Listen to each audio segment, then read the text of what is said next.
Dude, I want you to be as smart as I am. Motherfucker, give me a... Dude, I want you to be as smart as I am. Motherfucker, give me a... Dude, I want you to be as smart as I am.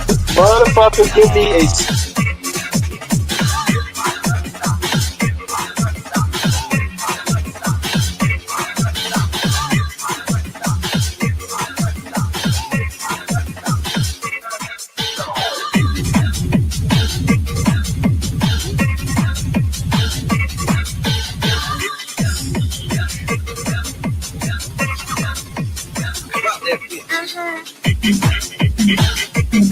Dude, I want you to be as smart as I am.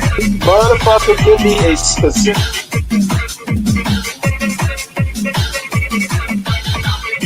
Dude, I want you to be as smart as I am. Motherfucker...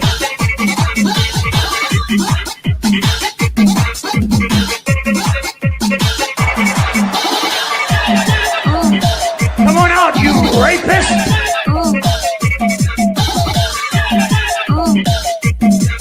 Dude, I want you to be as smart as I am.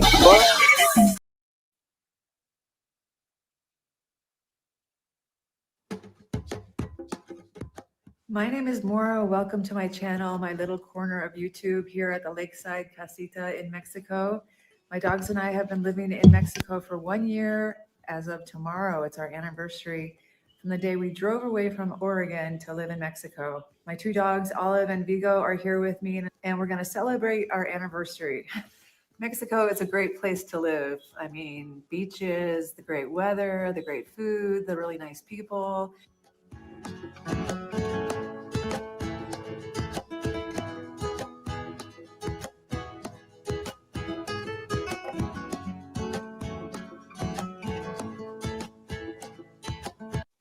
And despite Mexico's being one of the top locations for expats to go, especially from the United States, there are some downsides, and it leads to people leaving after a while.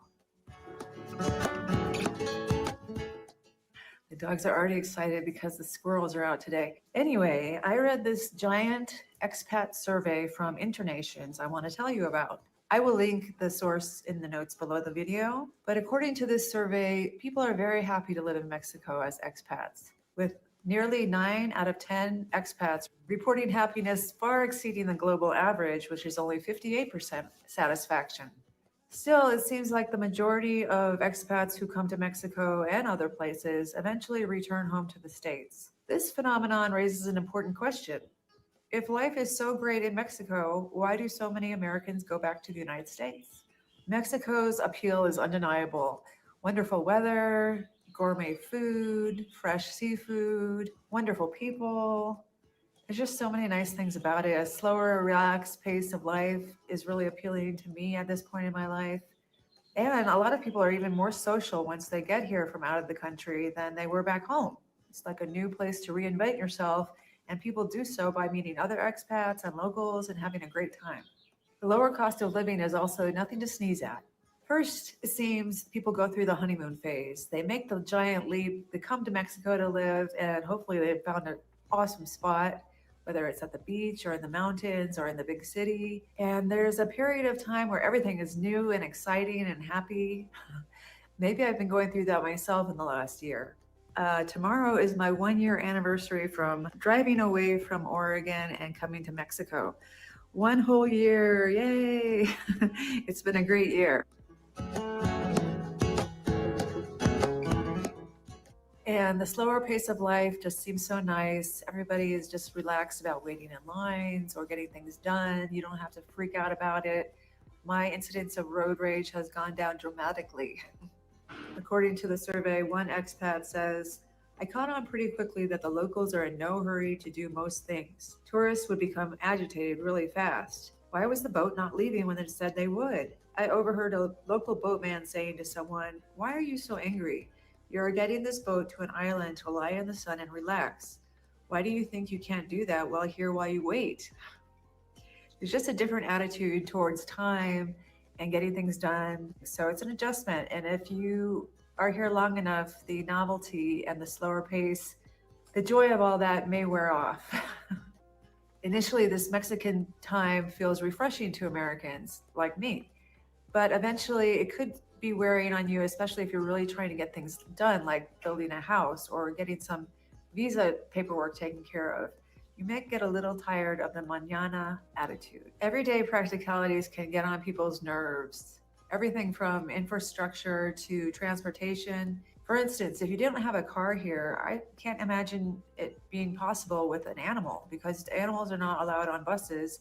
And even though the bus system is apparently really great with really nice buses and on time schedules that go almost everywhere, you cannot bring your animals. So I've talked to people who want to come to Mexico, but they want to do it without a car and they have pets. It's a little hard to imagine how you could do that unless you have a lot of money to pay drivers every day or almost every day to get you around.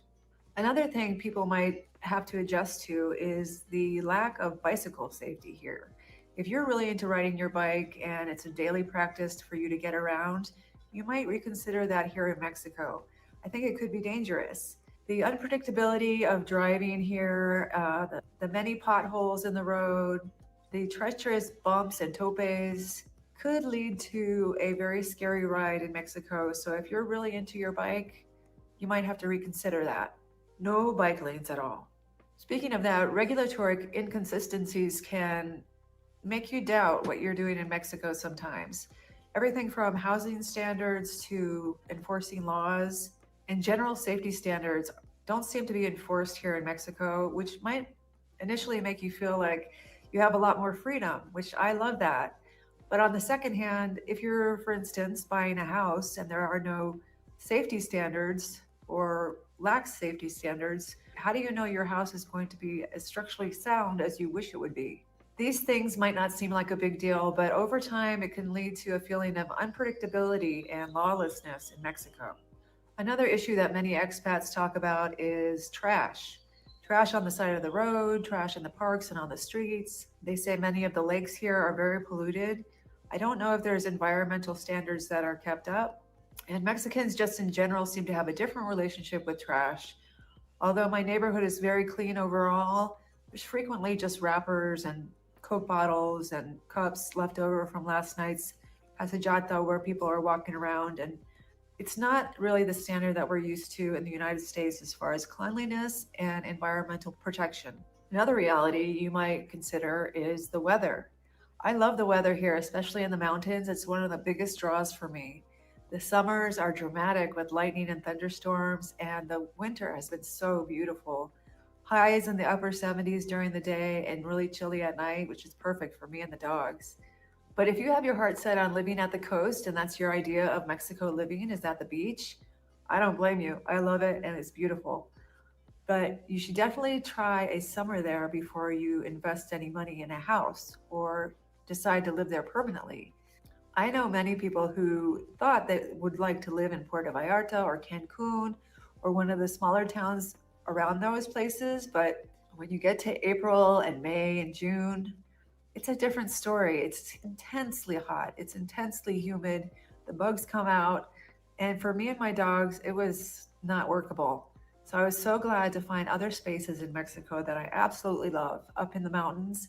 Here near Pátzcuaro, we're about 7,000 feet in the air. And I haven't felt any adverse reaction to the altitude, but I love the weather. It's so beautiful. Both dogs appear to be getting ready for summer and they are shedding like crazy. On the ground. Let's be real. There's a bird out there making a lot of noise. Who is that bird? But even if you've mastered the art of living in Mexico, there are some heartstrings to the north that could feel like they're pulling you back. I mean, you could miss your nephew's graduation or somebody's wedding, and of course you can go back, but it's not inexpensive and it's not the same as being there in person. Some expats describe an expat guilt for not being home with their families, and I understand that. And it's weird when your mother sends you a wish you were here photo of the family and you're just not there. It kind of hits you differently at year 3 than it does at month 3. Luckily, Mexico is right next door to the United States, so you can go back and forth, but it's not inexpensive and it's not really the same as being there for the daily lives of the people you care about. And then there's the expat community itself. It can feel like an ever expanding and revolving door of wonderful people and really interesting people who come and go in your area. Once you get used to your little margarita crew, it can feel like everybody's announcing that they're about to go back to Minnesota. Or in my case, it was Mescal and Michigan. The truth is that some Americans see Mexico as a chapter in their lives, a beautiful, transformative chapter, but not the final page in their book. Healthcare is another reality check. While Mexico offers really good healthcare, it's ranked 22nd in the world, which is not too shabby. Many expats, as they get older, start thinking about going home to their familiar medical care system. If you've got a chronic disease or some illness and you're just getting older, what's comforting could be what you're used to. And it doesn't matter if you've got a great beach view. Sometimes you just want to go home. I'm from the west coast of the United States, and many of us there find older buildings and older towns very charming. Even back in the United States on the East Coast, where buildings are maybe 200 or 300 years old, we just find it so adorable. And that's why so many of us love Europe and other places where there are small alleyways and cute old buildings and older architecture. It's just beautiful. Mexico has a lot of that. But some people, when they see the old buildings, are like, it's old. Not always as well kept as you might like. However, for many of us, it's very charming. But along with that, sometimes comes antiquated infrastructure. If you move into a place that doesn't have adequate heating or cooling, you might start to feel it and appreciate what you had back home more often. Sometimes electricity can be unreliable. In fact, even here where I have a pretty modern little casita, in the summertime when there's electrical storms, the electricity can go out on a daily basis, if only for a few minutes. So some people describe Mexico as paradise and others see it like it's old. Let's talk about something not often mentioned in Mexico guidebooks, and that is the soundtrack of Mexico, the noise factor. Even in what appears to be tranquil rural areas, Mexico has its own distinctive soundtrack. Dawn announces itself with roosters crowing, dogs seem to engage in neighborhood wide barking conversations throughout the day and night. Church bells, fireworks celebrating countless saints' days, and impromptu fiestas with music blasting until the early morning hours are simply part of the cultural fabric. In more urban areas, add street vendors, loudspeakers, traffic noise, construction, and the general buzz of a population that lives much of its life outdoors, and you have a noise level that many Americans find a bit overwhelming. I love everything about Mexico except the noise, says one expat from Vermont. After 2 years, I still haven't adjusted to fireworks at 5 a.m.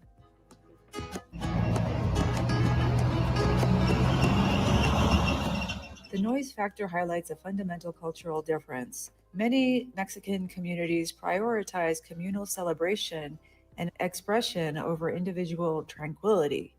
What registers as inconsiderate noise pollution to some American sensibilities is often just the sound of community life to locals. Earplugs and sound machines become essential purchases, but they're temporary fixes for what is ultimately a permanent feature of Mexican life.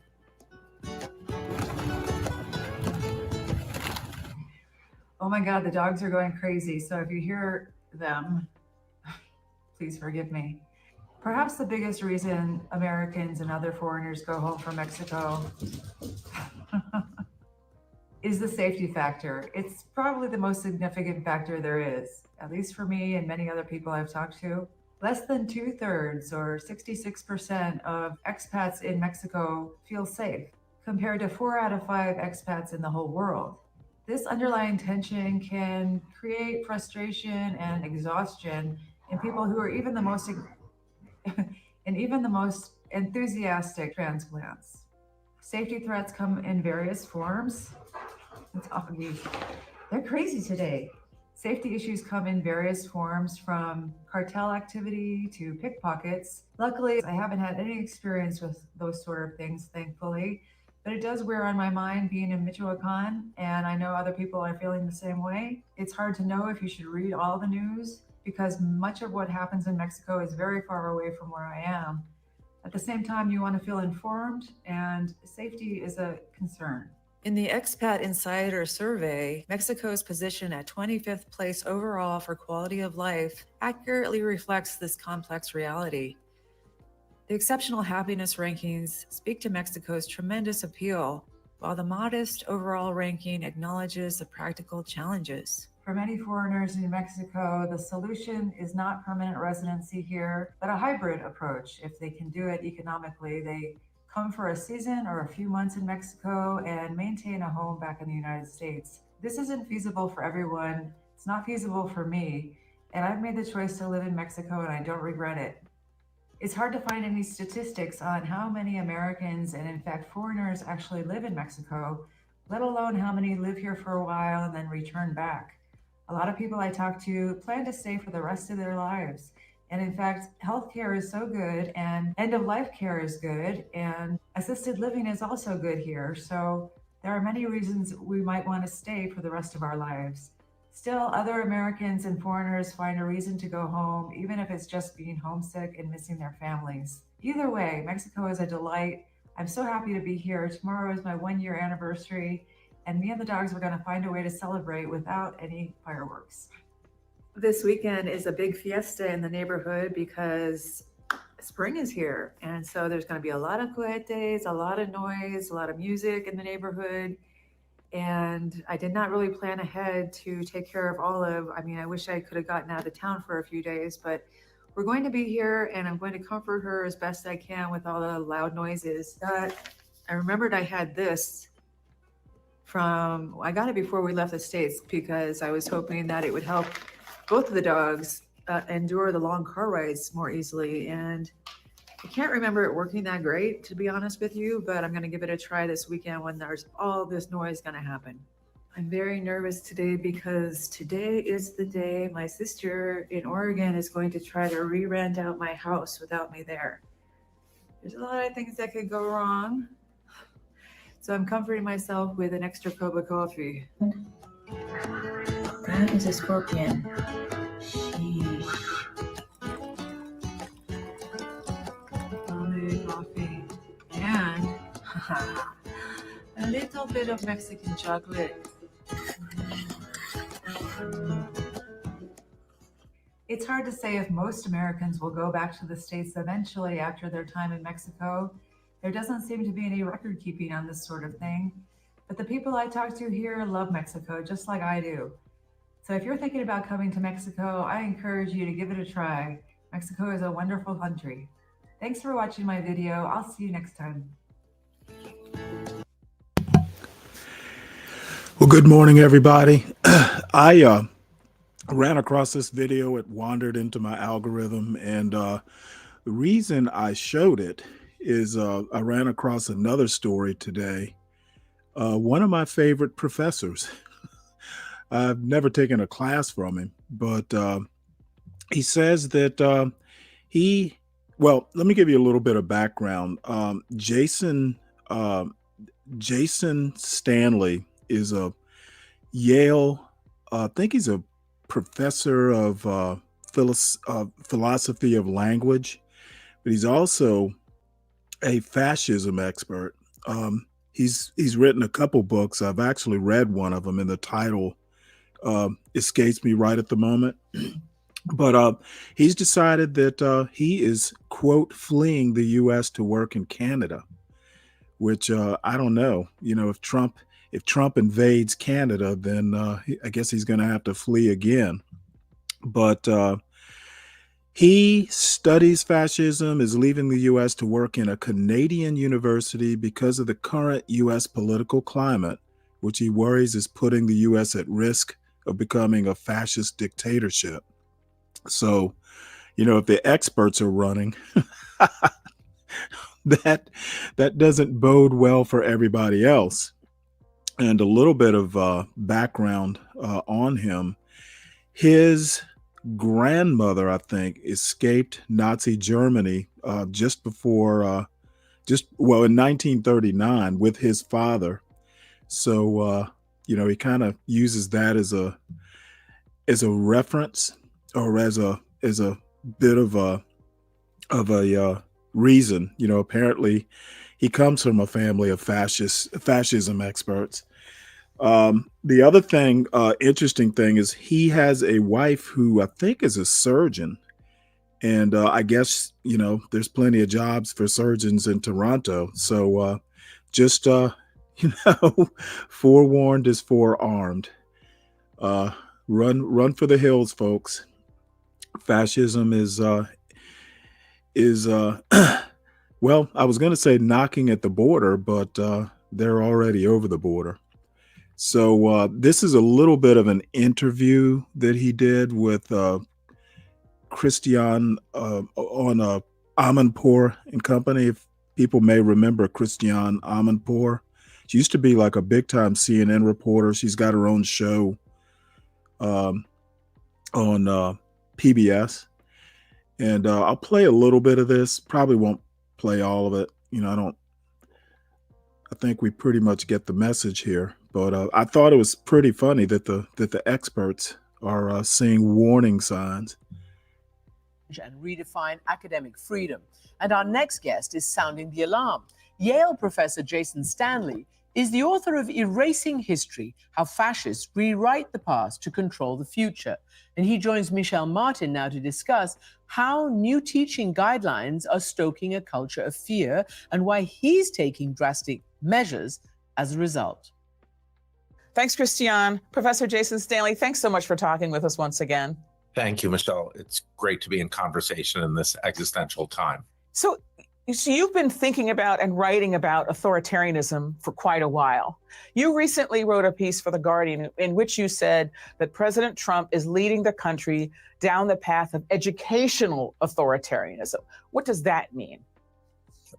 That means... And by the way, I don't disagree with that assessment. The way Columbia University may come up in this in this interview, Columbia acquiescing, the other bigger schools acquiescing, basically Trump dictating that they get rid of DEI or else they don't get research funds, arresting foreign students who are legal residents just because they may have attended a protest or something like that. I'm not sure I disagree with that assessment. That means that... And by the way, there's a story I think I'll get to later where Trump has basically gone to the Smithsonian Institutes and decreed that real American history, will be a focus. So he's even getting in there, and it's apropos of, the book Rewriting History, how fascists control the past and that sort of thing. I thought that was ironic as well. He's creating a culture of fear in universities. They already have done this in states like Florida, creating a culture of fear in K through 12 education. But authoritarianism requires a culture of fear. It requires feeling like the state is always looking over your shoulder, feeling like there are vague rules that you can be punished for, and your fellow citizens have been empowered to report you. That's the first thing it means. The second thing it means is that there's an official state ideology. And if you violate the official state ideology, you get in trouble. What sparked your latest piece for The Guardian was this Dear Colleague letter that the Department of Education issued, the Office of Civil Rights issued on February 14th. It was a letter to American educational institutions, and it essentially reinterpreted federal civil rights law. Let me just read a little bit of it. It said that educational institutions have toxically indoctrinated students with the false premise that the United States is built upon systemic and structural racism and advanced discriminatory policies and practices, and that proponents of these discriminatory practices have attempted to further justify them, particularly during the last 4 years, under the banner of diversity, equity, and inclusion, DEI, smuggling racial stereotypes and explicit race consciousness into everyday training, programming, and discipline. So first of all, your reaction to this, and tell us why you were so concerned about this, that you said that this is what is the sign that is the intention of the administration to move toward this path. Well, the Dear Colleague letter announces that it's the intention of the administration to move towards this path. And in Linda McMahon's final mission statement of the Department of Education, she mentions patriotic education as sort of the goal here of to impose on K through 12 and universities. So the problem here is that the United States is founded and built upon systematic racism and inclusion. It's part of our founding documents that we wanted to take more indigenous land. So slavery, the United States is built on slavery. There's no factual argument about that. So when you begin by saying that universities and K through 12 schools are not allowed to teach facts, then you're already on a very problematic playing field. And part of the point of these guidelines is to be vague because it allows wide latitude to target professors and to encourage students to report professors for anything that might suggest that the United States was not always the greatest nation on earth and was essentially free from sin. Is part of the issue here because to take it from the other direction, conservatives would say that progressives or non-conservatives, whatever you want to say, are just mad because they're offering an alternative ideology, that they're replacing one ideology with another. And that, I think their argument is elections have consequences and they get to do that. Like, what do you say to that? There's no such thing. I mean, in a democracy, the state cannot impose a required patriotic ideology. I mean, universities are not there in a democracy to stoke egos of the citizens of a country. Just imagine what your cartoon vision of an authoritarian country. It's where the purpose of schools is to tell students to love their country and not question it. In a democracy, universities are there to teach the facts. They're not there to breed patriotism. These documents explicitly tell us the purpose of schools and universities is to create patriotic citizens. That is not the purpose of university. That's nationalist education. That is not democratic education. What they've been doing by banning critical race theory, which is essentially banning Black history, because you're banning the study of institutions that developed under slavery and Jim Crow that have repercussions today. So you're banning that with these vague guidelines. They say we're not banning that, but the guidelines are so vague that you would be foolish to test whether or not it's really banning that. So what's your evidence of that, though? What's your evidence that that is the case? Because I think other people might look at that and say, well, they're vague. That means that the vagueness is itself a problem. Well, a conservative intellectual in a New York Times article where I was also quoted said, terms like DEI are vague, so they allow us wide latitude to target people because they leave it open to interpretation, and that's the point. So we can basically target anything we want by calling it DEI. And that's what Christopher Rufo, one of the main political activists behind this strategy, said. He said, early on, we're going to call the federal bureaucracy critical race theory. And then people will want to take it down. This is evocative of the Republican Southern strategy of calling anything they don't like welfare, and then that would create negative attitudes towards it. And now the vagueness does leave room for contestation. But would you like to go in front of a school board? Would you like to go in front of a Title VI office with a lawyer? Hey, Tom, good morning. Good morning. Any thoughts so far? I think he's right. Yeah, unfortunately he is. I've read let's see. He's got a book called something like How Fascism Works. It's a fairly famous book, actually, that he wrote a few years ago now. I read it, and you may have caught that he's decided to go to the University of Toronto from Yale, partly, because of these letters that are being sent out to universities about, future intent and stuff like that. And apparently, the joke I just made was he comes from a family of fascism experts because his grandmother left Nazi Germany in 1939 with his father, either to London or the United States. But so, I guess he has a family history of, staying ahead of the fascists. But I don't know. To me, it's a little hyperbolic, but not by much. And this is maybe off the topic, but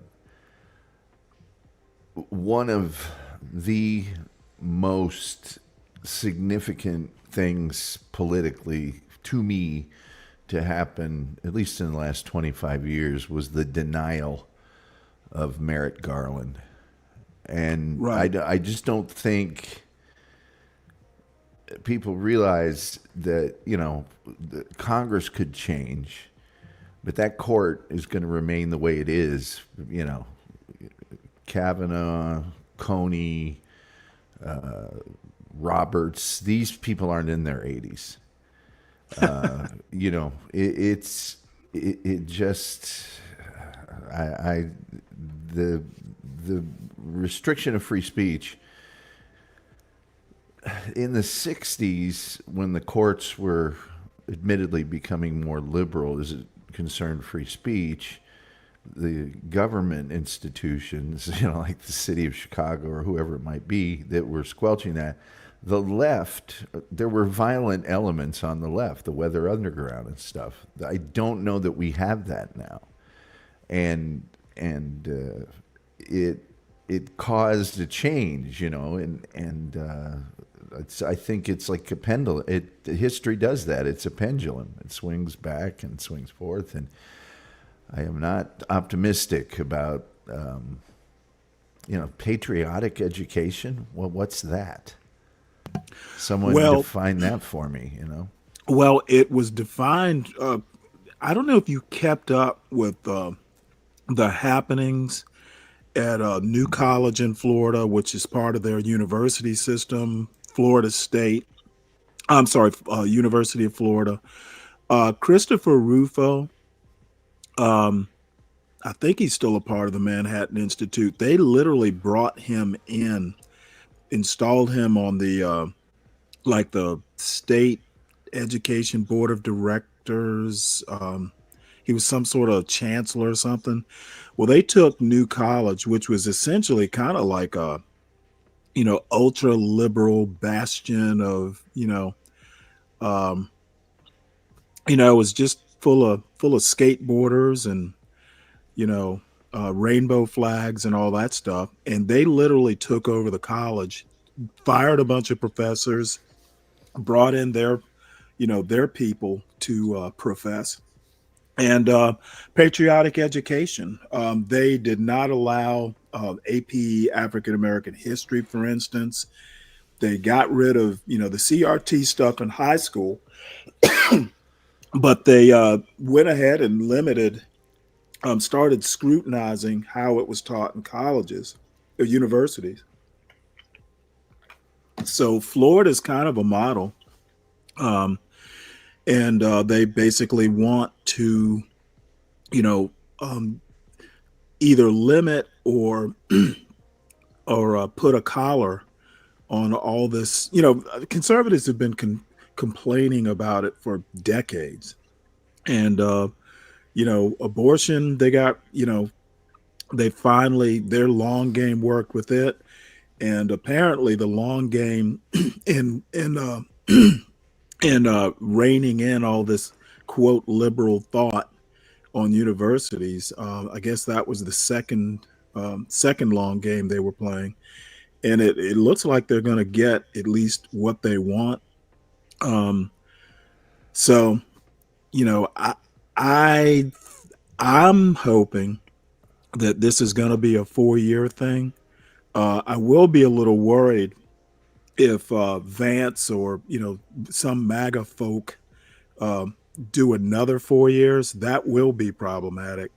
Um, but I don't know. It feels a little hyperbolic, but I can't say that he's wrong. Um, and like I said, it feels just a little hyperbolic, not by much. And the funny thought I had while I was listening to this is, I will be worried when they get like, Trump troopers or, some equivalent of Hitler Youth, the Trump troopers or, what, whatever you might call the little, renaming the Boy Scouts and the Girl Scouts, the Trump troops. I will be worried because you start with the youth. The other hallmark is you probably well know, you get rid of the academics and, the quote intelligentsia. That's where you go first. So I can't say that Professor Stanley is wrong here. Well, luckily there are no more Boy Scouts or Girl Scouts. Really? I think they're still around. They sell cookies. No, it's just Scouts.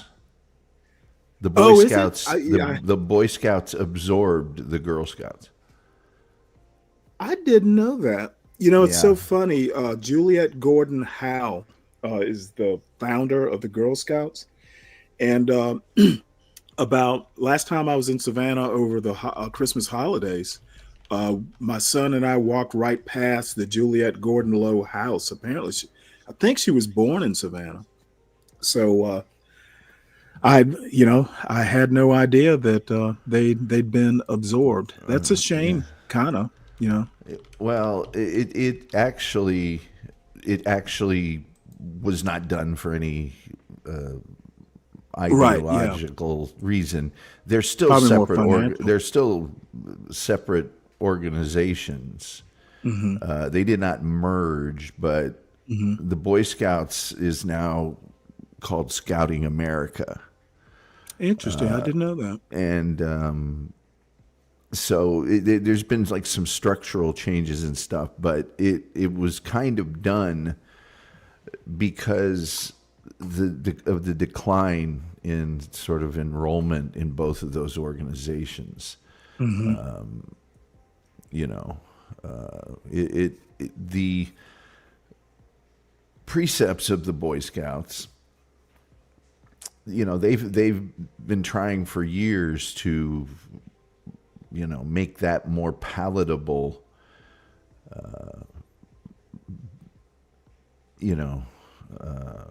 Boy Scouts now accept girls, basically, is what the change was, and that's why it's called Scouting America. Scouting.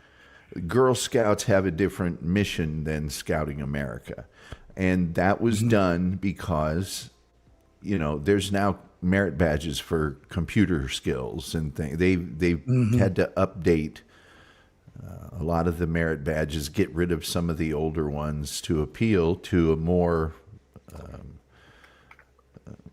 when I say urban, I just mean cityfied audience. So that was done, I don't know, just 5 years ago maybe, I don't know. Okay. And it makes perfect sense. They had dwindling participation, right? And the Girl Scouts, is basically to teach confidence and other things in young girls, and the Boy Scouts is let's build a lanyard and do other things of that nature. So they're not like parallel paths. Kind of sad to hear that, actually. Yeah. I just think it's a sign of that it was a business reason, really, more than anything else. I'd imagine we're not gonna survive. But I just did a show on Lenny Bruce last night. Yeah, I saw that, and I had to get some sleep. Well, but I will watch it. should have watched the Probably show later on.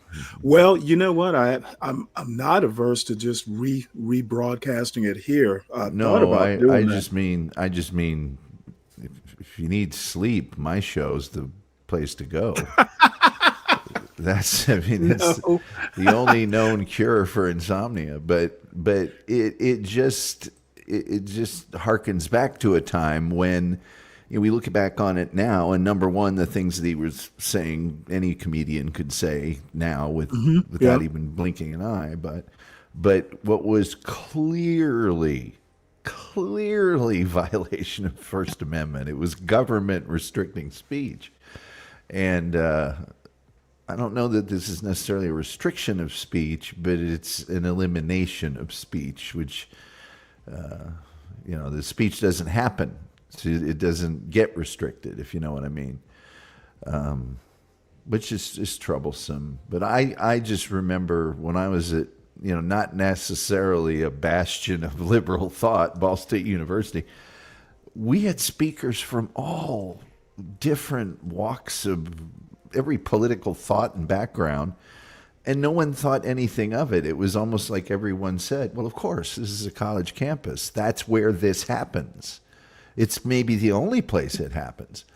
And it's just not the case anymore. That's my old man diatribe, I guess, for the day. But Well, no, I'm actually really, you know, I was a Cub Scout. I'm not much of a joiner even as a kid. So the Boy Scouts, you know, after a couple years of the Cub Scouts, I was pretty much done with it. But I'm sad to see it go, but, you know, life does go on.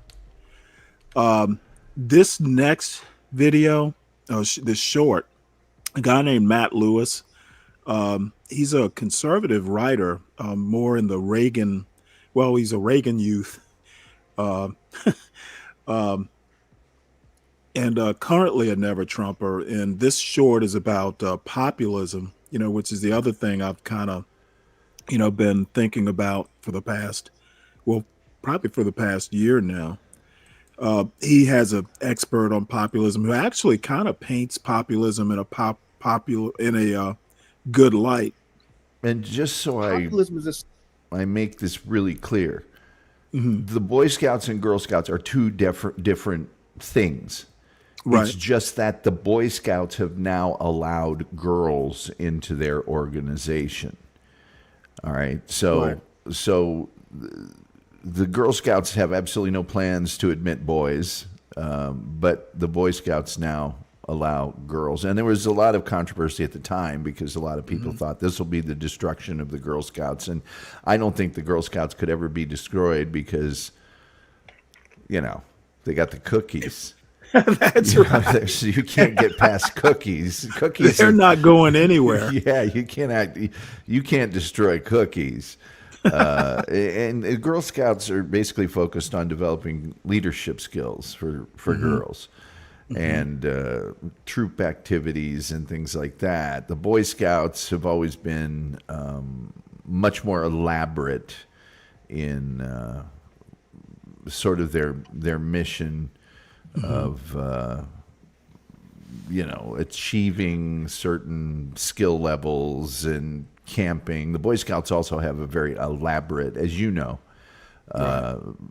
you know, Progression system. Piedmont. There's Boy Scout dedicated campgrounds, campsites, things of that nature. I was an am an Eagle Scout, I guess. I don't know if you are one forever or were one, but Kind of like the Marines. yeah, a little bit like the Marines. There's a wonderful commercial. I don't know if you remember it or not, that had a bunch of Eagle Scouts that was for scouting. And it had like Hank Aaron. And, Oh, wow. I think I do remember that. And the last one, I believe, was Gerald Ford. And these guys were their Eagle Scout garb with the kerchief and everything else. It's probably on YouTube, but I do remember it now. yeah. So anyway, but I'll see if I can find it.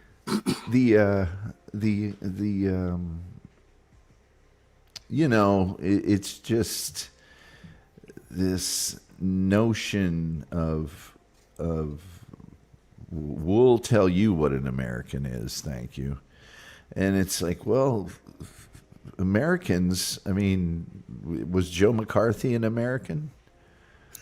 It's really that, that ideological. It's dissent is a very American concept. And without it, you don't,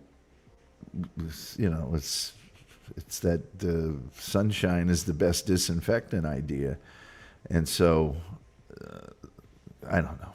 It's troublesome. It's troublesome that, college campuses, and look, I'm not saying I'm 100% in lockstep with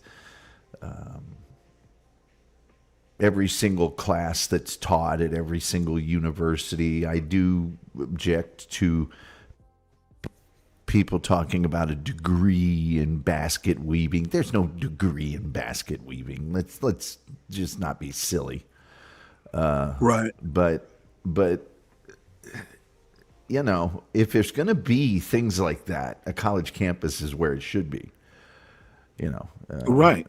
And so there's a certain amount of let the market decide.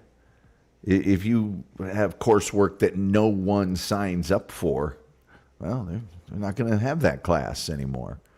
But this idea of fascism used to be a far off thought, and it's, I guess, maybe not as much now. But I think it's kind of American to not necessarily subscribe to what another person's definition of American is. Right. I think that's as much an apple pie as anything else. And maybe it's the rugged individualist thing, but it's like, well, yeah, you should teach George Washington and all that, but absolutely, you should. Absolutely nothing wrong with teaching about the counterculture movement of the '60s and women's rights and the Civil Rights Act, etc. That's that's just as American as anything else. If you don't believe me, go to the microfiche section, if they still have one, of your local public library, and check that out, of the newspaper articles of the time. Yeah, I looked up that Boy Scout commercial, just a quick glance. They mentioned licensing and different film formats, high def and all that. So Yeah. I just dropped the link in the chat if anybody wants to have a look at it. It's such a great commercial. Even when I was a kid and I saw it, I went, "That is so cool." That they got all those people from all those walks of life. And now, just a soapbox another second, there are certain things that I think we're being silly about.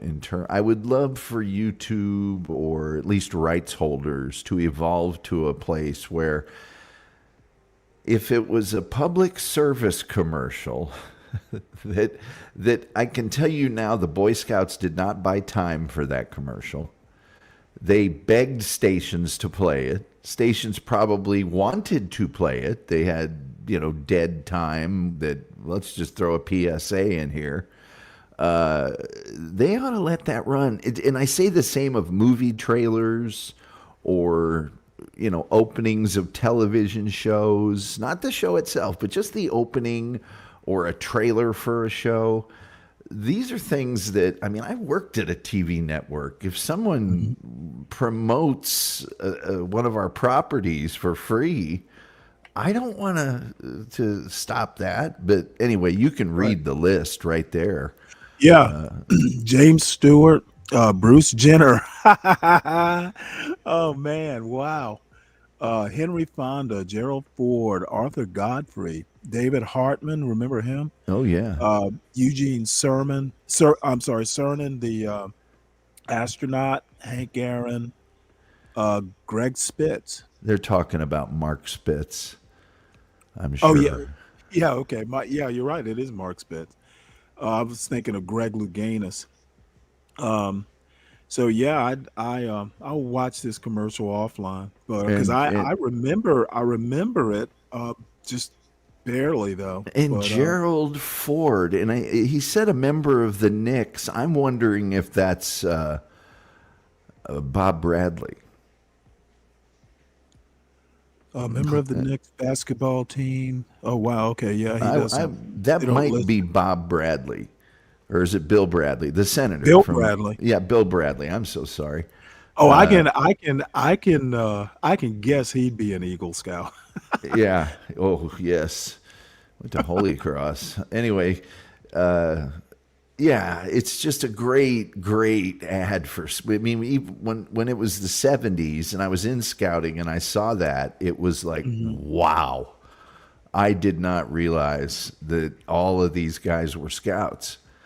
And anyway, enough nostalgia on my part. One thing I thought about though, you always hear, like some politician or, some famous guy go, yeah, and I was an Eagle Scout. I've never heard somebody like a Gene Kirkpatrick or any, you know, authority figure who happens to be female say that, oh yeah, and I was a Girl Scout. Can you recall that ever kind of, I can't. And I've heard various people talk about selling Girl Scout cookies door to door, or, as things evolved, I remember people would, at work, when I entered the workforce, they'd bring in the sheet and pass it around the office. And then mom or dad would bring all those orders into work, which was actually pretty smart. But I don't my know. sister was a Girl Scout. She used to sell cookies, door to door. I don't know what the corresponding level would be in Girl Scouts for an Eagle Scout. I remember when I got my Eagle Scout, and this is embarrassing, but in the area I lived in, scouting was almost like, God, let's get these kids out of here. This was a break for my mom, to have us at Scouts. And so I just kept going and kept doing the things that they required to get merit badges and stuff. And at a certain point, somebody came to me and said, well, you just need this one, and you're an Eagle Scout. And I went, really? Oh, okay, whatever. And then I got it and found out, oh, this is a big deal. This is not everybody gets this. This is, something you really. Just out of curiosity, I know you, in your profession, you've never really had to submit like a resume, but say before, like for college jobs or, anything like that, when you were first starting out, have you ever listed that on a resume that you were an Eagle Scout? Well, first of all, now I have to. I mean, I didn't have to when I started, but at a certain point, they started requiring resumes, and I always had one. Always, but nobody ever asked for it. But I never have. I never have, and I don't hear people even talking about it anymore. Really, I don't either. But it's a big deal. I can remember going to see, friends or younger, like if I had a friend and he had a brother that was 7 or 8 years younger, going to see that younger person get an Eagle Scout and them, pointing out the Eagle Scouts in the audience that were there, and having to stand up and be recognized and stuff. It was a big deal in scouting, but it was a big deal in general, but it's not. Oh, yeah. Well, let's see what Mr. Lewis has to. Well, his guest has to say about populism. Is essentially a countercultural movement that is designed to bring institutions down. That's what populism is. What we do is we're still trying to hold on to these relics of the past by saying, oh, that's just Donald Trump is conservative populism and Bernie Sanders is progressive populism. No, it's not. They're both talking about radically restructuring society. Both of them are. And the sooner we come to understand that, I think the sooner we can start to come to solutions. But so many people of a certain age, my age especially, aren't capable of understanding a world where the right-left spectrum doesn't exist. So we're trying to force this new world into our understanding. And I think it's why so many of us are flummoxed by what's happening is the square peg doesn't fit into the round hole and we can't understand why. Populism is essentially a countercultural movement. Well, I may go back and listen to this guy's interview. I do subscribe to Matt Lewis's show and have been watching him for years, actually. He gets one thing wrong, in my opinion, and I'm no expert, but the difference between left populism and right populism is right populism tends to other. They will need a common enemy. And MAGA does that currently, with the deportation stuff, where I have a story coming up later where she's some sort of maybe a medical student or something like that. She co-wrote an editorial or something, basically talking about the Palestinians, and she's heading out to lunch with a bunch of friends in a lab coat, and she's carrying books or something. And ICE basically surrounds her, and she's a legal resident, not a legal resident. I think she's here on a student visa, and she's now, about to be deported, or they're trying to deport her just for writing something. So, and the other thing, the reason this story kind of stood out is, they've got, the wire ties and everything, basically treating her like she did something illegal. So, this is getting a tad out of hand. And what people don't seem to understand is, within reason, Constitution applies to everyone in the United States, maybe not to the same degree. It would be tough for, I hope it would be tough for, an illegal aid. Well, let me fix that. Say someone here on a student visa to acquire a weapon, not impossible, but, going through the background check and all that sort of stuff, I imagine it would be harder for a non-citizen to exercise a Second Amendment right. But, that's just a guess. But, I guess it's going to get, it's always darkest before the dawn. But I think Trump is overplaying his hand, not getting the criminals out first, like he said he was going to do. Yeah. The legal route might be tougher. The not legal route would be super easy. Well, this one Columbia student, she's Chinese, but she's been here since she was 7. She's a legal resident.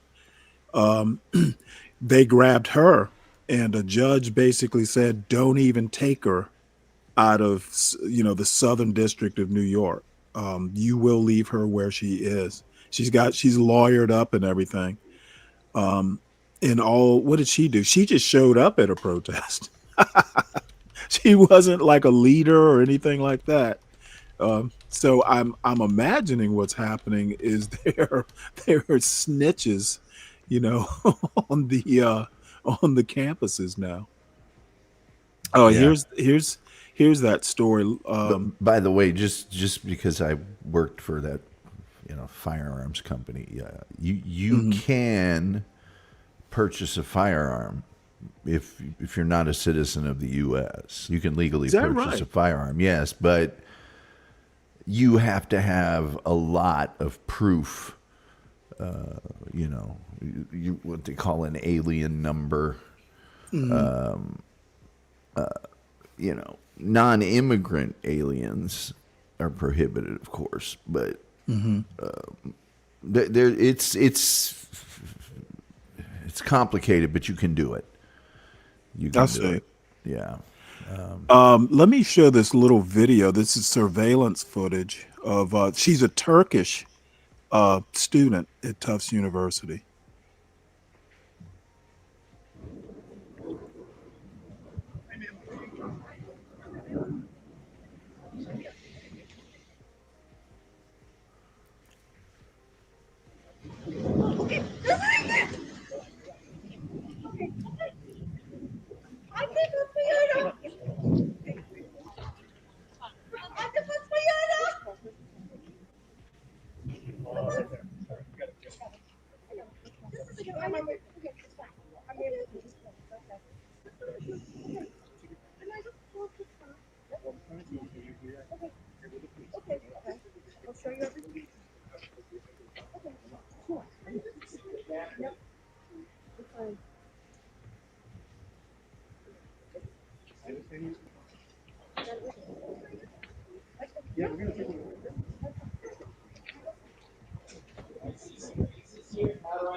I mean, that is some bullshit right there. I don't know what to say. I mean, A who federal knows? judge is trying to Hold on one determine second. whether the Trump administration. Who knows? Does she have kids? Just being grabbed on the way to lunch. That's ridiculous. Yeah. So, security video scene. Ramesa Ozturk walking down the street in Somerville, Mass. on Tuesday when she was surrounded by federal agents wearing dark sweatshirts, some of their faces obscured by black masks. As they pulled off her backpack and handcuffed her, the terrified student let out a cry. One officer explained, "We're the police." As the Trump administration ramps up its deportation efforts, critics say tourists, foreign students, and other legal immigrants are being subjected to aggressive arrest tactics, usually reserved for criminal suspects. They have been sworn by teams of masked agents in masks, zip-tied, and bundled into unmarked vehicles. Wow. The tactics are not particularly new. U.S. Immigration and Customs Enforcement officials declined to answer questions about tactics on Thursday, but former officials said federal immigration agents do wear street clothes to avoid giving away their presence before an arrest. They also can wear face coverings to avoid being singled out and doxxed online. What is shifting are the targets, immigrants with valid visas and legal status. In Ms. Ozturk's case, supporters say she appears to have been a co-author of an editorial in a student newspaper criticizing Tufts' support for Israel. I think it's a First Amendment violation, Ms. Fleischer said. ICE had a policy in place that said that First Amendment activity was not to be the basis of enforcement action. That's not why you enforce. That doesn't make sense. I'm just, this is the grounds are that she wrote a paper in support of Hamas and an editorial in the student paper. Yeah. Yeah. She criticized the university's support of Israel. Therefore, she's supporting Hamas. I'd have to see the article, but yeah, it's. I don't have a problem with them wearing masks. That's pretty. Well, no, I have a problem with them arresting her at all. Like, what for writing, co-authoring an editorial in a student newspaper? That's ridiculous. On Thursday, the White House posted a cartoon image of a handcuffed woman crying in apparent mockery of a detainee who ICE officials said was a fentanyl trafficker in Philadelphia. Last month, the administration put out what's called an ASMR video, a popular online video forum that uses subtle sounds to stimulate pleasure of people being shackled. Yeah, I saw that commercial actually. Yeah. Um, I think eventually Americans are not going to stand for this. Um, even Trump people should be offended by this. I would think eventually it's going to affect tourism too. What are your thoughts on the I mean, I've seen signs that that I mean, Bill Maher makes fun of it all the time, the gays for Palestine. And it's like, you do realize what would happen if you went to Palestine? You'd be thrown off a building. They don't go for that there. I have no love for Hamas whatsoever. Right. Well, who does? Probably Yeah. most Palestinians or most Gazans don't. Yeah. No, this particular case was a student writing something and co-authoring an editorial, according to the New York Times. I didn't see Rubio's response, Fred. You know what? I need to make you a moderator. I'm not sure. Let's see. Can I do that right quick? So you can drop that link. I've been meaning to do that because I'm sure every now and again you have links you want to drop. Let's see here.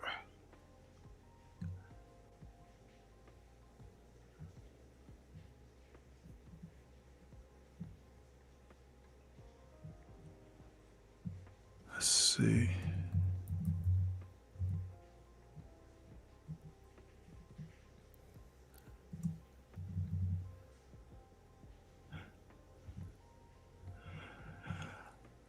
Okay, Fred, if you want, see if you can drop that link um, in the Stanley Cross chat.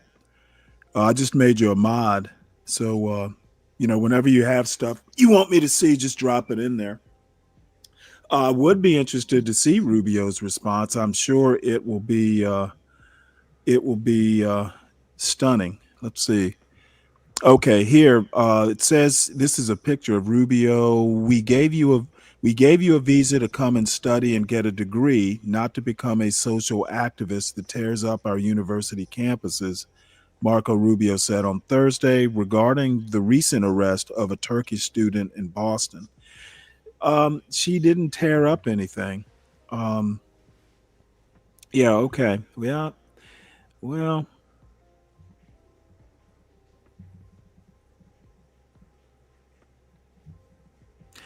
I have a feeling that they're going to have their 4 years of fun. I just don't see this being a long-term thing that America tolerates.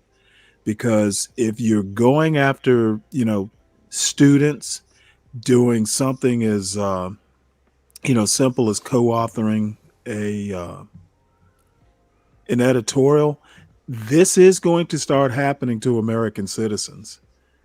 Um, First it'll start with, naturalized citizens, and that it's snowballing, folks.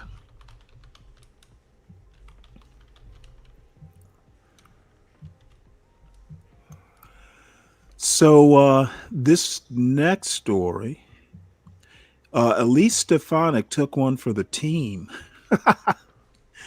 Unfortunately, she is a New York representative, and she had been nominated to be UN ambassador, but because there's such a tight margin in the House, and if I'm gonna guess that if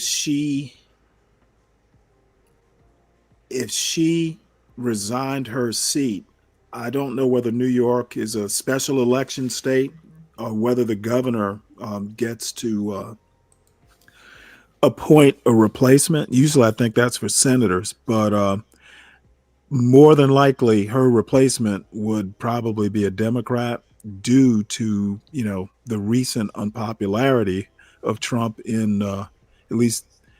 Well, of course, she's from rural New York, somewhere upstate. So who knows? But anyway, let's see here. I'm going to play this video. She explains why it's important for her to stay in Congress. And I don't know whether this is actual. It sounds plausible, actually. Let me make sure. Is that? Yeah, it's up. Congresswoman Elise Stefanik joins me with more. Congresswoman, you know, a lot of people praising your action today as selfless, as really heroic for the agenda of President Trump. I want to pull up this razor-thin House majority. This is what we were looking at here. 218 to 215 is the narrow majority, 218 to 213 rather, which means it's not that Republicans narrow. can only lose 2 votes on any given piece of legislation. A senior White House official told our Peter Doocy that when you look at this seat that you are in could have been vacant for most of the year. We don't have time to waste. They were referring to Governor Kathy Hochul, who is no friend of the Trump administration and would like to hold your seat open as long as possible. There were a lot of political realities at play, and I'm hoping you can take me behind the scenes into exactly how this transpired and what the thought process was.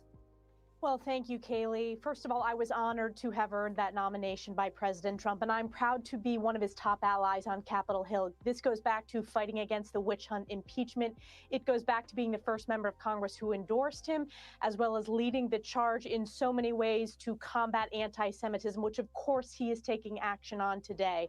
I know the stakes as an elected representative for New York's 21st District and as a previous member of leadership in the House that we need to secure the border, cut taxes, unleash American energy independence, and deliver these historic results on behalf of the president because of this tremendous mandate that the American people gave him. So I have been proud to be a team player. The president knows that. He and I had multiple conversations today, and we are committed to delivering results on behalf of the American people. And as always, I'm committed to delivering results on behalf of my constituents.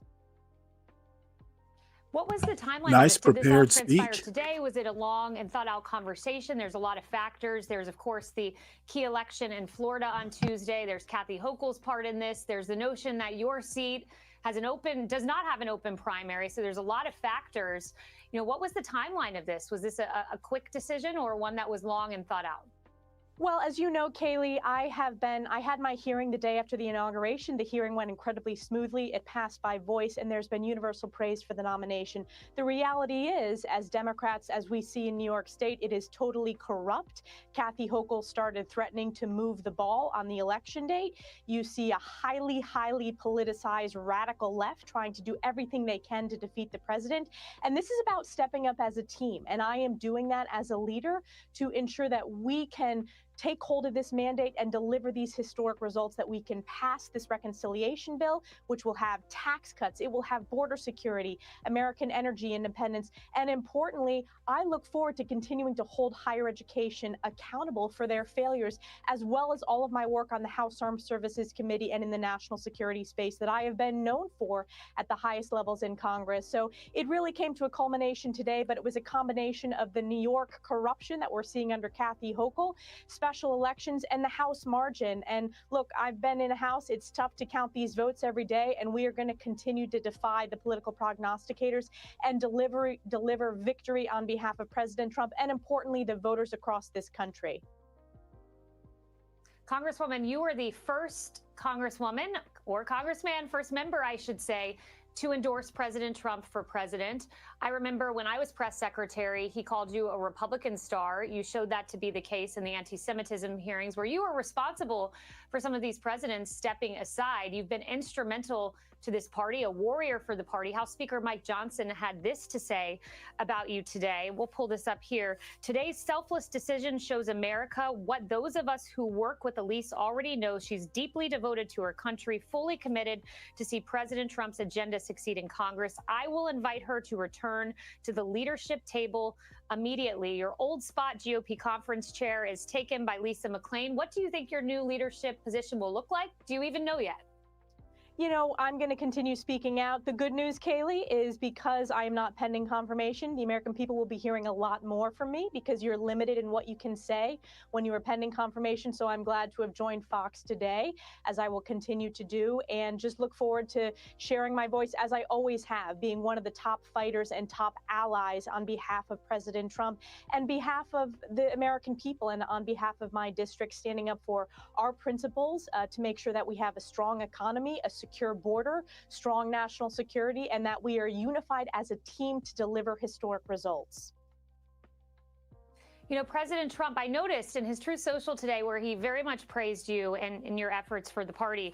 He said this at the very end: I look forward to the day when Elise is able to join my administration in the future. It sounds like he has a spot for you down the line. Can you even put your mind there? I mean, 4 years is a long time. There's going to be a lot of turnover, a lot of spots that open, Elise. Well, the president is going to continue to deliver just incredible results. He has had a nearly perfect first few months and has just done a tremendous job on delivering what he campaigned on. And I was proud to be by his side, campaigning all across the country, making sure we held this House majority, specifically focus on fighting back against the politicization and the illegal weaponization of the witch hunts stemming from New York State. I will continue to do that. He knows that. And I look forward to continuing to serve in different ways. And Kaylee, while I've been in the House quite a long time, I am proud to still be one of the youngest members, although I'm very happy that there are younger ones too. But this will be my 11th year in the House, and I have a long ways to go and will continue to speak out and use my voice to help the American people and stand up and support the president.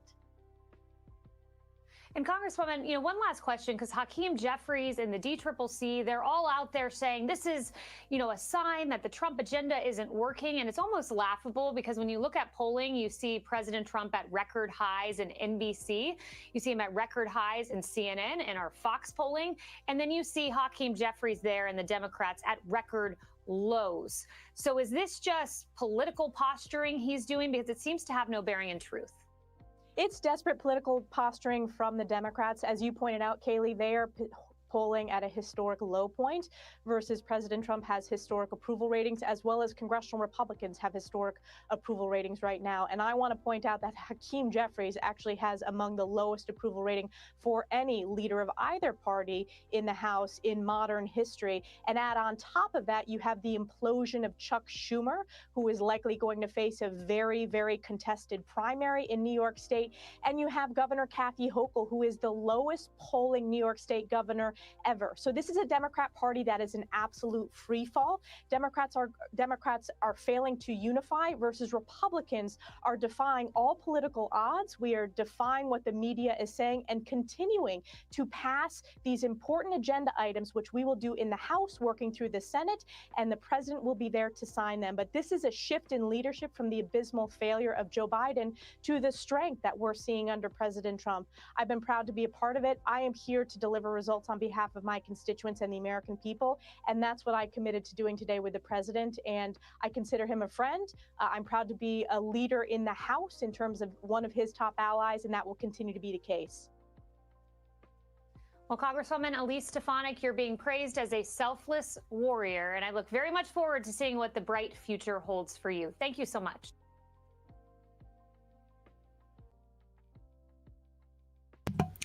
Well, any thoughts on that canned interview? That's what I would expect. Well, you know what? That smile, I actually expected to see pieces of raw meat between those teeth. Well, I mean, Elise Stefanik is in a district. I mean, this is like a House thing. She's in a district where she's, I think, pretty consistently won her seat by about 20 points each time. Yep. And so she's doing the work she's been elected to do. The corruption, accusations, I think, are a little over the top, but that's what her constituents want to hear. Funny enough, if I remember correctly, and I could be wrong, she actually started off as a never Trumper. I don't. So she was recall. converted somewhere between 2016 and 2020. Yeah. So I mean, it's just what I would expect, and you can't expect the governor of New York to behave in any other way than she's behaving. I mean, everybody's behaving as they probably should in our system and everything. So, you know, she's just gonna roll with the tide, and you know, I'm sure she'll be just fine. I'm well. As a matter of fact, she's going to be better than fine. I mean, her taking one for the team, I'm sure somewhere down the line she will be, you know, rewarded for taking one for the team, and as well she should be. I mean, she is a trooper, you know, whether I like her or not. The issue of these universities, I have not. I've been searching my memory, and I think I can't recall a period in time or even a substantial example of universities fighting back against all else. They tend to, you know, yeah, we'll do that, you know, because they are so dependent on funding. So these scuttlings of programs and things of that nature, just they don't surprise me too much. Well, the interesting thing, and two things. One of the things that Jason Stanley brought up in the news article, not the interview. Well, we didn't finish the interview, but there's really no need to do that. He mentioned that, you know, one of the reasons that he decided to move on is because universities were not fighting back. But these elite universities are practically, you know, they're corporations with a with an academic arm. You know, those endowments, you know, are pretty big. And then you're going to see university, you know, these elite universities like University of Michigan. Of course, they're going to capitulate. You know, they have a lot to lose as far as prestige. And from a Georgia perspective, you don't see any of this stuff happening at the University of Georgia or Georgia Tech because they are, you know, we're in a fairly conservative state. However, I was actually complimenting our governor and, you know, the state in general. Yeah, it's a conservative state, but you know, George Busby back in the 70s was a governor. Jimmy Carter, I barely remember. We've had, you know, Zell Miller. I think Zell Miller was a Democrat. Sam Nunn, I don't think he was ever governor, but he was definitely senator. We've had conservative Democrats, but you know, it's always been, you know, it's never not been a conservative state, but it's a real, I want to say gentle conservatism. It's in my mind a little bit less abrasive than, say, in Alabama or Florida. For instance, it kind of got batted back and forth, but the topic in Florida, AP African American Studies was just, you know, they weren't having any of it. Well, in Georgia, the Secretary of Education initially said, nope, we're not going to do it. And somehow or another, he was persuaded to change his mind. And I'm sure, you know, there one other incident that Kemp was involved in, but I'm sure that someone, maybe the governor, maybe not, basically said, hey, you know, it's an academic course. You know, they went and reviewed it, and the Secretary of Education literally reversed his decision, or he might be superintendent of schools or something, but he literally reversed his position and allowed African American AP African American Studies. So, For some reason or another, the Republicans in Georgia just seem to be able to get along with, quote, their blacks. so, so in Indiana, you know, the former governor Mitch Daniels, yeah, I remember he was governor for 8 years. He left the governor's office and immediately became president of Purdue University.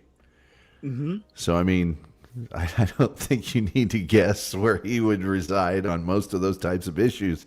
Right. And he was governor for 8 years, and then he was the president of Purdue University for 8 years, just up until a few years ago. So, you know, I had a buddy of mine who worked for me in the Navy who was a Purdue graduate. He was a great guy. He was some sort of engineer. Yeah, it's a big engineering school. Engineering, biology, you know, that sort of thing. A lot of astronauts have gone to Purdue because of their engineering. But yep, there's no doubt about that sort of thing. Yeah, I'm not gonna have this story read. It pretty much speaks for itself. Sasha, whoever the youngest daughter, Obama daughter is a graduate of University of Michigan. So that was it's a good school. Oh yeah. So anyway, there's that. Yale is, you know, so the fallout continues, but you know, Columbia seems to be just taking it on the chin. So yeah, Susan Collins. Don't get yeah, I wish it was another Republican. You know, she's kind of, you know, her protesting does not surprise me, Me neither. Bucking the system. She's the poster child for, well, I don't know about this, and she will roll over like Fido when push comes to shove. I wish it was Thune or somebody, you know, somebody with some heft, and she may have heft, but you know, she's been there long enough. Maybe she's chairwoman of the Appropriations Committee, so I mean that's a pretty significant role. But top Senate Republican protests Trump bid to withhold spending. Senator Susan Collins of Maine, chairwoman of the Appropriations Committee, joined top Democrats in insisting that the president does not have the power to pick and choose what to fund. He doesn't. As a matter of fact, you remember he got, of course, it's not going to happen this time, but that was part of his Ukraine issues. You know, he was withholding aid because he wanted Zelensky to, you know, manufacture some dirt. Yeah. Let's see. Top Senate Republican on Thursday accused President Trump of illegally refusing to spend $2.9 billion approved by Congress, teaming the Democrats in an early salvo in the simmering struggle between Congress and the White House, over which has the ultimate power over federal spending.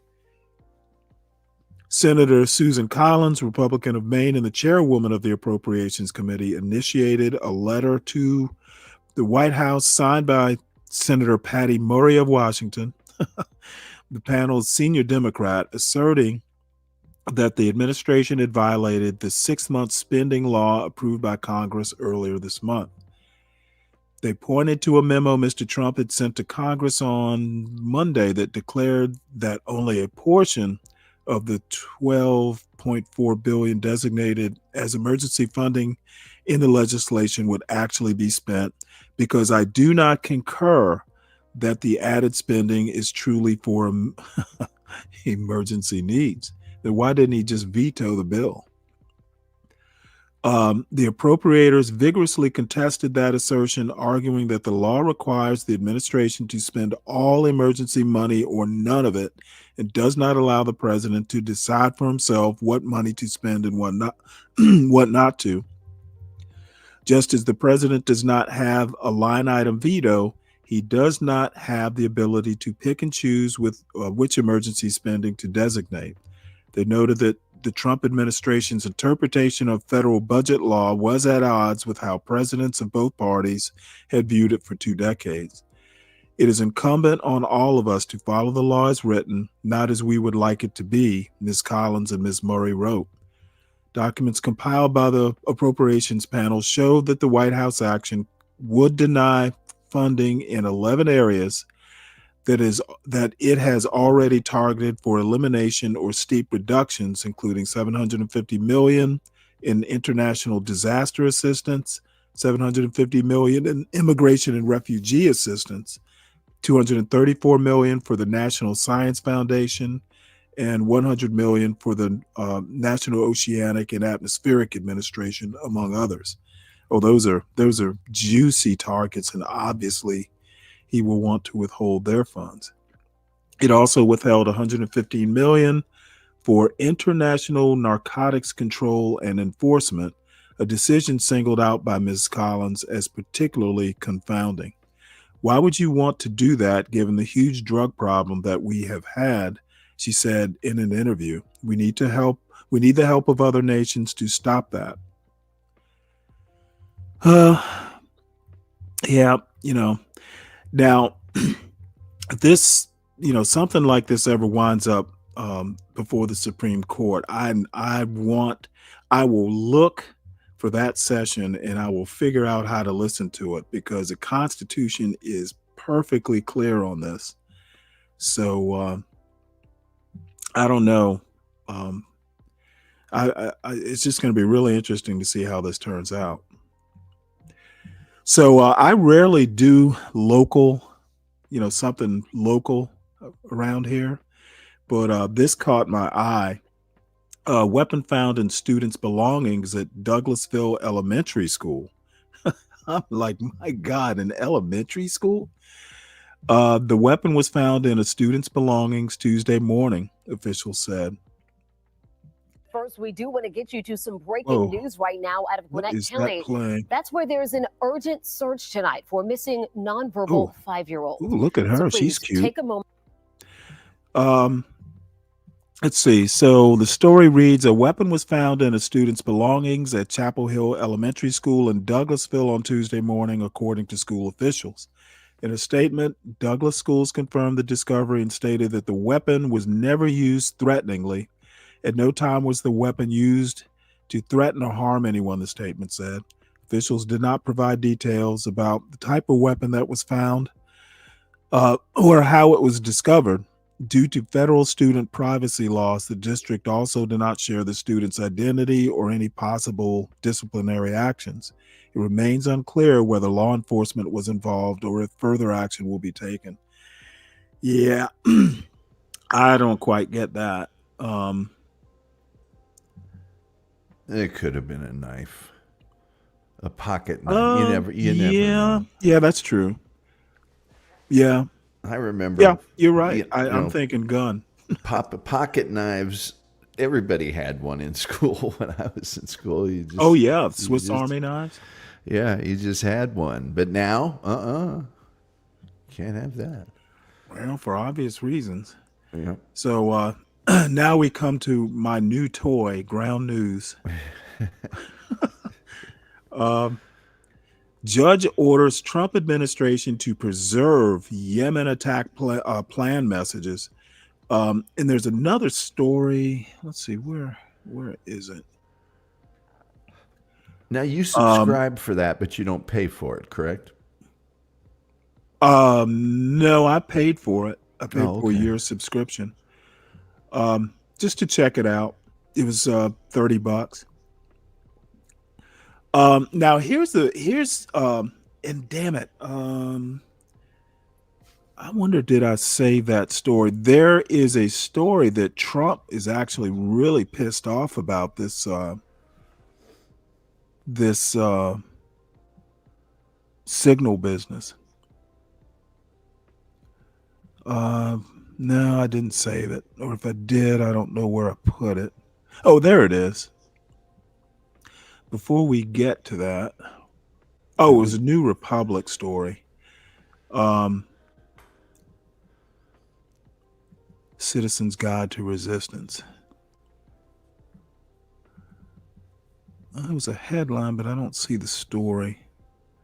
Oh, here it is. Let's see. Assigned to group chat case. I can't remember. I don't think I have a subscription, so I may not be able to see the whole story. Oh, I am. Okay. Maybe I do have a subscription. Trump throws tantrum over judge assigned to war plans group chat case. Donald Trump is pissed that Judge Boasberg will be ruling on the lawsuit over the war plans group chat. It's the same one that's keeping him from deporting more people to El Salvador. President Trump had a late night meltdown on Truth Social about his least favorite federal judge. Let's see here. Darn, I was hoping I could see his Truth Social post. I would pay anything to see that post. And I don't subscribe to Truth Social. Maybe I could go out and look for it, but I'm not going to even bother doing that. So apparently there's some lawsuit. I'm kind of interested to know who's bringing the lawsuit. Let me enlarge this. Federal judge. Trump administration ignored. Now Boasberg will be at the bench to oversee the Trump administration's most massive gaffe to date. You really can't script this, wrote Politico's Kyle Cheney after Wednesday's news that Boasberg will rule on the Signalgate lawsuit. I didn't even know there was a lawsuit. The same week the Trump admin invokes the state secret's privilege to deny Boasberg info. He is assigned the lawsuit over the Trump administration's apparent carelessness with state secrets. Trump officials were sued on Tuesday by the government watchdog American Oversight Tuesday after reports that the Atlantic's editor-in-chief Jeffrey Goldberg was added to a Signal group chat in which multiple cabinet members and Vice President J.D. Vance were discussing an attack on the Houthi rebels in Yemen. Trump himself blamed it on someone who worked at a lower level. Now the judge he's been battling with will be shedding even more light on the embarrassment. Trump is yet to comment on Boasberg's new post, but his Truth Social post from the midst of the Alien Enemies Act battle certainly give us some insight into how he may feel about this. Okay, here's the post. This radical left lunatic of a judge, a troublemaker and agitator who was sadly appointed by Barack Hussein Obama, was not elected president. He didn't win the popular vote, in parentheses, by a lot. He didn't win all 7 swing states. He didn't win 2,750 to 525 counties. He didn't win anything, Trump wrote of Boasberg on Truth Social on March 18th.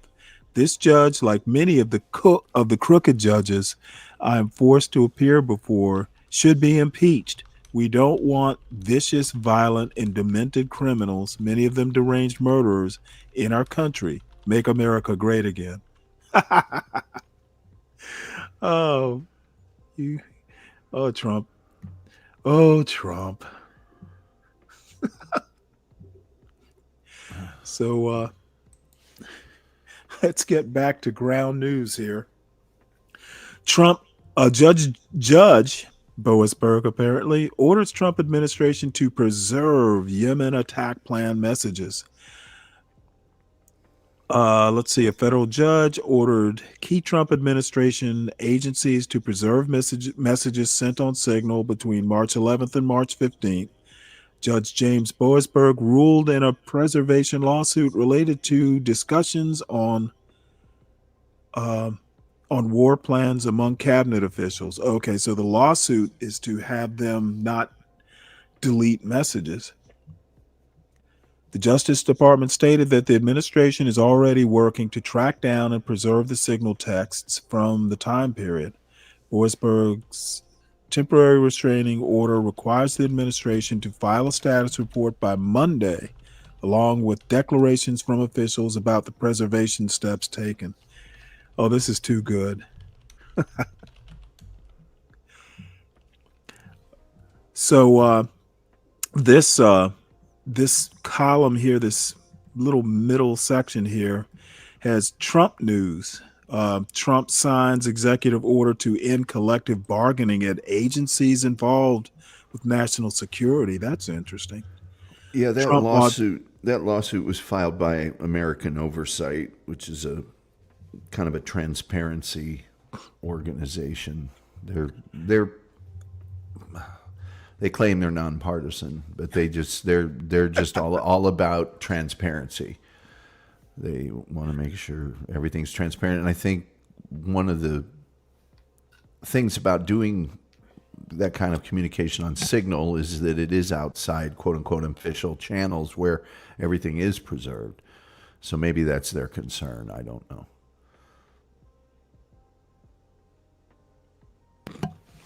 Well, we know that Jeffrey Goldberg is going to preserve his.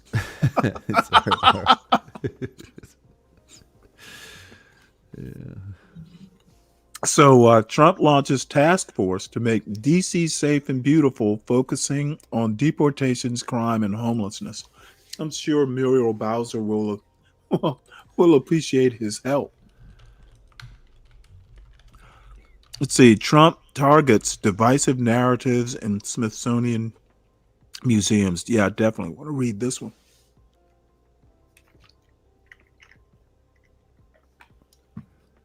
Hold on one sec here.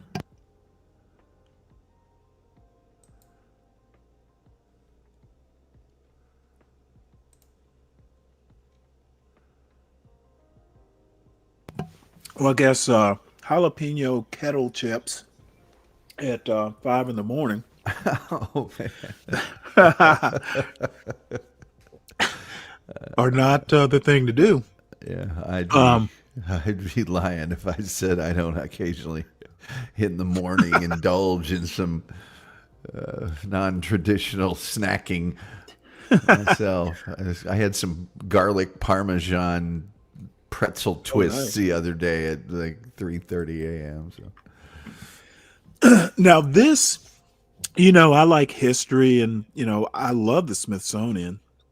On the way to, on I-66, between my house and where I worked, I would pass Dulles. The Air and Space Museum is right, within a stone's throw of Dulles. And so, that, and then, I've been to the Smithsonian institutions, I have seen Archie Bunker's chair. Yeah. So, Fonzie's jacket. Yeah. Now, I've never been to the African American History Museum, but Trump order targets derisive narratives in quotation marks in Smithsonian museums. President Trump signed an executive order targeting funding for Smithsonian programs that he claims have derisive narratives and improper ideology. What the fuck? Trump stated that there has been a concerted and widespread effort over the last decade to change American history using a distorted narrative. God damn. Vice President J.D. Vance will oversee the effort to remove improper ideology from the Smithsonian Institution, including its museums. The executive order emphasizes that museums should be places of learning, not venues for ideological indoctrination or divisive narratives. Yeah. Yeah, this dude, He is anti-First Amendment by a long shot. So let's see. There are 211 articles. Does this summary seem wrong? Let's see. What's the right say? President Donald Trump ordered the removal of improper, divisive, and anti-American ideology from the Smithsonian Institution. The order, entitled Restoring Truth and Sanity to American History, is unclear about what constitutes anti-American ideology, according to Trump. Trump's order claims the National Museum of African American History and Culture wrongly portrays aspects of white culture and criticizes the American Women's History Museum. Oh, shit. The order reflects Trump's efforts against diversity and inclusion programs, suggesting he seeks to reshape historical narratives. He's a one-man Dunning school. You know what? How much you want to bet he's going to defund the African American History Museum? I don't want to bet. I don't know if you remember the museum. Oh yeah, I do. It's still there, right? No. I've never been to it. No. It's been gone for like 5 or 6 years. And I just thought it was such an amazing museum because it was dedicated to news and journalism that promoted free expression and heavily focused on the First Amendment. I did an interview with the curator about it. Really? It was actually, I forget what it was called. It's on my podcast. It's called Rock Music and Truth or something. But it basically they partnered with the Rock and Roll Hall of Fame, and they centered on popular music that spoke truth to power. You know, songs, Dylan and Jimi Hendrix's Star Spangled Banner, things of that nature. And so it was kind of a cool podcast from that standpoint. But they had they had this giant wall that was constantly showing news from all across the world. They had the largest section of the Berlin Wall, I think, that existed. They had Ted Kaczynski's shack there.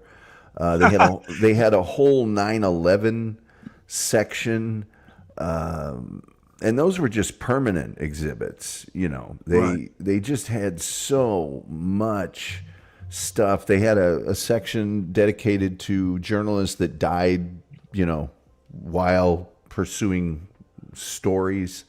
It was just very vast, 7 stories, I think. And it had to close, revenue and... Is that right? Well, they used to advertise, or maybe they sponsored. There's a NPR station, WAMU in DC, and one of my favorite NPR stations of all time. And they had a journalist on there. Well, I guess she was kind of a journalist. Have you ever heard of Diane Rehm? No. Okay. Well, she hosted like she had an interesting story. She was kind of like a housewife, and she, like, after her kids left, she maybe she worked or volunteered or something, for WAMU.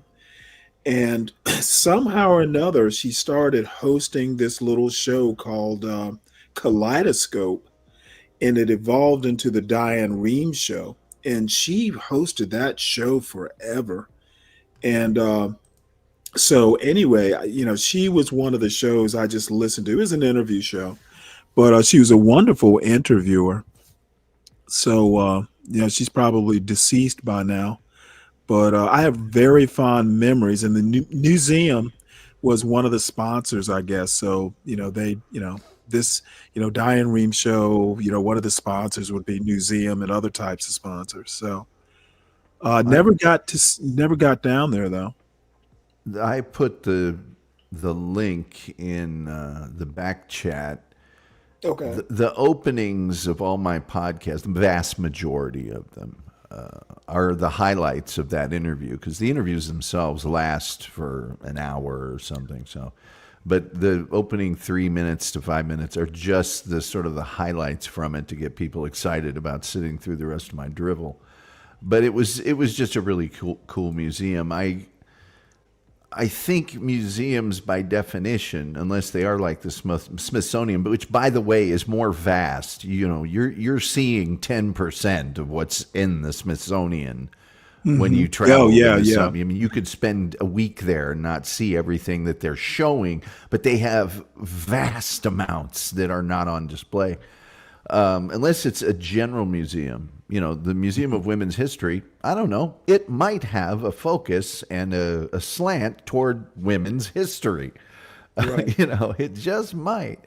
So I don't know. It seems like it's like when people used to complain about the NEA. You're complaining about something that's a drop in the bucket. It's not, you know, it's not even a 100% of the budget, but it's ideologically something that can, you know, get a lot of people. Well, from the left perspective, the most interesting bullet point is the executive order intends to restore historical monuments and ensure future funding aligns with federal law and shared American values. Yeah. I don't know. Jason Stanley's sounding prescient right now. Okay, what did that do? U.S. politics. What am I supposed to do here? I thought it would bring up, oh, there we go. Let's see. Let's take a quick scan through this. Department of Health and Human Services will cut 10,000 jobs. I think they're looking to eliminate the CDC. That would be a colossally bad idea. Yeah. Well, you know why Trump would not like the CDC. Yeah. That is the world's best chance against a lot of things. Not just the United States, but the world. Is that a bad idea?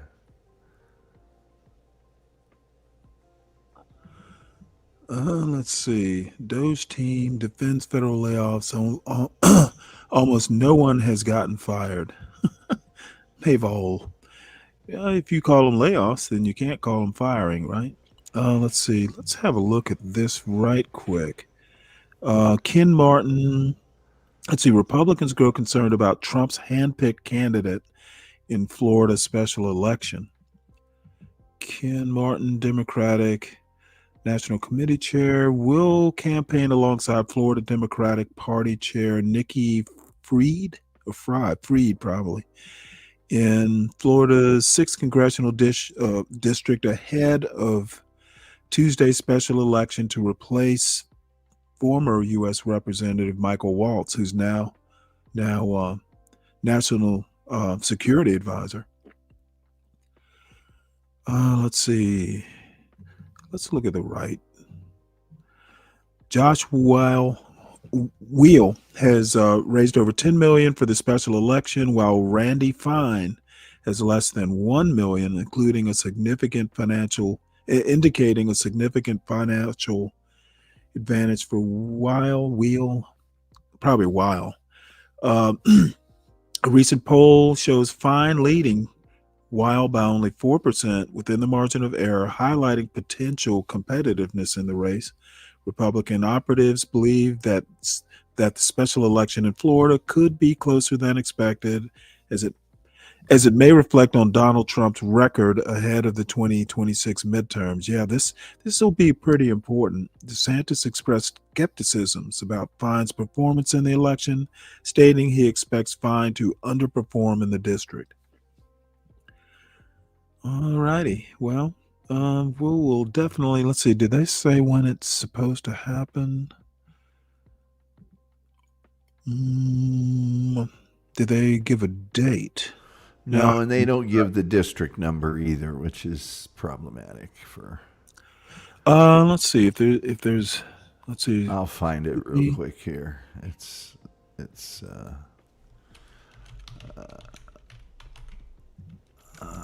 Republicans group. I'll find it. It's okay. Got it right here. 6 districts. So. Do they give a date? Well, I'm gonna check out how he performed first, just so I'm. 2024, he was the incumbent, and he got 2/3 of the vote. So, let me see.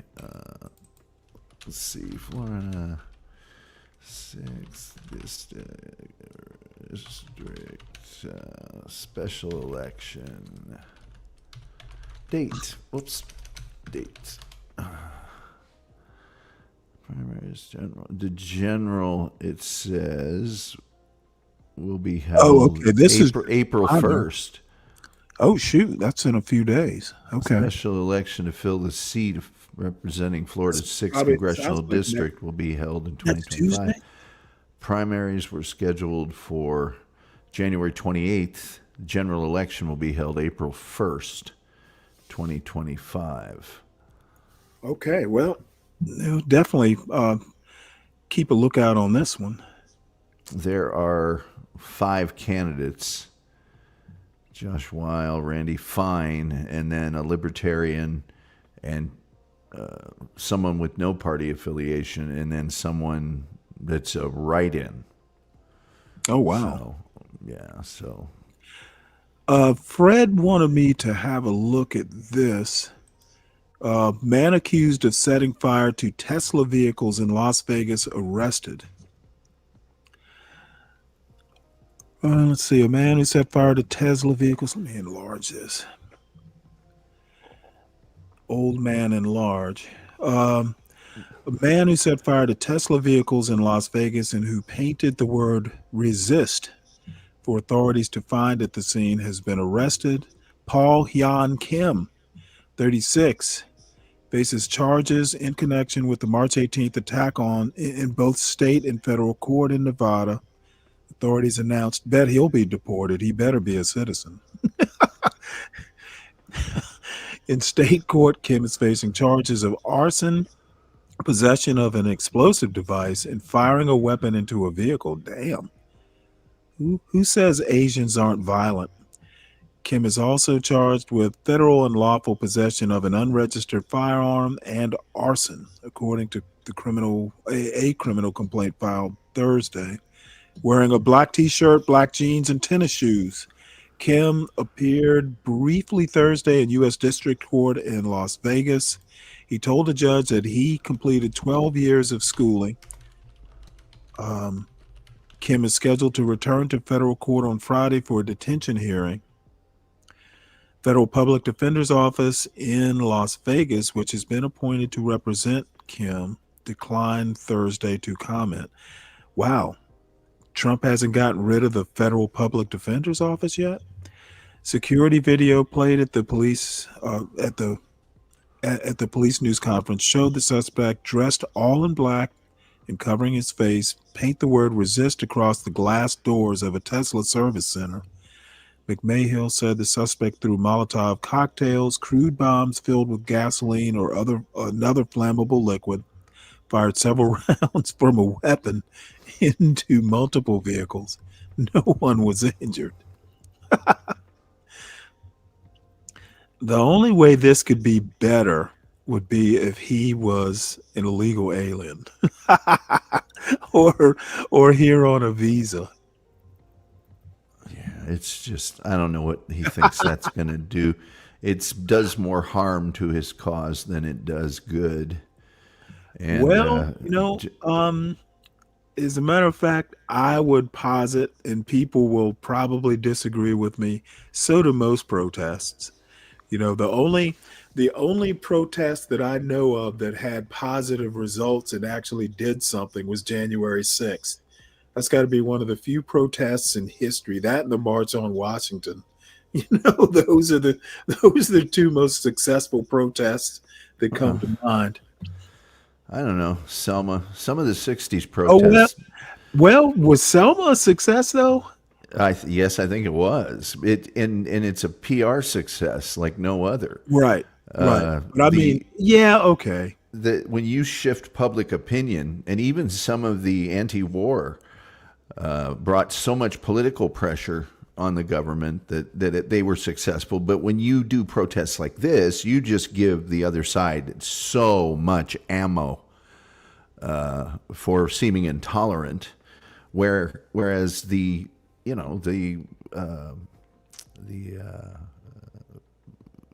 thing to do is, it's so simple. Don't buy them.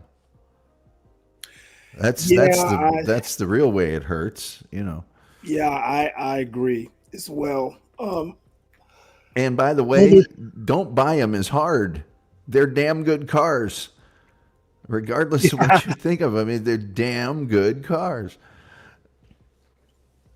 So what do you want me to do? Play the beginning? Oh, you don't have to play any of it if you don't want to. That was just an example of a really, really great museum. You were talking about the Smithsonian and people's closing down of museums, and there's a museum with of course, apparently its funding didn't quite go as planned.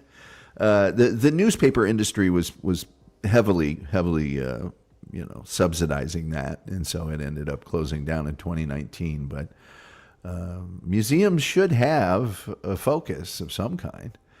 Most of them do. I mean, if you've ever been to the Museum of Science and History in Chicago, or the Field Museum in Chicago, these are amazing museums, as well as the Smithsonian. Let's not mess with that. I've always wanted to go. Is it Philadelphia that has that Museum of Medical Devices? Like, I forget the official name of it, but apparently it's a museum that has like all these historical medical devices where, some of the devices are just like, almost scary to look at. It's medical history or something like that.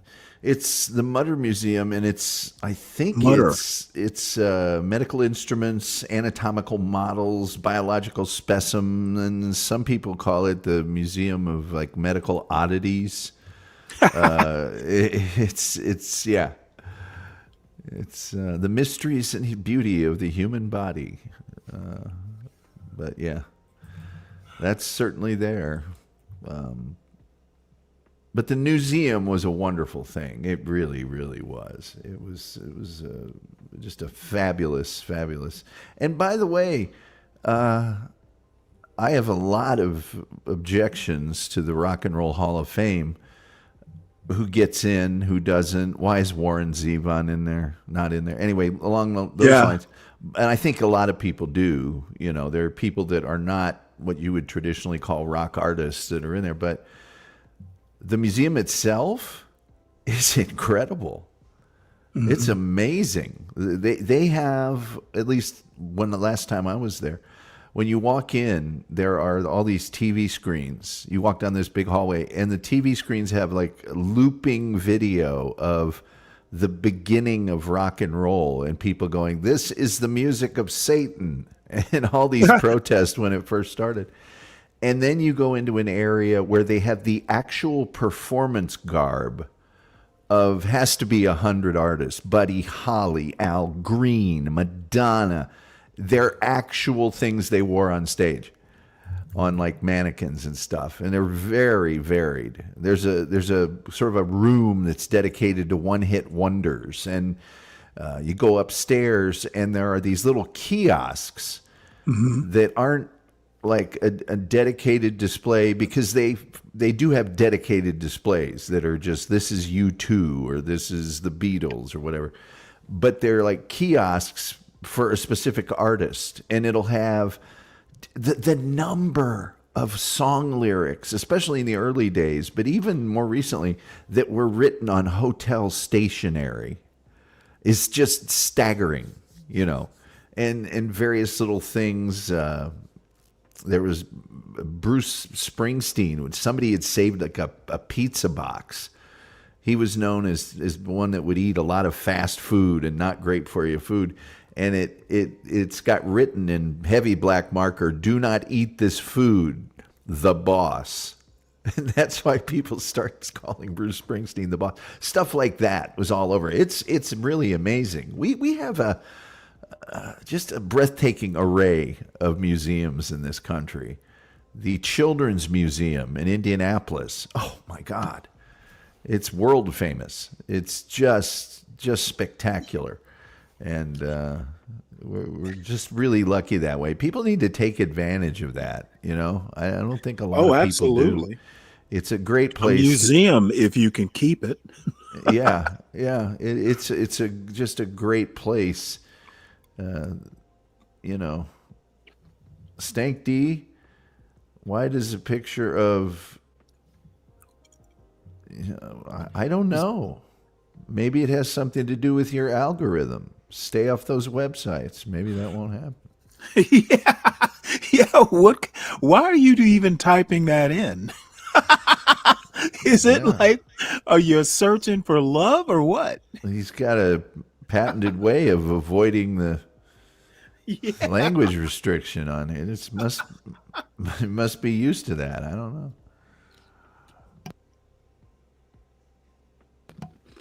I bet he has a hotkey for it.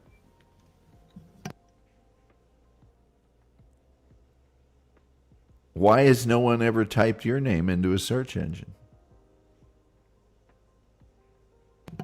Yeah, that's a very odd post for this time in the morning. Hey, Stank D, did you wake up with a Woody or what? Why are you typing that?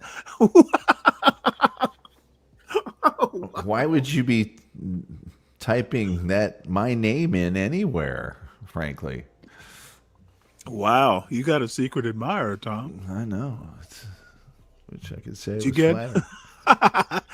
Has he asked you when your birthday is yet? He'll send you a gift. Yeah. So apparently, was yesterday opening day or something for baseball? I don't know. I don't care anymore. Yeah, I don't really follow it, but it was such a nice picture in the Wall Street Journal. I was immediately drawn to it. March 27th. So I guess, yeah. Okay, so it's yesterday. It was yesterday, yeah. Baseball has a wealth gap problem, just like America. So let me read this. Right quick. I can tell you about that when you're done reading this. It's an insane wealth gap problem. It's not like the NFL where there's a salary cap. Oh, no. It's the same problem soccer has. There is no... Soccer has a weird thing called fair play, which you can only spend a certain amount of your income. But the big teams have so much more income. I mean, there are teams in the English Premier League that their yearly salary is not equal to 1 week's salary for some of the big teams. It's insane. But yeah, go ahead and do your thing, and then I've got a chart I can do.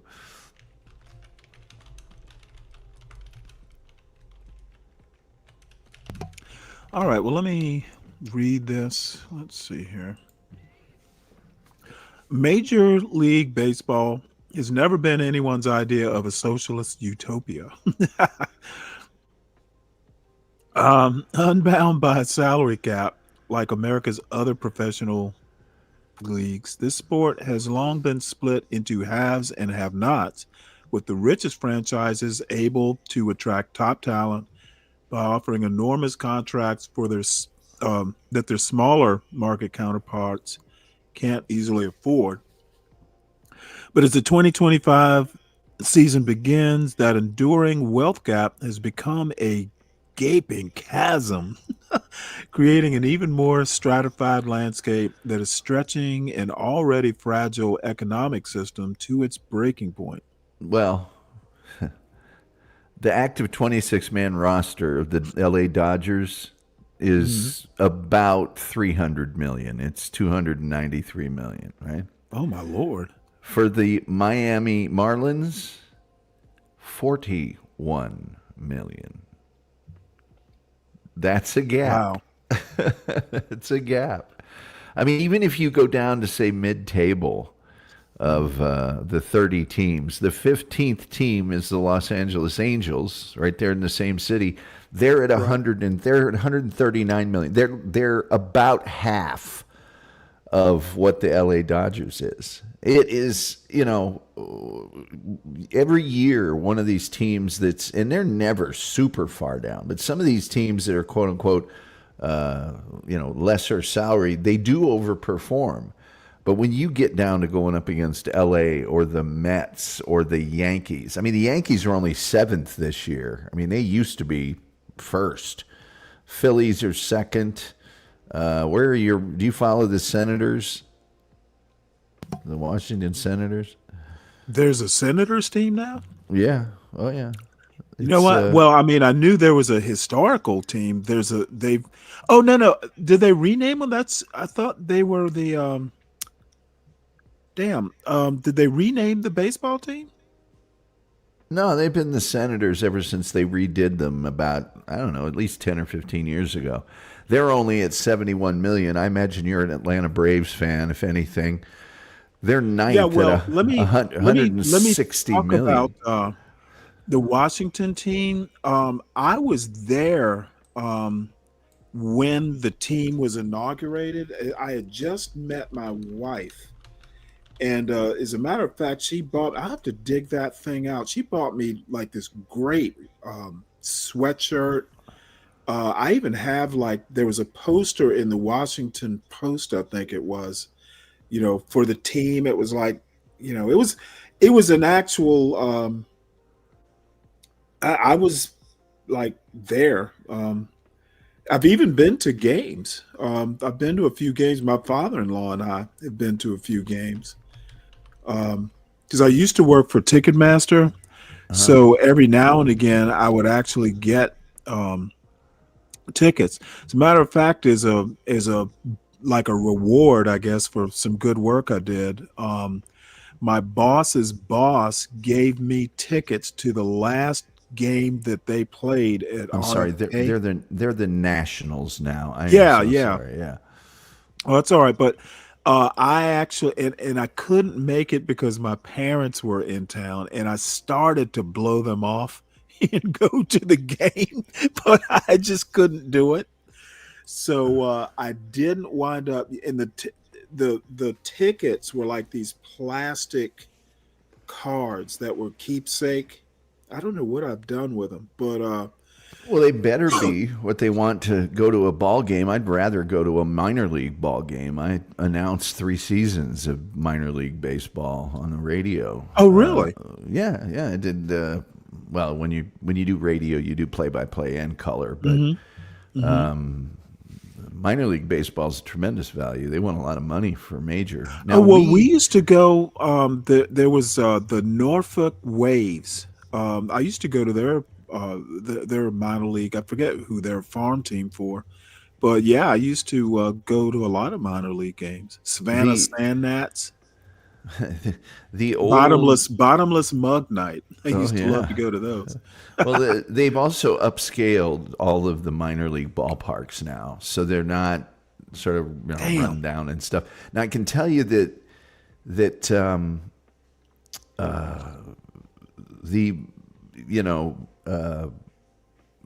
Washington Senators left Washington in 1971, and they are now the Texas Rangers. So the team we have here in Dallas, the Dallas area, is the second iteration of the Washington Senators. I see. Man, they moved that detained tough student to Louisiana already. God damn, man. Federal agents moved a Turkish student arrested in Massachusetts to Louisiana despite a judge's order barring her transfer without notice. Oh boy.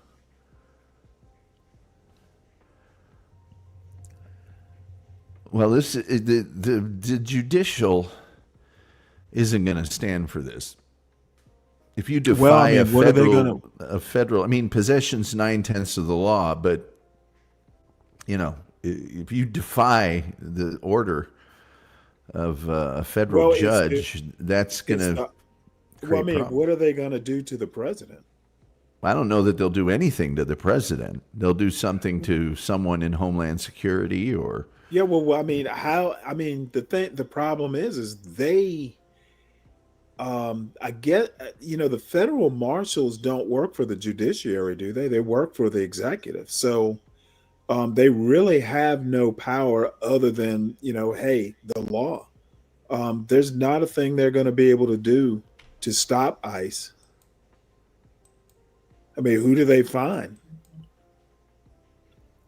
As a matter of fact, I'm surprised that that Judge Boasberg, surprised, and I expect that Trump's gonna defy that order somehow or another. Yeah, that's. I mean, I guess if you just want to, they issue arrest warrants. Arrest warrants. There's always contempt of court. I guess you could defy that too, but at a certain point, then there is no judiciary. Well, remember, was it Trump that actually copped he copped a contempt charge in one of his trials, and they didn't put him in jail. Well, no, they didn't do anything to him he's avoided actual punishment and a lot of things, but that was also a judicial decision. Yeah. Federal workers in limbo after being fired, rehired.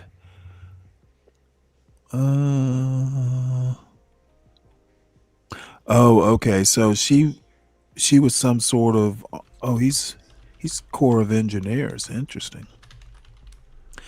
Thousands are back on the job following court orders, but don't know for how long. Hired, fired, now back on the job, sort of. Let me enlarge this. Thousands of federal workers who were laid off by the Trump administration have been reinstated with pay after court orders. Their futures are hardly assured. Los Angeles-based Caitlin York, 32 years old, is among the professionals stuck somewhere between a job and a layoff. She landed a remote position last fall with the Energy Department administering grants for energy-saving equipment. Then she got cut in February, along with thousands of other workers who were still on probation because they were new hires. York has been reinstated, but she is on paid administrative leave after two federal judges ruled that mass layoffs across many federal agencies performed by Elon Musk's Department of Government Efficiency didn't follow proper legal procedure. She also is still working a new job, making $22 an hour as a Trader Joe's cashier, even though she is expecting to restart her government work soon. She took the new gig before the court orders. My cashier job is more secure than my government job, she said. Never thought I'd hear those words. The federal government was once considered among the most stable employers, while workers in the private sector were tossed about by downsizing, mergers, and industry contractions. Federal employees have long enjoyed job security, even in economically rocky times. And, the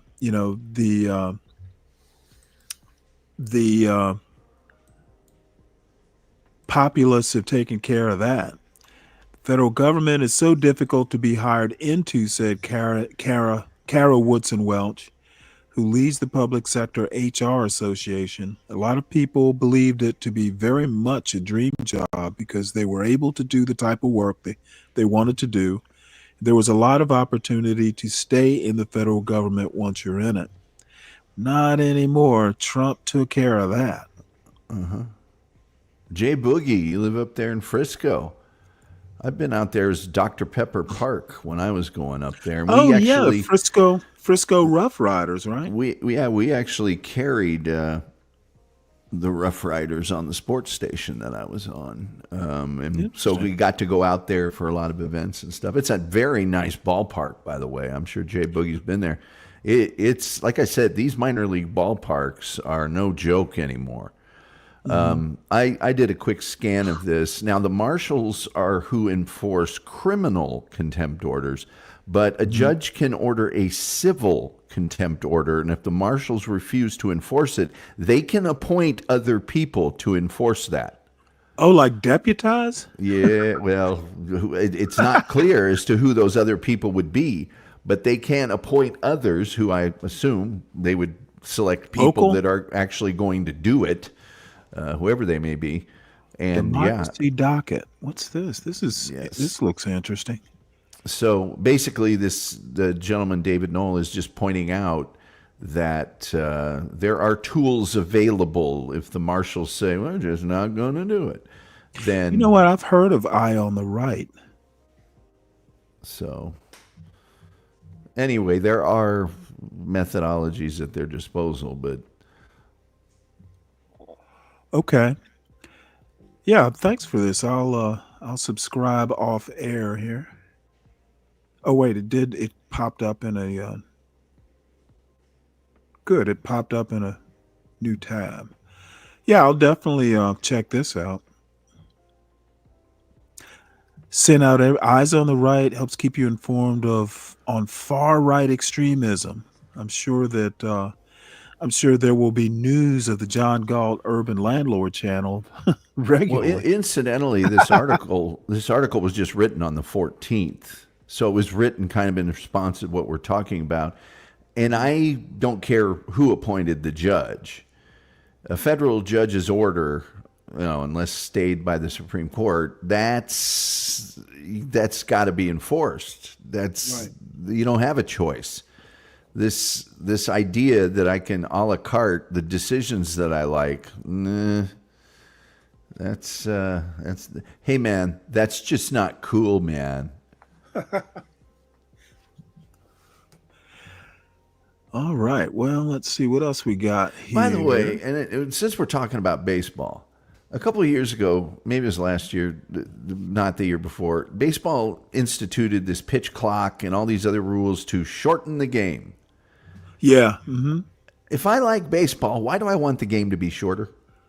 Well, they were trying to attract new fans, right? Well, that's a different thing. I mean, it's like in my position is, well, if you have to attract new fans, they don't like baseball. It's like you could. Well, that's true. You could. Pro football is too boring. I tell you what. Let's give 3 fans rocket launchers for each team. And if somebody's running for a touchdown, they get to shoot them with a rocket launcher. Well, that's not football anymore. Entertaining though it may be. Anyway, that just struck me as, extra innings. I think they start with a guy at second base. I don't know how I feel about them starting to go to the computer balls and strikes.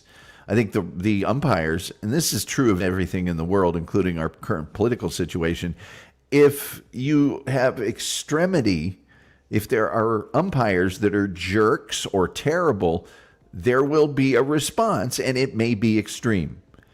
And your awesome collective bargaining and your union that's been holding baseball ransom for the last 40 years, okay, meet my friend the computer. We don't have to deal with you anymore. I put a boycott on baseball when Angel Hernandez was allowed for 15 years in Major League Baseball to just be the worst umpire in the history of ever, and they wouldn't get rid of him. And they finally got rid of him, so now I can watch again. But I used to love baseball, and now it's so inconsequential. You know, to me. I used to, when I was a teenager, I think it was Fox. Was it Fox? They used to have like Saturday, you remember they'd have Yeah, baseball game of the week on Saturday afternoons. Yeah. Game of the week, sure. It was Fox. Well, it was NBC for a while, I think, and then it was Fox. Yeah, I used to love sitting and watching those games. You know,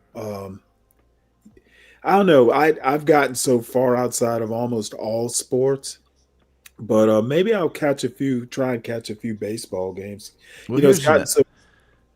here's another thing. You used to be able to watch your local team on television. Yep. Every single game, or 140 out of 162. Now you got to pay. You got to get the sports package, and it doesn't come over the air. And it's even getting tougher in some markets to listen on the radio. And baseball is wonderful on the radio. It really is. Right. And so they've absolutely it is. They kind of shot themselves in the foot. We got to attract new fans. Well, why don't you make it more possible? I mean, 90% of the playoffs in Major League Baseball, you better have the cable package with TNT or TBS on it, or you're not going to see them. And a lot of people, I'm one of them, I'm not getting that package just to watch playoff baseball. Just not doing it. You know what? Let me check this out, because I know Amazon, believe this or not, has been bringing they have Thursday night football, and I noticed I think maybe it was hockey games or something. I'll have to check that out to see if they're having any baseball.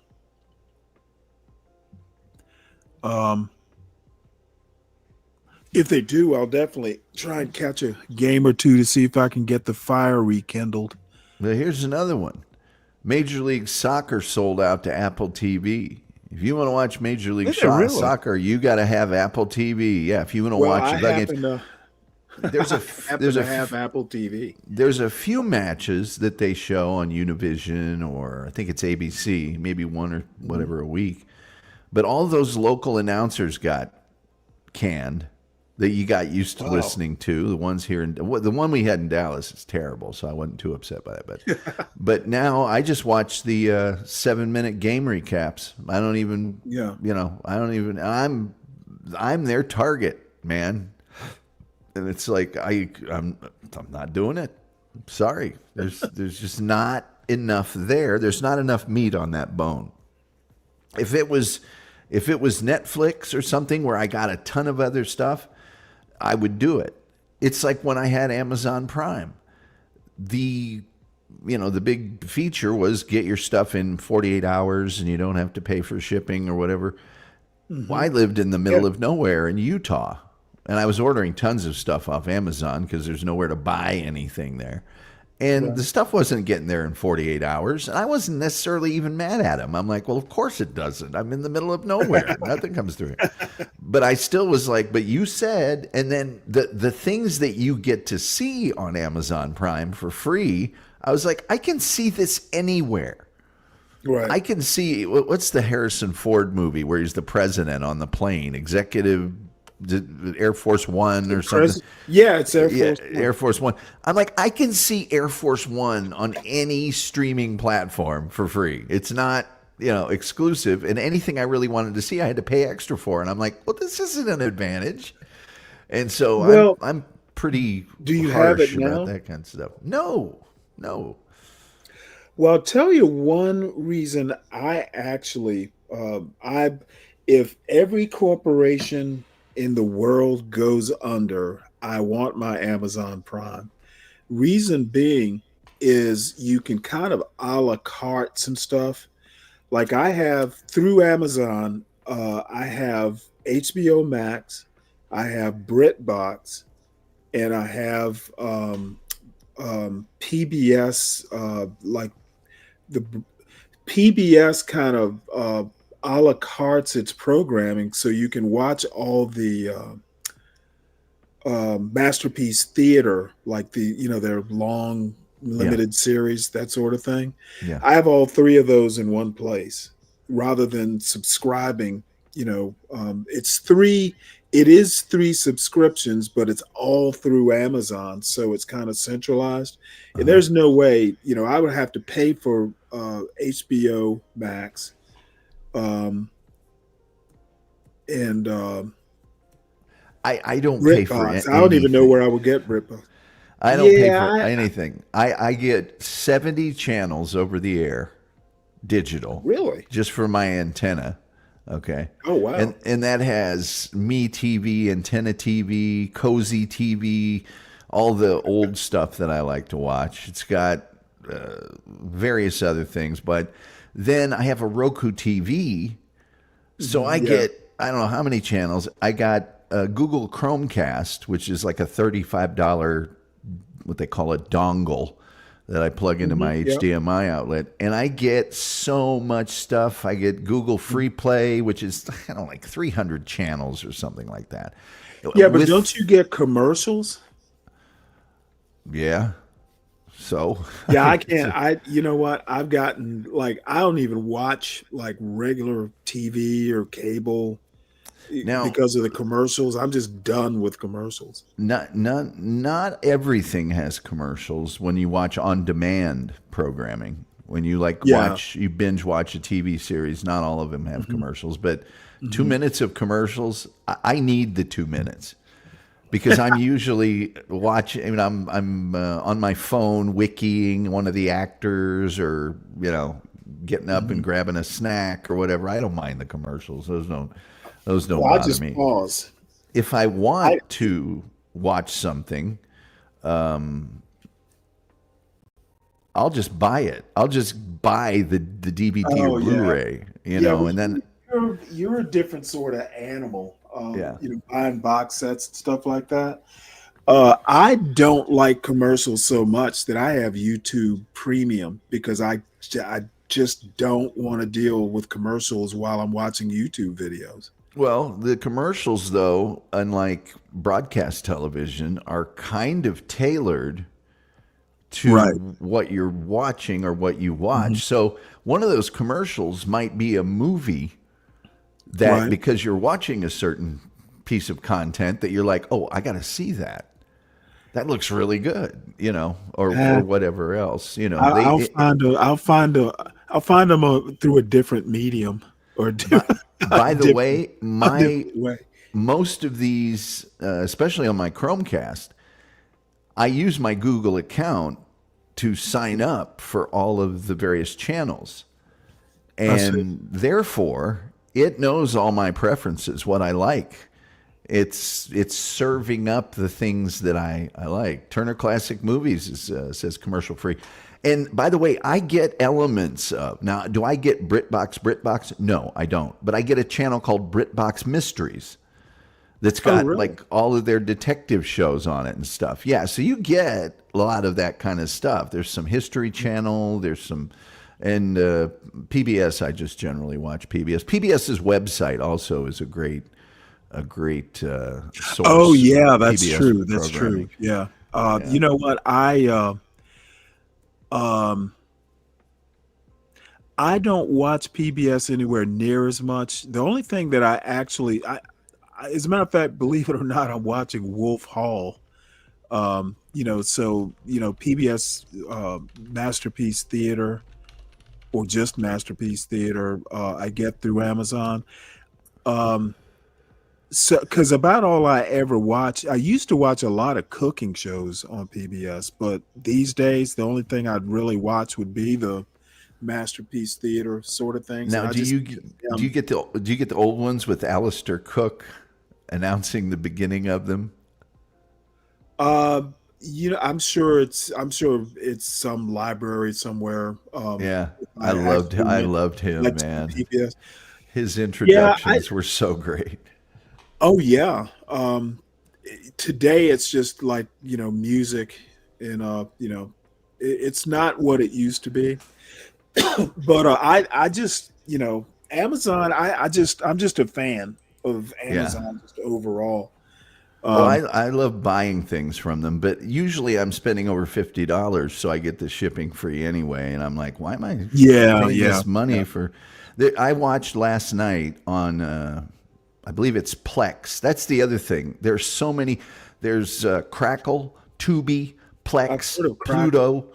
All of these are free networks that have. There's so much television for me to watch for free. It's ridiculous for me to buy, something, unless I'm just going to purchase the DVD. But last night I did my Lenny Bruce show, and then I went to bed and watched a documentary called Lenny Bruce: Swear to Tell the Truth on Plex, which was made in 1998, but it has all the people that knew him in it, and it took like 12 years to make or something like Any that. famous people? Yeah, plenty of famous people. It was nominated for Academy Award for Best Documentary, and it's got his ex-wife is interviewed, his mother, Steve Allen, who was a big supporter of Lenny Bruce even during his tough times. Yeah, there was a bunch of them. De Niro was the narrator, Robert De Niro. So, yeah, there's tons of stuff out there. The great thing also about Google TV is if you search, it's just like Roku, I guess. If you search, it will tell you all the places it's available. So it'll say, what networks it's available on. And then you just zap over there and watch it. Some things are not available, but they're not available anywhere. So. Yeah, I don't, other than like Masterpiece Theater and some of these longer form or series, like short series. I don't know. I don't. For some reason, I found as I've gotten older, I think there is such a thing as adult onset ADD or something like that. It's hard for me to sit down and watch like a 2-hour movie straight through. As a matter of fact, the only thing that I've successfully binged watched lately is I went through all 5 seasons of The Wire. Just finished up the last season last week, and because I needed to refresh my memory. And first 2 seasons of The Wire, just a quick aside, were just it's a masterpiece. Oh, yeah. That last season, they should have ended it at season 4. The last season was almost like a cartoon, where they fake a serial killer to open up an investigation after their true target. And I wonder if that actually if it was based on something real. Anyway, that's off topic here.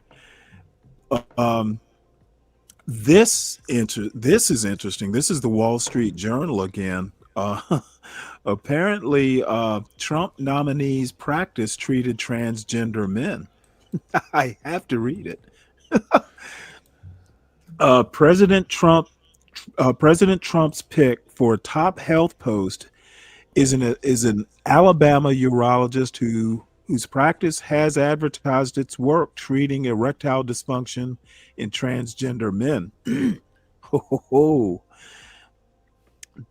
Wait, how do you get okay, how does that work? Dr. Brian Christine's nomination to be Assistant Secretary of Health was sent to the Senate on Monday. If confirmed, he would fill a role that involves overseeing thousands of uniformed public health service officers, and in the first Trump administration was the central hub for public health policy plans. Adam Rachel Levine, who is transgender, had filled the role during the Biden administration. Trump, on his first day in office, ordered agencies to weed out gender ideology from their operation, from their operations, and has sought to bar most transgender people from serving in the military, and has directed the Health and Human Services Department to restrict gender-related surgeries for minors. In a brief interview Thursday, Christine didn't address his practice's work or advertising, but denied treating transgender patients. Never treated those individuals, never did that, he said. Otherwise, no comments. The White House didn't respond to requests for comment. Christine has donated to Republicans for many years, according to federal campaign records. He ran unsuccessfully for Alabama State Senate in 2022. The Alabama GOP called Christine a longtime conservative grassroots activist and is dedicated supporter of the Alabama Republican Party. In an ex post on Tuesday, congratulating him on his nomination for the health post. He has spoken out against transgender athletes in women's sports. Men are men, women are women. Surgery or hormones do not change that fact. He captioned a video on Instagram. He also said in the video that he treats patients at a Catholic hospital in part because it doesn't allow gender reassignment surgeries. For doctors or nurses whose faith teaches that a person's gender is not something that can be changed, forcing them to participate in so-called gender reassignment surgery and hormone manipulation would sacrifice their conscience. He wrote in a 2021 opinion article for Yellowhammer News. Interesting. I've never heard of them. Let's see. Christine specializes as a doctor in penile implant surgery and has published scientific papers on the procedures. His urology practice just outside Birmingham, Alabama, has about 30 doctors. It has sought transgender patients. The 2017 issue of Peach ATL, a magazine aimed at the LGBTQ community in Atlanta, contained a full-page ad with his name and headshot and offered services for gay cis trans men, including male genital aesthetic surgery. He was the only doctor in the ad. No prejudice or bias, just outstanding care, the ad said. Your sex concerns are our concerns. A 2019 medical conference speaker biography of Christine said his practice focuses on, among other conditions, erectile dysfunction in patients who have undergone female to male gender reassignment. Well, hypocrite or no? Yellowhammer News is an Alabama-centered news organization. Interesting name. Yeah. So, any thoughts on that? To me, that just seems kind of like an interesting. Well, I guess you know what? It's business. That's probably what he'll say. It's just business. Alaska is on a mission to sell energy plan. Houthis are weakened but not broken. Now that's all those issues with the war plans on Signal, and they're just weakened. Yeah. State-sponsored dating. Oh, I would love. Too bad I don't live in, where's this, China? Of course, they would pretty much have to. They've got some issues. Pop the balloon, China. Yeah. Oh, by the way, and tomorrow night, I've got like 5 or 6 pop the balloons backed up. But our African friends, that African dating show, Pan-Africa. They have basically decided to do a version of Pop the Balloon. They had a thing on YouTube, like a YouTube announcement a few days ago. So it's going to be interesting. Their version of Pop the Balloon. They've given into the trend. Let's see. That's continued from page 1. I guess I'll have to go back to page 1. I hate to derail this again, but no, it's all right. There was, and I got it for free when I was in Utah. It was part of their public. Utah has an incredible public channel. And of course, everything comes out of Salt Lake, and we got it off of a mountain, off of a repeater, and, got a certain number of stations. But for a time, we got a network called MHZ Network. I think it's called MHZ Choice now. And you have to pay for it now. So, of course, say goodbye. Is it a French? No. But what it is all of the best of international TV shows. So it's like, and it's subtitled, but it's all of the best programs from most of the countries in Europe. And man, do they have some good stuff. I'm telling you, it was great. There were certain shows I never missed. They were just fabulous, absolutely fabulous. And so if you see that anywhere, oh man, is it good. It is really good. And you don't think about it, but it's like, well, all these other countries have their own stuff, and they can't be terrible, and they have that kind of same as England. They have that more, it's a little bit more artistic because it's, they don't feel the need to just keep making them. They come out when they need to, sort of a thing.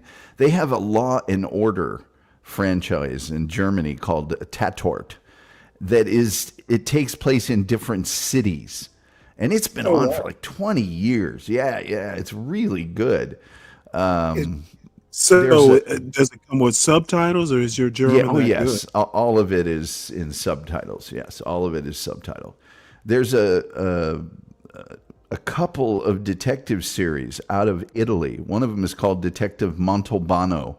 They're real detective series, but they're a little bit whimsical. There's another one called I want to say it's called Bulletproof Heart. That's about an investigative reporter that's got a bullet lodged in his heart, that he's supposed to take it easy, not eat, spicy foods and stuff. And that's what he did for like 20 or 30 years. And he finally is getting older and he decides, you know what? I'm not going out like that.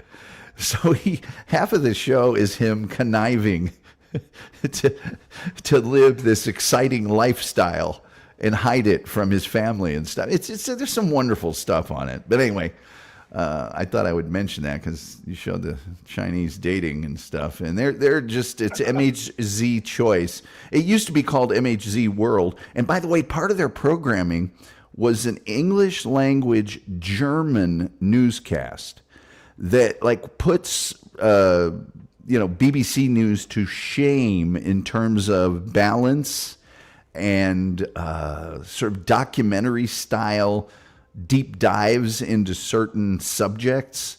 It's really good. Anyway, MHZ Choice, it's called now. It used to be MHZ World. I've heard of MHZ before. As a matter of fact, I think they have it on Amazon. I would imagine that they do. It's really great stuff. Bulletproof Heart. Let's see. Yeah, TV series. The guy who's the main character was this comedian, and in Italy. And at the end of every show, it was sort of like the show would end. And then when the credits were running, he would be walking through the break room of this news area that he worked in, or some area where there were people, and they would go, "Oh, tell us a story. Tell us a story." No, I don't want to tell you a story. And then he would do this sort of elaborate, funny story at the end of every one. It's just a freaking amazing show. And all of the cases that he solved were unsolved mysteries and stuff. It's just wonderful. Just wonderful. There's another one it's called Bar Something. It was about all the people that hung around this bar in Italy. That it was it just didn't feel as commercial as some, not all, American programs are. And some were very dramatic, very. Some of them were really dark. But anyway, I always try to mention that to people because everyone's always looking for something different. And if you don't mind subtitles, I know some people do. That's a great choice. And they should be sponsoring my show for that, by the way. Well, they've already got an Amazon deal. Yeah, good. I'm glad. Let's see here. Even a $14,000 handout can't get these singles to marry. South Korea revs up matchmaking efforts. I don't want my parents to find out is a quote. Subin Kim and Dassel Yoon. Let's see. Lee Oin Jin has a secret fear. The 31-year-old barista worries her parents will find out about all the cash handouts and dating services local governments are offering to reverse South Korea's shrinking birth rate. You know, that's interesting. I wonder if America will ever do something like that. They will make me apply, she says, with a big sigh. It's called OnlyFans. Dating. State-sponsored dating has become a phenomenon here. It is spread across the country as its fertility rate slumps, falling to an average of 0.75 children per woman, about a third of the figure needed to keep the population level stable. City governments launched matchmaking services and other incentives to boost the world's lowest birth rate. Wow. The national government has expanded parental leave and increased cash payouts to newlyweds. In South Korea, a socially conservative country, marriage is by and large the only route to having children. Fewer than 5% of births come outside of wedlock. Wow. Sahagu, a district in South Korea's second largest city of Busan, offers singles who match at its events around $340 to spend on dates. Those who get married receive roughly $14,000 upfront and are fated with housing subsidies and more cash to cover pregnancy-related expenses and international travel. No participant has claimed the prize for marriage. And then it goes off to page A9. That's an interesting idea. Any thoughts on that? I don't understand it. Why not? I don't understand the reason for shrinking birth rate. I mean, I understand the economic reasons and all of that, but it's an affectation of modern life. And if they feel like they need to incentivize that, then super. I think that traditionally has gone in waves like everything else. You know, there's a boom and then there's a bust. And, I figure, I think we're approaching 9 billion if we haven't. Yeah. I mean, if we haven't passed that threshold, it's probably time to thin the herd a bit. Yeah. It just seems like, won't that just take care of itself eventually? I don't think we're in danger of extinction as a species. The miracle of birth, I look around, well, the miracle's doing real well. Yeah, I mean, I think you're right, but I guess South Korea doesn't want to shrink to a point to where North Korea can just walk in. Well, that makes sense. And if somebody's going to pay me, I mean, you might as well,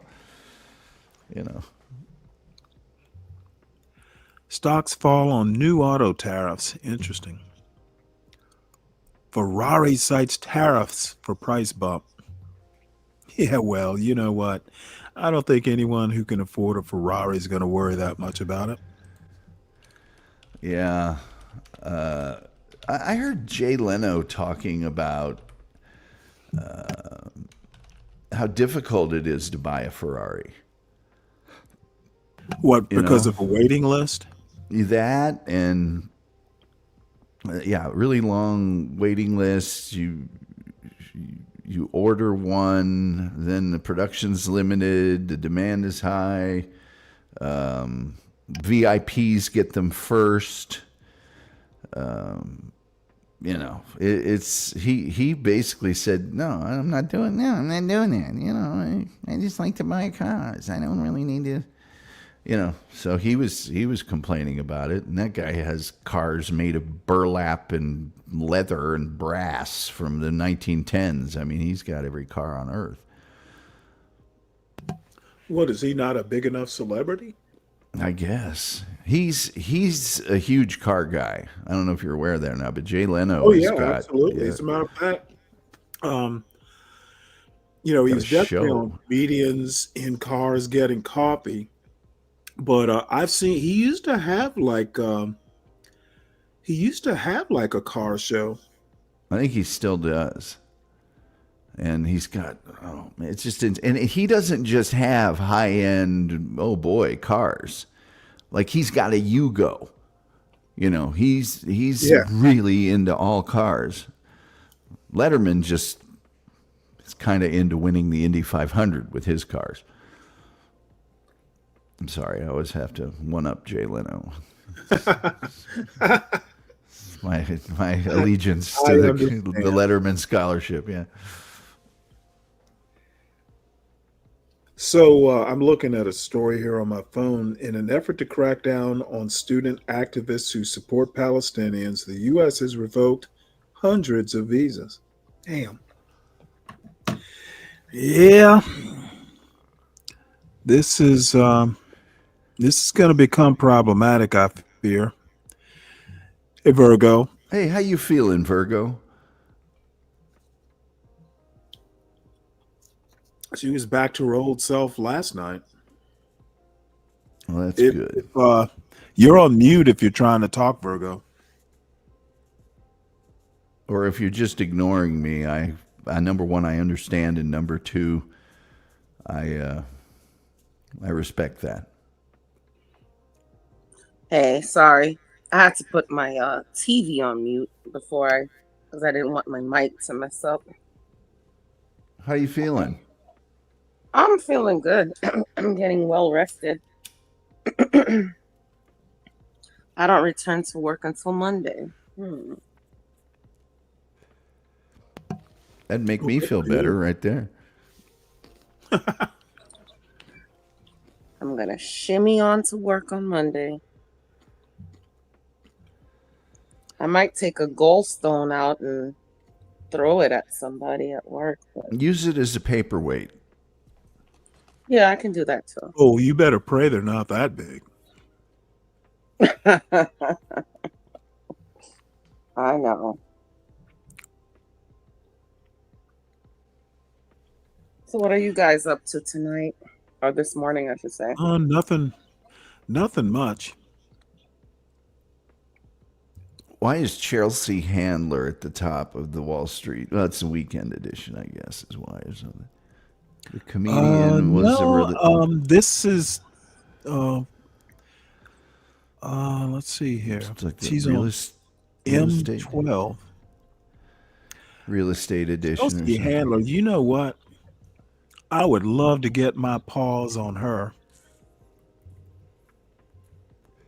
From what I understand, that didn't used to be that difficult back in the day. Yeah, well, knowing Stanley, I have to ask him what does he mean by that. Oh, I think she's gorgeous. Oh, okay, that's what I thought you meant. She's not particularly funny. Yeah, because us women are not funny. Yeah, well, I don't know about that. Joan Rivers was funny, so Roseanne's funny. Oh, that was a jab at HB, if he's listening. Oh, well, HB is wrong about a lot of things, if not most things. Oh, Lord. Oh, I'm not shy about saying that. I would, if he were here, I would tell him. That is a young man in need of a book or two. Let's see. The mansion abandoned by Kanye West is listing again. 39 million. Abandoned. You know, Tom, you missed. I did a little 14-minute or showed a little 14-minute video about housing styles throughout American history. And they didn't mention log cabins, which saddened me because that's definitely, like the A-frame, type of log cabin. That's definitely a type. As a matter of fact, my wife and I, when we were home shopping, we almost closed on a log cabin home. It was gorgeous, and the owners decided it was on 5 acres, and the owners decided they didn't want to sell after all. I love log homes, log cabins. Well, they made quite a comeback here about 10 years ago. I was actually looking at one to build one. And if you get logs of, I think it's 12 inches in diameter, and do what's called a D-cut, so that the flat edge is on the inside of the house and forms a traditional flat wall, you don't need insulation. It's good for cold, good for heat. And log cabins are awesome. Log cabin, so lickety thick. Yeah, I guess nobody caught that reference, huh? I log no. cabins are what?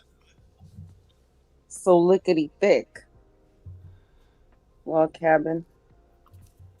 It was a syrup. Oh, okay. Oh, that's not syrup. It's corn syrup.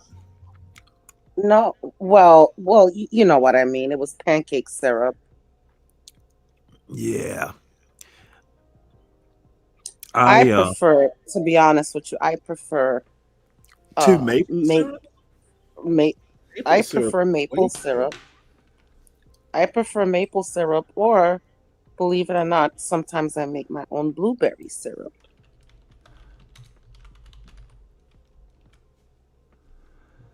Barry Diller's a real jerk. Have you ever met him? No, but he's the one that canceled USA Up All Night. Real jerk. What an asshole. What a jerk. Now what do you watch? Nothing. I never watched the show. I was just jumping on your bandwagon. I appreciate it. I did a whole show about it this last week, I guess it was. Oh, you did? Yep. Did you guys see any of the outdoor footage of Gene Hackman's house? I've seen an aerial photo. No, they did. They had the police body cams from showing up there. They had nothing from inside the house, but they had the outside of the house. It's a lot more elaborate than it looks from the sky. A lot of walkways and stuff. And it's like, yeah, I guess if you have the money, but those houses, that's a lot of upkeep. Yeah, that's true. Yeah, I told about you 4 maids. When my son was, I don't know, in grade school or something, I guess he had rich friends. And, he asked me, well, I don't know if he asked me directly, but he kind of intimated, hey, why don't we live in a bigger house? Like a McMansion. I think he might have even said, why don't we live in a McMansion? And I said, well, besides being poor, it's just the two of us, and you can't even keep your room clean. So how are you going to keep a whole McMansion? You don't like doing chores, and I'm not going to get a house, that needs a lot of upkeep. And for the two of us, I'm not getting a housekeeper. That's just a total waste of money.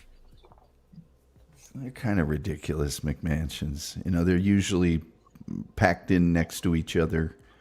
They're not particularly well built. You know, build your own. If you're going to spend that kind of money, man, get a plot of land outside of town. Be by yourself. Absolutely. Build your own. Now, don't tell me she's not gorgeous. When I lived up in Northern Virginia, up on Blue Mountain, when I first moved up there, there was several acres of an apple orchard that had been up there for years, decades. The owner, somehow or another, you know, the land got bought by a developer, and they took out all the apple trees and built McMansions. It was just like, you know, a whole neighborhood, no trees, you know, because there were only it was an apple orchard. They built all these fucking huge McMansions. And after living up there a while, I actually met a guy who owned one of them.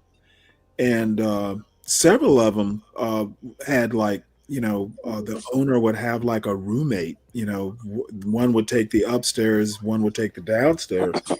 This guy was divorced and he lived there all alone. And he basically just lived in like, you know, 2 or 3 rooms, including the kitchen. And it was just like, I can't remember how much, but I asked him because it was on top of a mountain.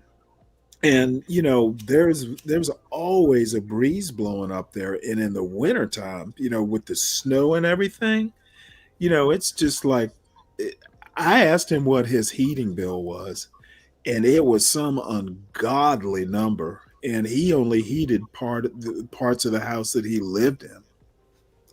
So, you know, even if I could afford a McMansion, definitely by myself. If you don't have a big family, what the hell do you need a house that big for? Or unless maybe you have everybody a lot of better relatives. be coming to live up in there.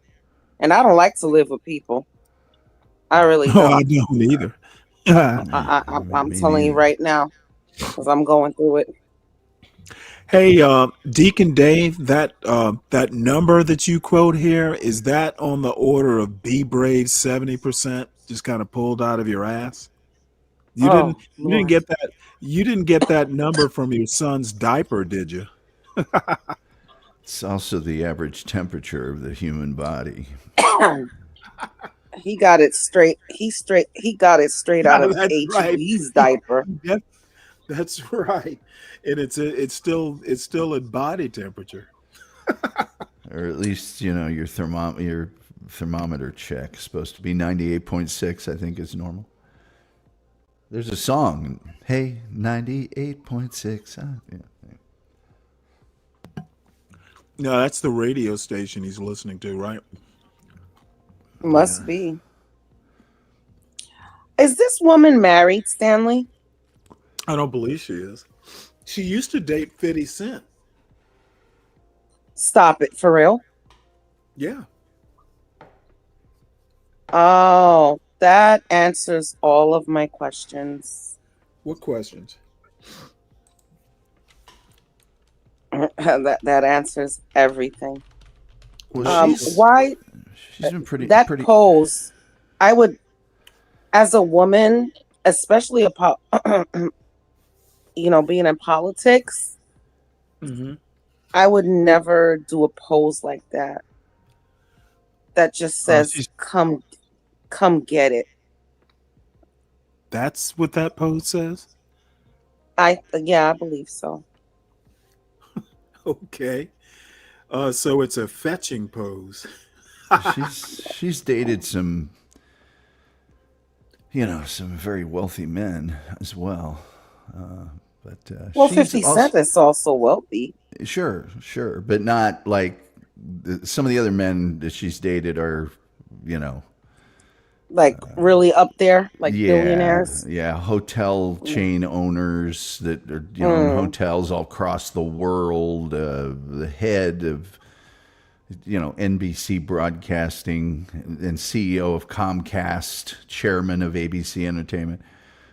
She's been pretty open that she was very promiscuous in her early years, or when she was doing stand up and things like that. But so that pose, it's pretty funny about it actually. But that pose, and like I said, it answered all my questions. Yeah, she's attractive. She's a very attractive lady. And her talk show was very popular for a while. She's actually, I've seen a photo of her nearly nude. She's, whatever she did, she is well preserved. I'll just have to say that, because she's right at 50, I think. Maybe even over 50 now. She's 50. Well, these women in the spotlight now, they do all types of surgeries and Botox and fillers. I don't think she's the type to do that, though. Really, Stanley? Really? No. They all do it. Yeah, okay. I'm not going to debate a woman on that sort of thing. They all do it. You know why? Because I I work with women, and I see how they age, and then I look at these, celebrities or whatever you want to call her. And well, if you looked like, at now, that no photo's I'm sure that photo's been touched up. Yeah, absolutely. They do that too. She's had a facelift, rhinoplasty, Botox. Has she really? Cheek implants and breast reduction surgery. So. Well, you know what? That doesn't deter me. Now, if she has tattoos, that will do it. But she can get Botox, and that wouldn't phase you, huh? Hey, it does not bother me if she does that. It would bother me a little bit, but as long as she doesn't, as long as it's not that noticeable. But the tattoos, yeah, that will bother me. She has one. Does she? Damn it. Yes. And it's a tramp stamp. No, it's on her left shoulder blade, and it reads, "I have been crucified with Christ." What? Wait. It's text only. It says, "I've been crucified with Christ." Okay, well, that's got to be some sort of Jewish joke, because she's Jewish, or has like her one of her parents, at least. So this is Edinburgh.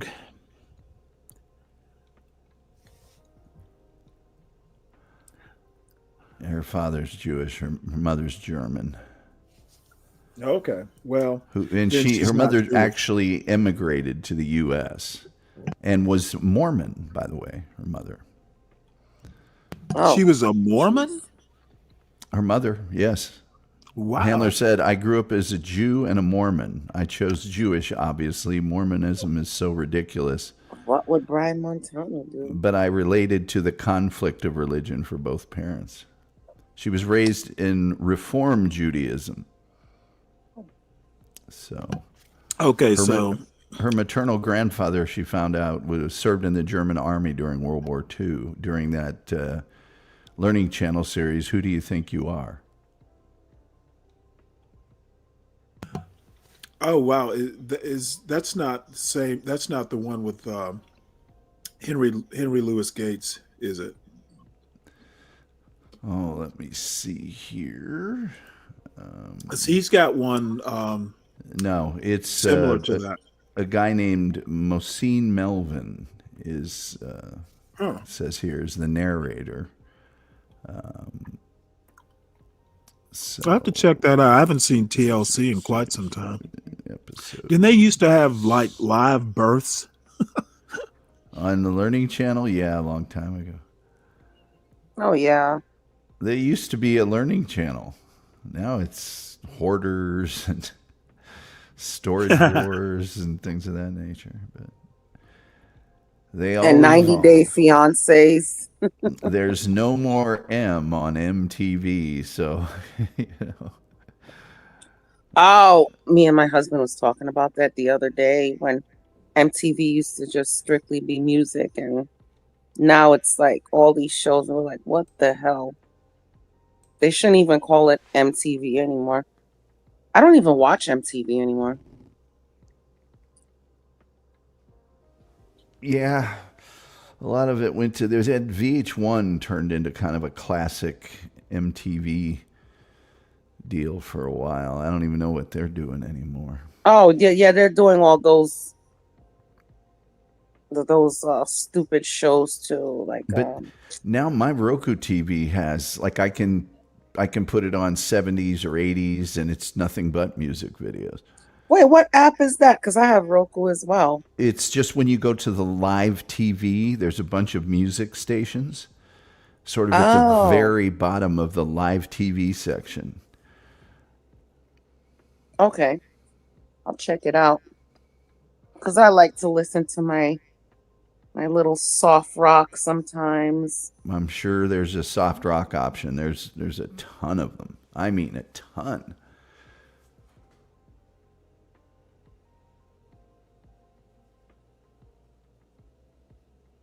Yeah, I love my 80s. I love my 90s music. Well, I'm just glad you're feeling better. I can only imagine. Thank you. I hope someone gave you a pitcher of blood when you got home. I just want to make a blood smoothie right now. They gave her sangria. Yeah. Made with blood. Where's this at, Stanley? Edinburgh, Scotland. The video is very choppy on my end. I don't know about anybody else. But let me see here. So, if I was a vampire, right?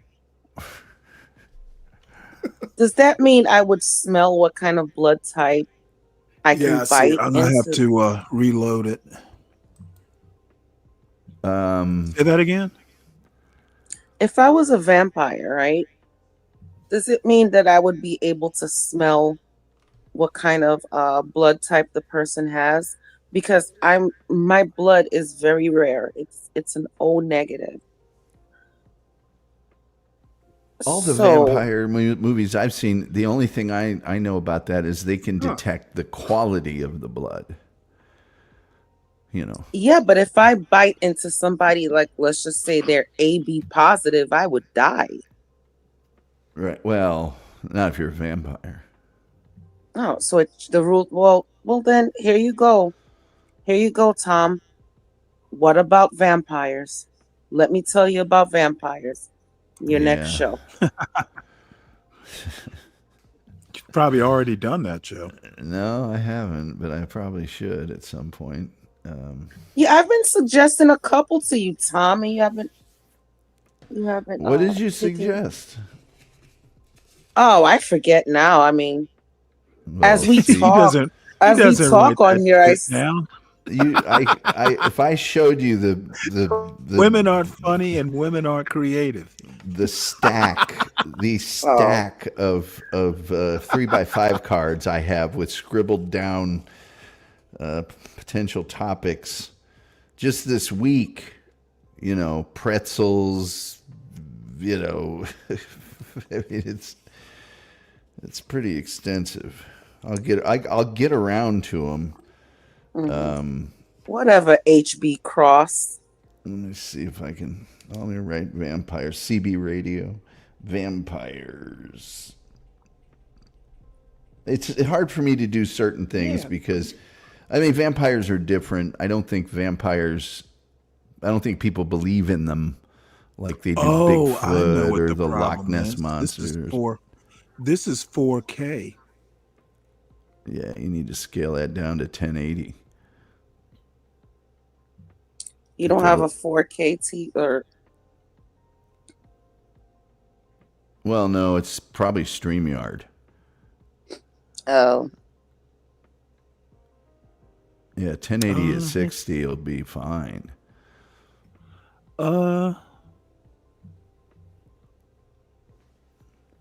See if that does anything. If not, there's always 720, man. Wow. Well, the other thing is I'm also on my I'm on my 5G router instead of FiOS, the AT&T FiOS. I've been. Are you on Wi-Fi? I'm on Wi-Fi, but it's T-Mobile. Let me switch over to the AT&T and see what that does. I'm hardwired on everything. It's you know what? I don't even have a Cat 5 cable. Believe it or not, I used to make Cat 5 cables. They're not that hard to make. I've got a 50-foot Cat 5 Oh, cable really? here. Yeah. I don't need all of it, but just in case. If you knew how Wi-Fi delivers information, you would never use it. I use it for a lot of things. Really? But yes. What do I need to know? Well, hold on one sec. I might drop out. Hold on one sec here. All right.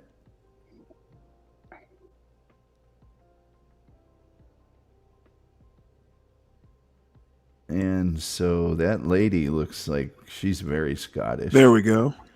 Now we're talking. Look at that. Oh, that went over smoothly, Stanley. That's good. Wi-Fi sends information in little packets that are not contiguous. Right. So if you drop buffering speed for even a short period of time, it creates issues. But you also need to understand that that packets are your Cat 5. That's how computers, they send information in packets. But it's not. Doesn't matter. It's not a transmitted signal over the cable. Where is this, Ireland? Well, you mean through the air? It's Edinburgh. Yeah, that's correct. It's transmitted through the air. I mean, that's the definition of Wi-Fi. It's going through the air, so it has to be sent, and then it has to be reassembled at the receiver end, and that gets into. But you also have to understand that's the same process. It's TCP/IP. Now, Wi-Fi is a different protocol, but all information for security, all information gets sent that way. It's reassembled at the receiving end. I'm even at the beginning of your StreamYard. It says, for better connection, use a direct hardwire connection. Oh well, yeah. It's direct over a medium is always going to be better. That's what I'm saying. And when, depending upon the decoder that you're using, some decoders will have issues when those packets don't get sent. Like if it misses, exactly that, and so that's what I'm referring to, and that's why I'm saying for broadcast purposes, you just wouldn't, it doesn't really matter. You have to remember, I'm a router. I'm that way. So I'm also not wanting my computer to have to go through that decoder function through the air with Wi-Fi. Well, the other thing with the Wi-Fi is it can be stolen. Yeah. Yes. But that's this is Edinburgh, Scotland. Some fine video there. Yeah, it's funny. The 3G routers aren't as good as Wi-Fi. I'm sorry, as fiber optic. Yeah. But I'd switched it over to test it, or maybe AT&T was out. I can't remember why I switched, and it had been working great. So it's the first time I've noticed. It's only under huge protest that I use a wireless mouse. Everything I use is, I have hardwired headphones. I have all of it's hardwired. Oh, dang. Tom, get with the times, man. Well, I bought a wireless mouse last week. So with all my birthday money, I bought a microphone, I bought a mouse, and I bought a laptop stand. Well, speaking of which, I have everybody, a Ferrari. I have a Ferrari mouse at my job. Really? Shaped like a Ferrari? Yeah, I always have those novelty kind of mice. Novelty mice. Yeah, I was about to say mouses. Virgo. Well, mouses is probably correct, to be honest. For a computer mouse. Virgo, I am with the times. The hard wiring is broadcast standard. That's okay. perceived as the very best way to do it. So there's no Wi-Fi signals in a radio or a TV station. It's all. Well, you know better than me because this is what you do. I don't do it, so. No, real people use corrected. Wi-Fi, and for this, it's probably fine. I'm just OCD about that kind of stuff. And I'm using a very old computer, so I don't want it to have to do any extra labor in processing. Everybody, I have forgotten to do it. I've been on like over 3 hours and have forgotten to say, everybody make sure you hit the like button, like, share, subscribe, the John Gall Urban Landlord channel, Stanley Cross channel. Also, Tom Gully Show. Support the Tom Gully Show. Yeah, and support your host. It's coming up on the weekend. Might need some beer money. So support the show by supporting your host, and also Portia J, who by the way, go ahead. No, I was about to say, sorry. I was about to say that's why we need Solid Snake, because Solid Snake is always on top of this. Where is he? Yeah, he's on top of a lot of things. Oh Lord. I was going to say that I don't usually, last night on Politicking with Portia, I was going to say I don't usually do those body cam video, real crime, true crime. I don't usually get into that stuff. I did enjoy, the little time I was on there. But it wasn't that bad. It was just, no, it wasn't that bad. It was informative about, Well, I can't say it was informative. Well, it's if I hadn't known about the woman strangled, if I hadn't known about the woman strangled on her conjugal visit, I'd still be okay. She was a good-looking woman, Tom. Yeah, she was a good-looking older woman, Tom. Serious. 62 years old, and she was crazy enough to marry an inmate and do conjugal visits.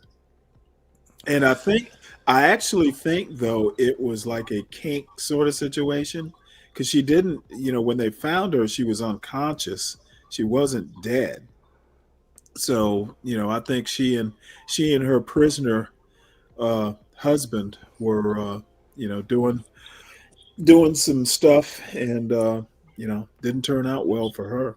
Yeah, and I told Stanley that they need a safe word when you're doing those kind of kinks. Yeah, I know a safe word. I'm not going to date an inmate. There's your safe word. Well, there you go too. But I'm talking about regular life, Yeah.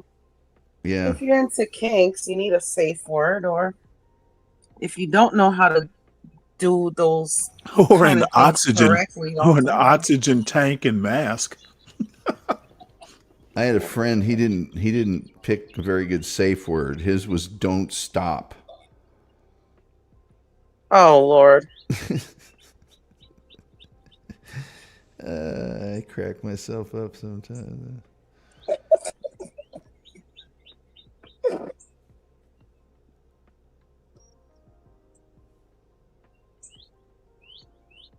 Let's see here what we got going on.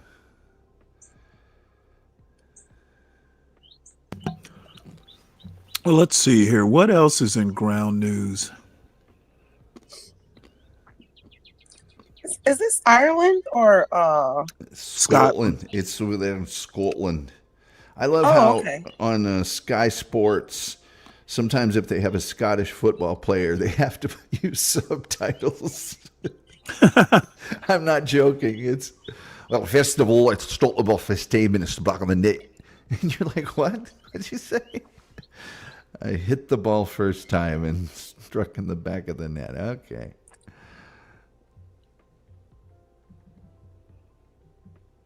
I must visit someday. Don't, well, you know, have you ever had haggis? Oh, hell no, and I do not want it. I did a whole show on it. I would try it if I could get the authentic stuff. Yeah. Yeah, it seems a pretty rough way to go to me, but What's that stuff they sell in the can? It's called a menudo. Well, they sell haggis in a can. No, it's the other one. It's called cock something or dick something. I don't know. Oh, I know what you're talking about. Spotted dick? Yes, spotted dick. Spotted dick. Yes. Let me tell you something. I would, if I tried it, I would never admit to somebody that Isn't that similar spotted to dick. let me look it up. It's some sort of pastry, isn't it? I thought it was like a jelly type. I don't know. Let's see. I don't know, like a bread or something. I don't know, in a can. Oh, yeah, it's a pastry. Yeah. Or a pudding. Yeah, it's a pudding. That's what I was saying. Not a jelly, but a pudding type of a thing. Spotted.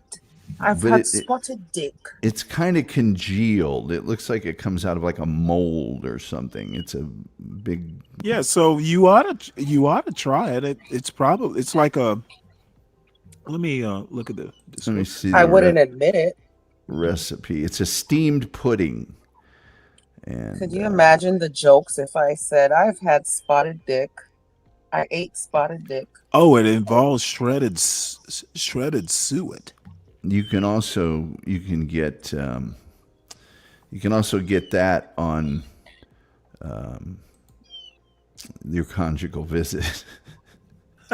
Spotted dick. Let's see. It's got flour, salt, vegetable suet, or frozen butter, castor sugar, currants, citrus peels, medium egg, milk. So it's like a sweet thing. Yes. Oh, yes. Kind of like a bread pudding in a can or something like that. Exactly. Only, yeah, that's kind of what it is.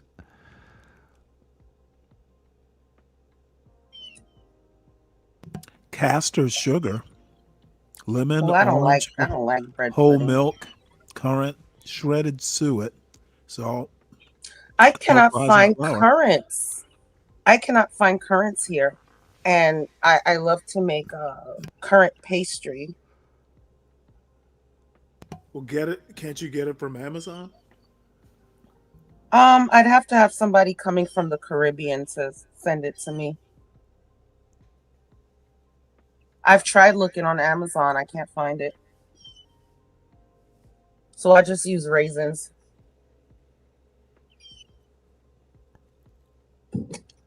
I mean, it doesn't taste the same, but it's called currant rolls. But I use raisins and it comes out pretty good. You just use puff pastry. You sprinkle some brown sugar, some butter, put the raisins in there and roll up the pastry and bake it and cut it. It's pretty good. What I'm not a about sweets spam? person. Spam. You know what? Oh, I meant to get spam last time I went grocery shopping. By the way, probably go an hour or so more. So I have something to do this afternoon. Of course, is I'm HB not coming up? particularly tired. Is So HB coming up for gone uh, trucking? Oh, I think he's I supposed to have be no home this weekend. I have no idea. He usually doesn't go online do a show when he's home on the weekends. Yeah. I didn't see anything. I was expecting to see a morning toast. Yeah. Oh Lord. Yeah, good old morning roast. John has something scheduled at 10:25. Talking about Jess Hilarious for the 8th time. I don't know what the big deal is. She got fired. I don't either. I It is still, what it is. People get fired every day. yeah. I wish I could do it. I wish I could do a show on every Well, time I got fired. she's a black woman, and apparently any rigmarole, as my mother used to say, in the black community or on Breakfast Club or whatever, they have to point out black people's dysfunction at all costs.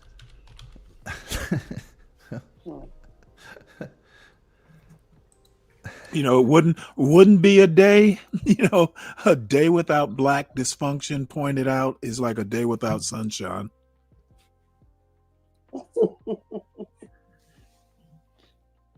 Ain't no sunshine when they're gone. Ain't no sunshine. Man, I had like 3 shows with my name in the title yesterday. On your own channel. Yeah, I had one on this channel. Be Brave did one that I didn't even bother watching. And Truism, the Storm Crow or whatever he is. Yeah. He that Lady Boulay video that I showed, oh man, he did a whole show on that. And I had subscribed to his channel, and I get the pop-up, and I just popped into the chat, said hello, and they're like, oh boy, this whole shit, the guest of honor is here. You know, come up to the panel. I'm like, what are y'all talking about? So I just, you know, he's another hornets were flying. Insufferable troll. Yeah, he's like, oh, I guess the clown shoes are coming out, and I'm like, you don't wear those all the time? Yeah, I know. You know, they're like, well, hey, come up to the panel. We need some knowledge. And I'm like, well, you know what? Classroom opens somewhere around 3 or 4 tomorrow morning. You know, come up to my show. I am by no means coming up. Well, I was on my way to bed anyway, so I wasn't going to waste time, you know, going back and forth with them. But, you know, if you want to know something, come here. Yeah, that's all the passive aggressive stuff. It's like, you really think that's getting over with anybody that has a brain? Well, it's not even so much what he's saying. It's the tactics of just It's like, come on, man. That's a child does that.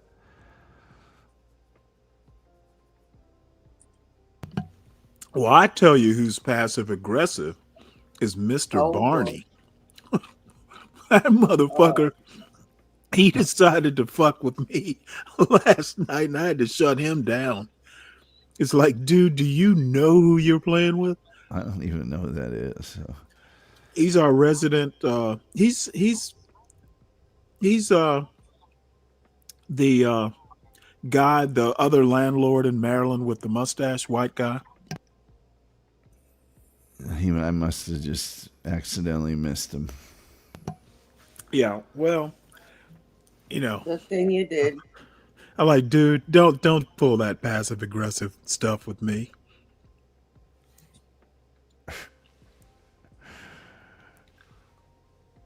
But he'll come up. He'll Oh, come up. He'll hey, come up to the congrats. Hey, roast. I was wondering who that was. Yeah, I forgot to mention I'm at 100 subs now. Thank you so much. There you go. Oh, congrats. Yeah, I was surprised, but definitely pleasant. The march to 100. Yes. So yep, I definitely appreciate it. I need to wait. What does it say? Barney is part of Rainbow Nation. Oh my lord. You know that's uncalled for there, Dwali. So yes, everybody, I made it to And thank 100 you. subs. And thank you, Stanley. I see you subscribed to my Yeah, I did. I didn't know you had my a channel. well, I don't actively do it, but I did start something. But yeah, I don't actively do it. But thank you for subscribing. You have a channel, Virgo? What's it called? It's just I only have like 2 videos on there. Like I haven't done anything recently.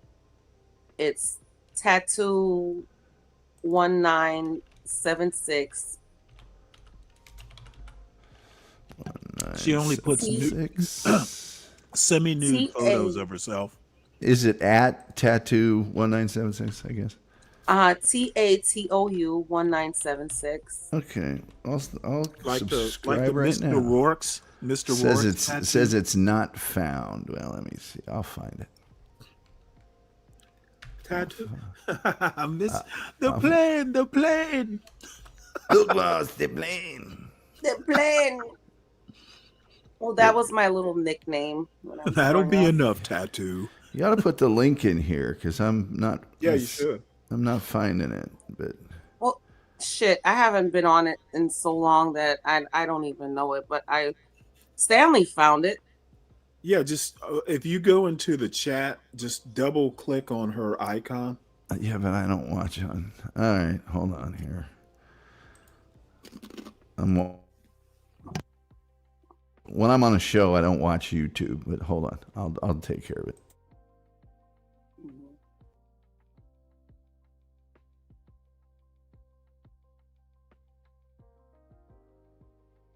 And maybe Dwali, what's your channel's name?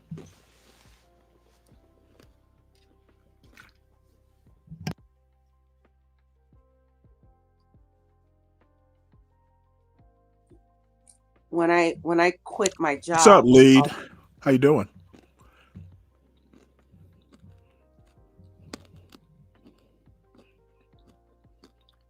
She's not in the chat. Oh, really? Well, yeah, I guess she would be up here, wouldn't she? Yeah, there's no. Oh, hold on. I'll find it. What's up, Lead? How you doing? Hey, Lead. There we go. All right, now I can rock and roll here. I haven't forgotten that Martin Luther King speech. I'm gonna do a short.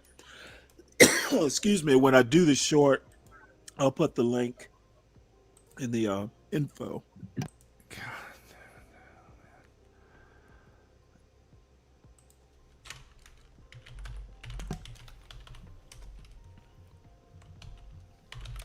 Diwali, what's your channel? If you want, put it in the chat. We can all subscribe.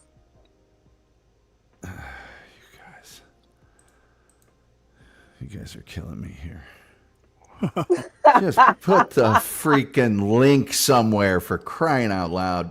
When I double click Here, even in I'll do YouTube, it it for you. doesn't take me anywhere. It just says report or block. Maybe it's because I'm on a Mac, but Hold on one sec. I'll find it. I'll maybe do something like San Jose, do a couple of shorts of cooking. Because I'm planning on quitting my job. Already? You know what? I can't do this anymore. I left the car business for a reason. and now I'm being reminded why I left it. It is so stressful. I need to get back into just working from home. But I'm not gonna just up and leave when I have to return the car. I need to be able to buy something, and I'm just gonna wait. Well, you should wait till your house is inhabited again. Oh, that will be in maybe 2 weeks. Oh, nice. Yeah. Just for future reference, your channel is at 1976 Tattoo. Oh, okay. Yeah. Oh, I didn't know that. Yeah. And you have another subscriber. Meaning I just subscribed. Oh, thank you. It's nothing big. It's And just... you know that dress she's wearing is very Chelsea handler-ish.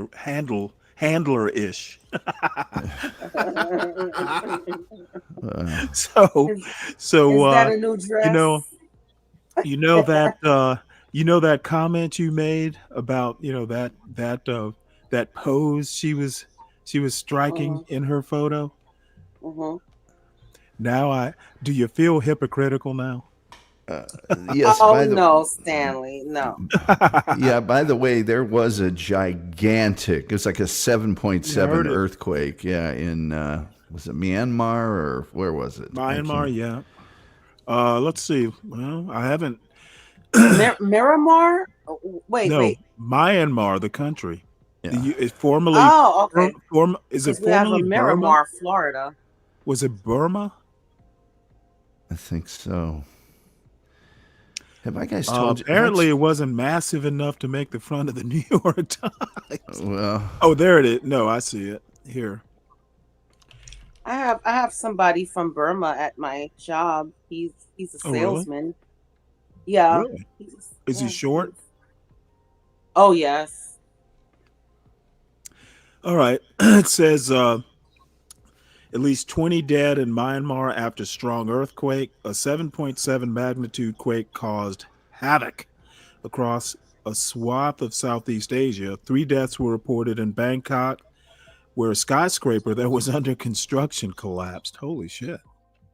Oh.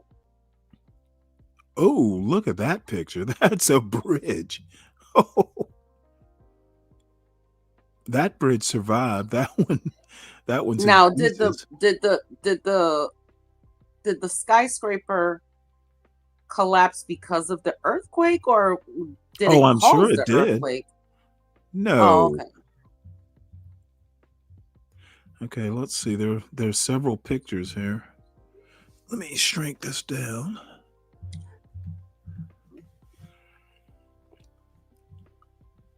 Let's see, they've got sound to this.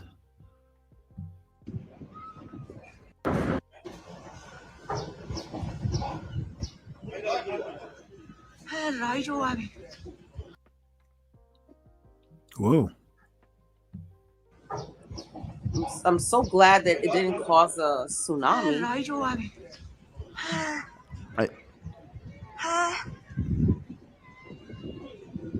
I just put a channel in the back chat called Agenda Free TV, and it is this guy. His name is Steve Looper. I don't know how he does what he does. Every piece of breaking news, it's like, does the guy ever sleep? He starts pulling in sources like you can't imagine.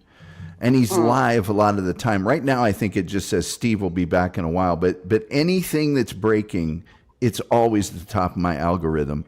So if there's a multiple shooting, if there's a speech, he's on it. And if it involves an aircraft or a police search with aircraft, he's got some piece of software that tracks the actual stuff that's going on. It shows where they're searching and whatnot. He's amazing. I don't know how many subscribers he has. I suppose I could check here real quick. But he's incredible. He's our resident. He has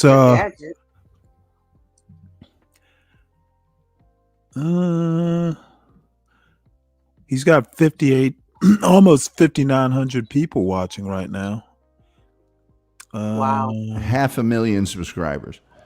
That's all? Yeah, that's all. But man, is he all over everything.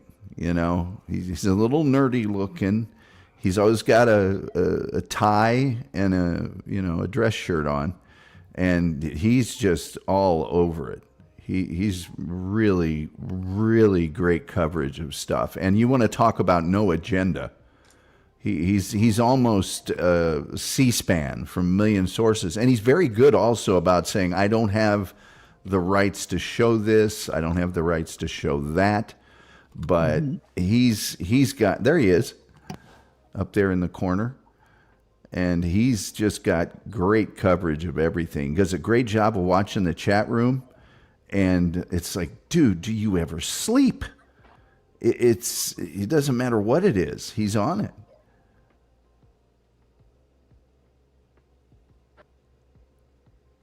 So he's probably going to pull some other crazy thing up here in a minute, but he's just great at sourcing. Okay, so we have been on the air for several hours covering this disaster. A 7.7 earthquake hit Myanmar, only 10 miles from the city of Mandalay, which has 1.2 million residents.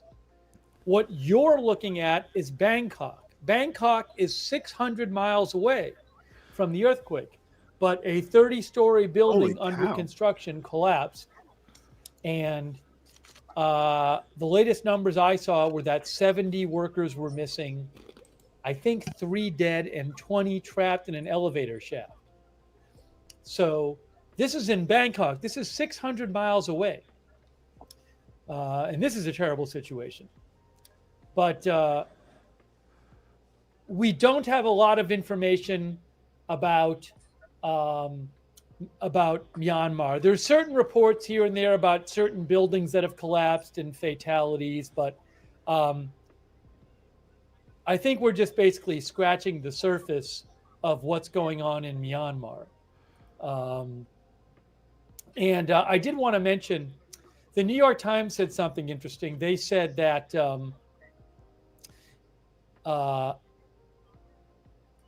in Myanmar, the government censors the internet a lot. And in addition to, any the usual problems with getting information out when a big earthquake hits, they're saying that they talked to somebody from Amnesty International who said that the internet blocks and censorship policies were having an effect on information getting out of Myanmar. So, and also they don't have, what does it say here?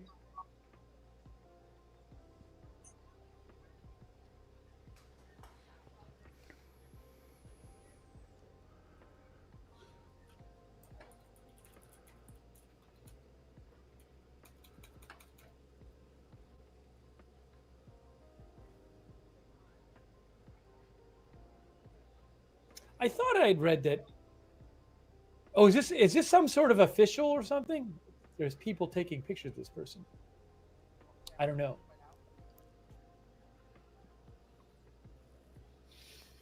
But anyways, there's also a civil war going on in Myanmar, which has been going on for several years. So we have very little information. But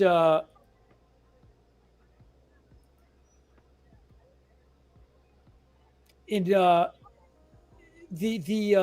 USGS current estimate is that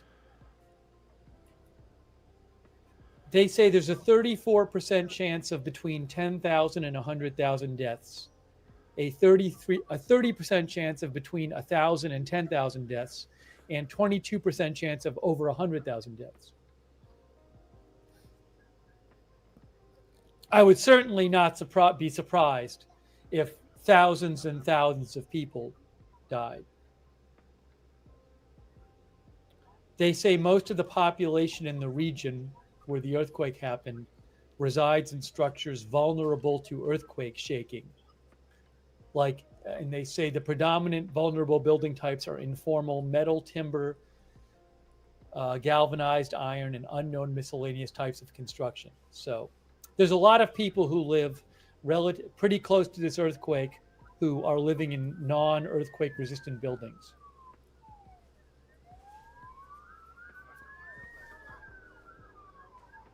So again, you're looking at Thailand because in Bangkok, 600 miles away from the earthquake, this large building collapsed, large building under construction. But the worst damage is going to be closer to the earthquake. And there's been various reports that I'll post a link to my X account. I'm not, it's pretty late. It's 7:41 a.m. here and I'm pretty worn out. So I'm not going to repeat everything we've been talking about for the last several hours. But if you want to catch up on some of the reports, I just posted a link to my X account in the chat. You can go there. Unconfirmed report that the air traffic control tower collapsed at the Mandalay, at the capital airport in Myanmar, killing people working inside. Reports of government buildings collapsed there. Video of a building collapse that came out about an hour ago that BNO News posted. I posted that there. There's a hotel that collapsed. I was talking about. There's there's footage of various buildings that have collapsed, but it's just piecemeal. It's not really detailed. So, over 1 million people live in Mandalay just alone. So you're gonna be seeing a lot more stuff come out in the coming days from Myanmar. Silent Owl Scribe thinks it will be hard to get true numbers from there. I know there's been significant road damage in Myanmar because we've seen some footage of it. Power lines are down, according to the Red Cross, which is hampering them getting to places. I don't know what the state of the internet is there right now.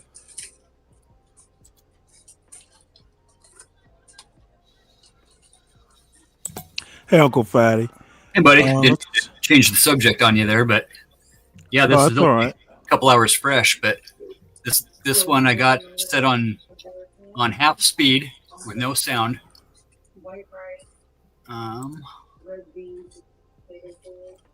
See how this thing just starts liquefies in midair. Oh wow! Whew. I think I'm gonna make it. They were pumping concrete up on the top floors. Oh my lord! So if I'm not here when you get home, I just need you to look the photo at home. Yeah, bro. So to answer yesterday's question, this is why we have building codes. You know what I mean? Yeah, I get your drift. Not that any rebar would have helped that situation in that concrete being that fresh and not being sheared off with all the windows and all the placement of it still would have fell down. But right. In general, we got a lot of people around the world living in shacks made out of pallets and leftover fencing and roofing and well, the pallets wouldn't have you probably survived pallets falling, probably more than you would in that situation, right? So toss up, but you don't want the government all up in our tax money, right? But yeah, that's a pretty big disaster. They got tsunami warnings going off throughout southeastern Asia and into a little bit of Thailand, but it was inland enough, it sounds like, to where there's not going to be too big a I think this happened. This happened I don't know, midnight, 1 a.m. maybe Eastern time. I don't know. Yep. Yeah. And Looper will sit there for hours and hours and just cover this stuff and pull whatever he can. But he's got a great platform over there too. He does all the SpaceX launches. He does all the re-entries and stuff with the with the astronauts that just came back and whatever else too. He does a lot on the airplane stuff. He's right on top of the airplane stuff, like you're saying. Yeah, he is great. I mean, he is just really factual. He's very objective and just God. presenting information, right? He's not there Yeah. to give an agenda by any means. Yeah, and he's good at seeking it out. He's really good at official sources and finding video and whatnot. And with that crew cut, he looks like an old style, like one of the old style news broadcasts. That's kind of what he is, and he's great at monitoring the chat. And if somebody says a guy just posted this, he won't necessarily put it on the air right away, but he'll look at it and see. And then, but I love this dude. I really do, because he's a one-man band. Oh yeah, he's just, man. I just love what he does. Absolutely. How old is his channel? I've only been following him for probably a few months. Oh, maybe since last summer, maybe. Oh no. A media outlet in Myanmar, KitFit Media, is saying that 14 people died in Taungoo, Myanmar, as buildings collapsed there. My God, he can even pronounce the towns. Right. Yeah, this is going to be damage reported by KitFit Media at the international airport in the capital of Myanmar. You know what you don't see in that concrete Tower collapses, is rebar. 5 employees killed. He's been around since November of 2017. They say that a source tells them the runways at the And only a half mil. airport there are completely destroyed. The But you can look and just see what he covers. It's anything that's hot and breaking, he's on it. can no longer take off and land. I don't see a lot of rebar holding any of that concrete together. And it wouldn't have broke off shear like that. You would have seen. Oh. You'd see Wow. rebar I hanging saw out a of those new slab report pieces. from And those KitFit posts Media wouldn't about a necessarily be bridge broken project. like that. They said the Duthwadi Bridge on the entrance road to the Mandalay airport collapsed, causing some cars to fall. Good morning, Brooklyn. Hi, baby. Have a good day. Yeah, congrats on the 100 subs, bud. I'm gonna post. Thank you. You're right up there with the big boys now. Yeah, world Start hiring some power. producers, and yeah, get yourself a couple of back-end people, and boy howdy. That's why I keep saying y'all need to support Portia, because I can't afford her. Shit. Yeah, true. That's terrible. Hold on a second. Yeah, there's going to be some pretty big numbers coming out of this one probably later today. Yeah.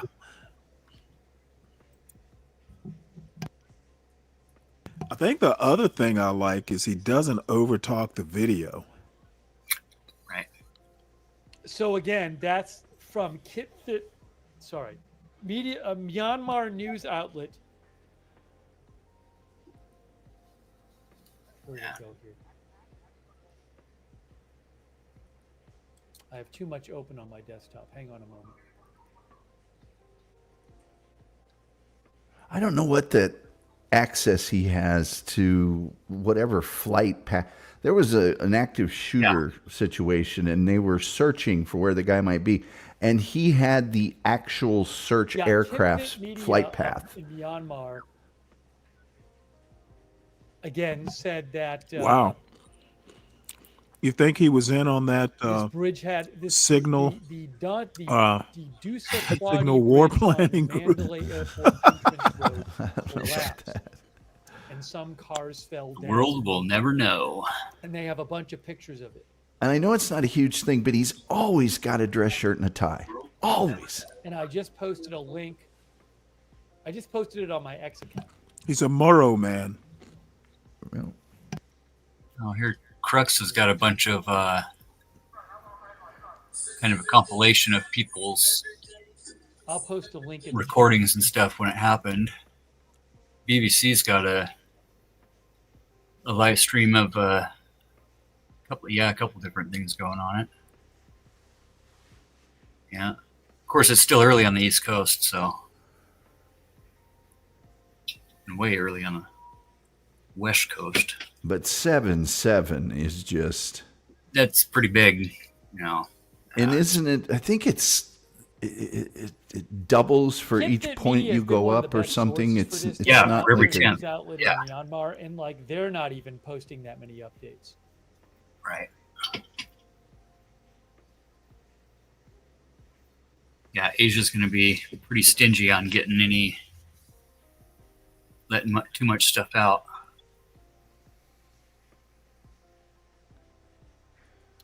Oh, also there's a restaurant and a residential building that collapsed. A couple hours ago they said this.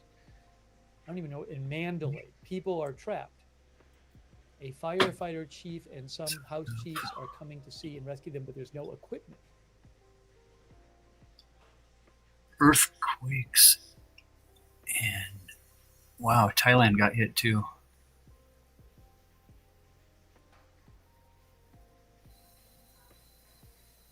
Holy crap.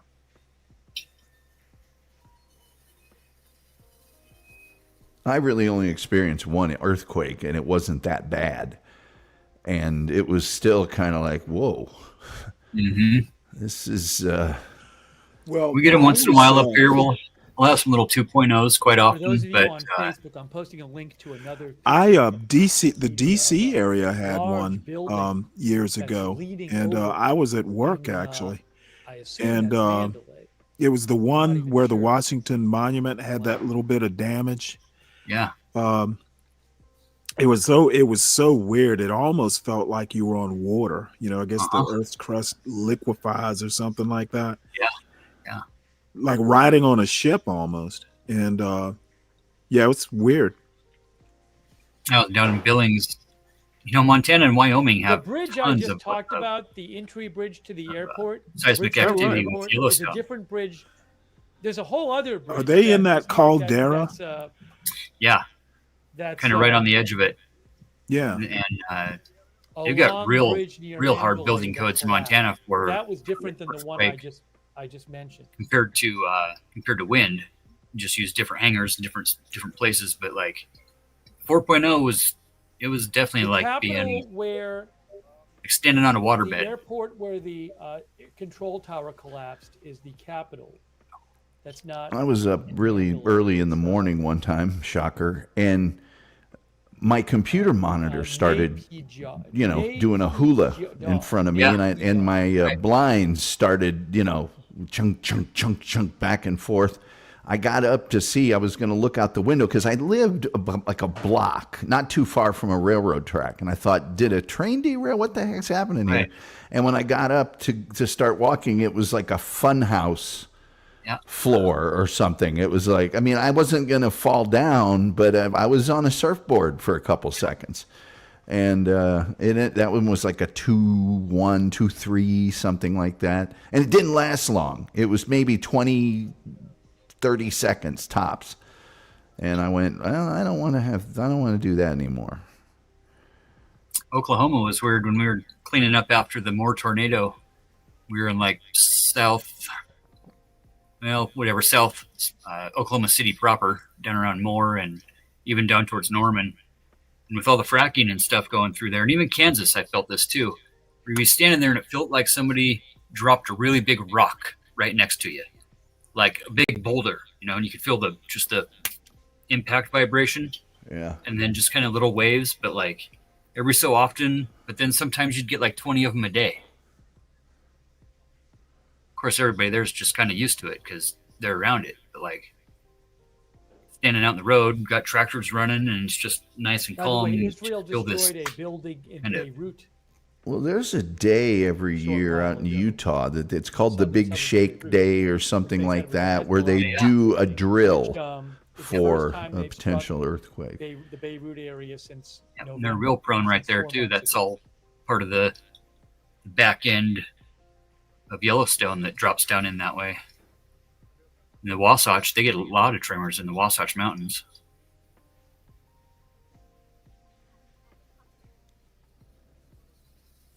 Yeah, there's a ton of different stuff. Where I lived, I think there's only one building that's 3 stories. Yeah. The rest of them are just 1 story, but Holy crap. Whoa. Yeah, as one of the FAS mentions, people who are trapped in there have now been trapped for hours. I want to say about 6 hours or so. Oh, wow. Here. The 7.7 earthquake happened. Pull it up here. 5 hours and 34 minutes ago. Here's one of the Bangkok rooftop infinity pool overflowing off the top of the skyscraper.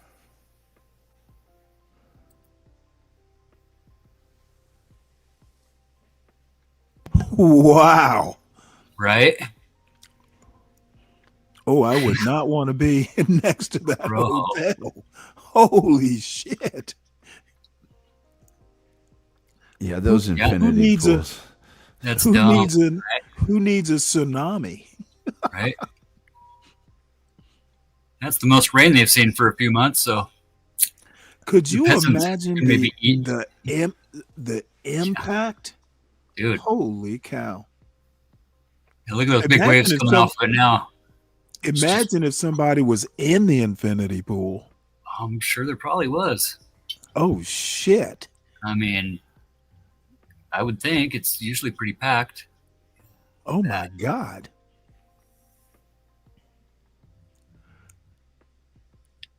Dang.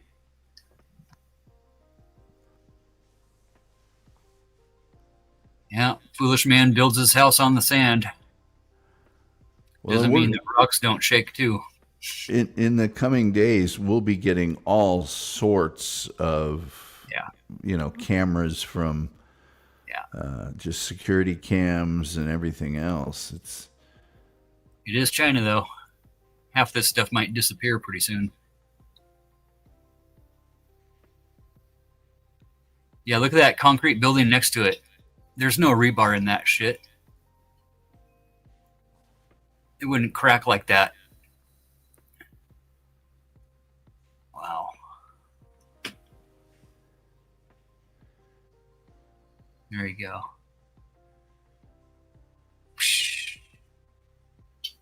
Oh, see the dude right there on the edge?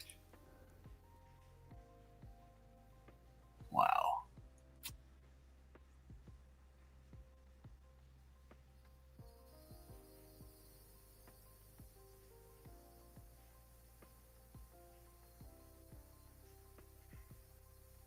Oh yeah, that's just drywall though.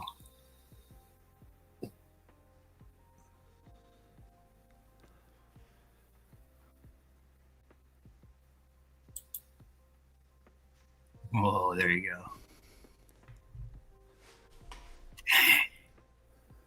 Well, at least we still have the USGS. For now.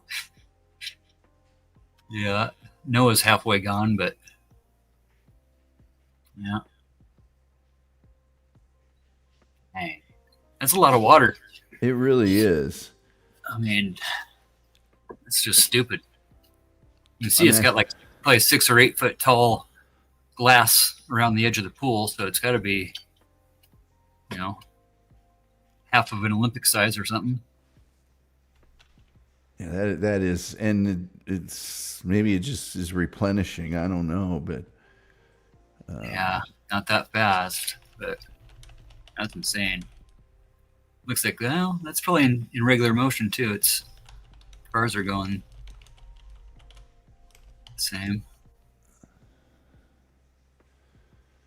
It's like an average residential is like 25,000 gallons.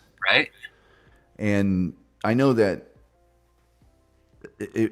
that's a lot of water, but it wouldn't make a drop as far as what we're seeing come out of there. No. Especially if it's just unloading. It's just going to, come out and be done pretty quickly. Which looked like it. That's kind of the last big push is that one.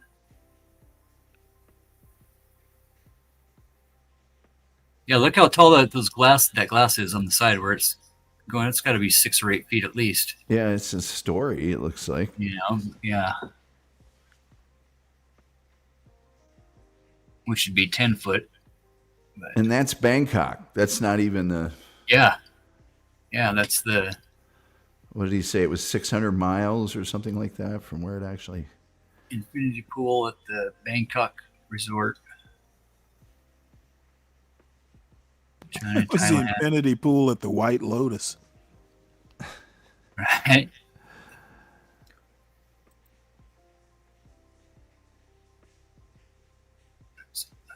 Yeah, that thing just goes. Just turns into dust in midair. Yeah. Yeah. Crazy. It's not even spit and baling wire. It's just. Right. At least we still got OSHA too, right? For now. Coming from a guy that's paid over 40 grand to OSHA for not being tied off and all that fun stuff.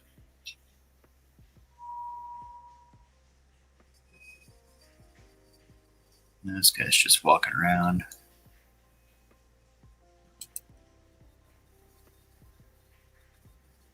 Yeah, anyhow.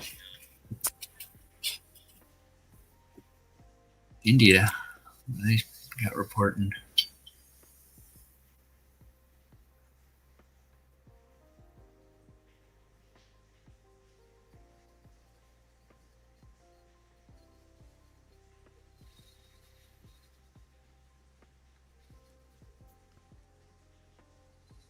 Dang. Wow. That one just fell over.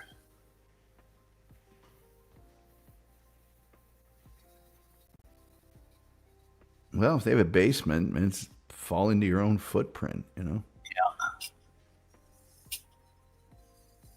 Yeah. Dang.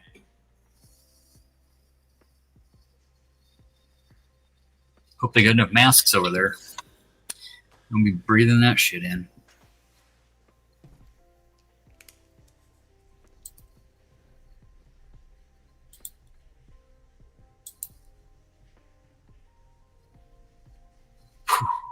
People still don't realize, and I'll have to do a show on it, the 1904 earthquake in San Francisco, how freaking devastating it was. No doubt, you know, for real. Look at all that open air up there on top with no buttressing, no nothing, just those little temp posts.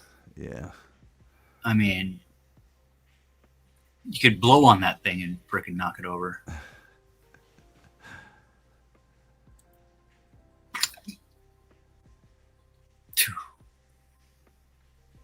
Dang. Tots and pairs. Tots and pairs.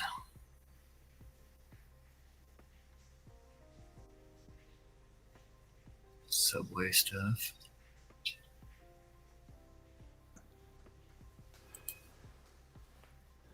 Oh.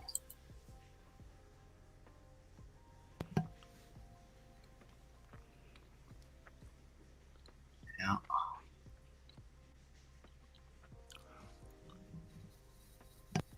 Yeah, that a mound of rubble. Look how small those people are. A mound of rubble like that is just And all that scaffolding. Holy crap. I mean, that rubble has got to be what, 200 feet high anyway? Yeah, I'm thinking, yeah. I mean, it's well over 10, 20 stories. Yeah, it's probably close to 20 stories. And there's 1, 2, 3, 4. Well, no, that's probably.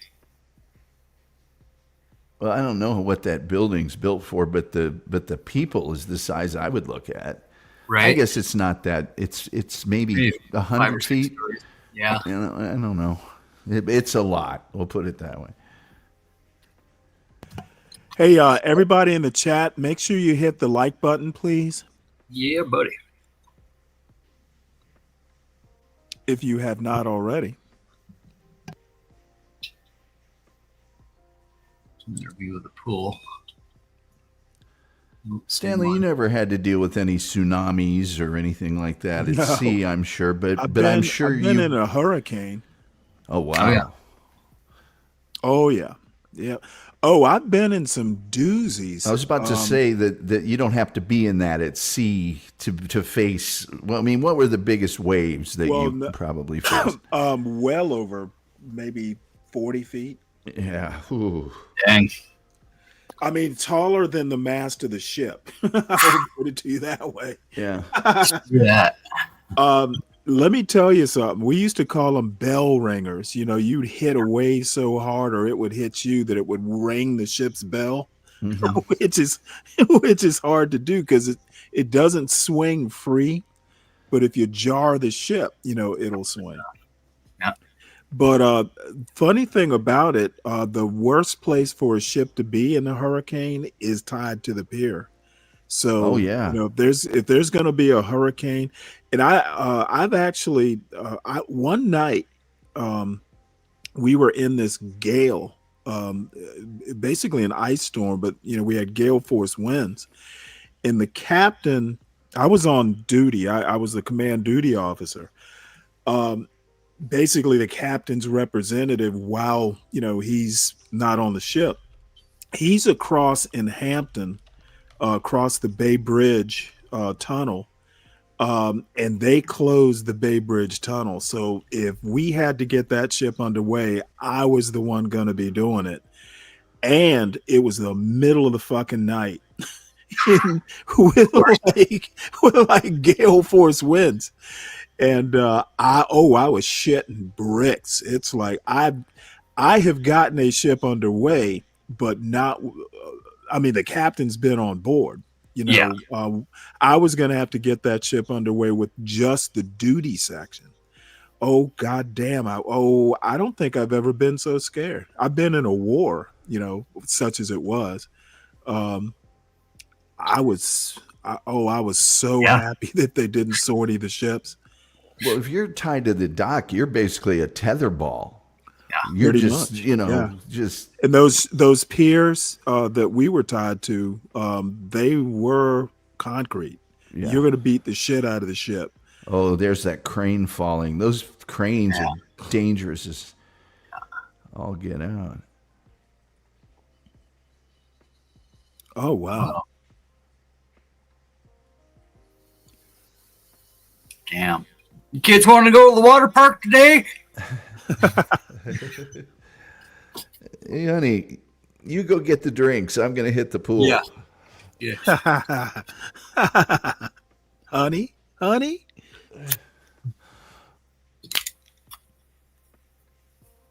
Damn. Now, what is am I wrong in thinking that when you encounter waves like that you steer into them?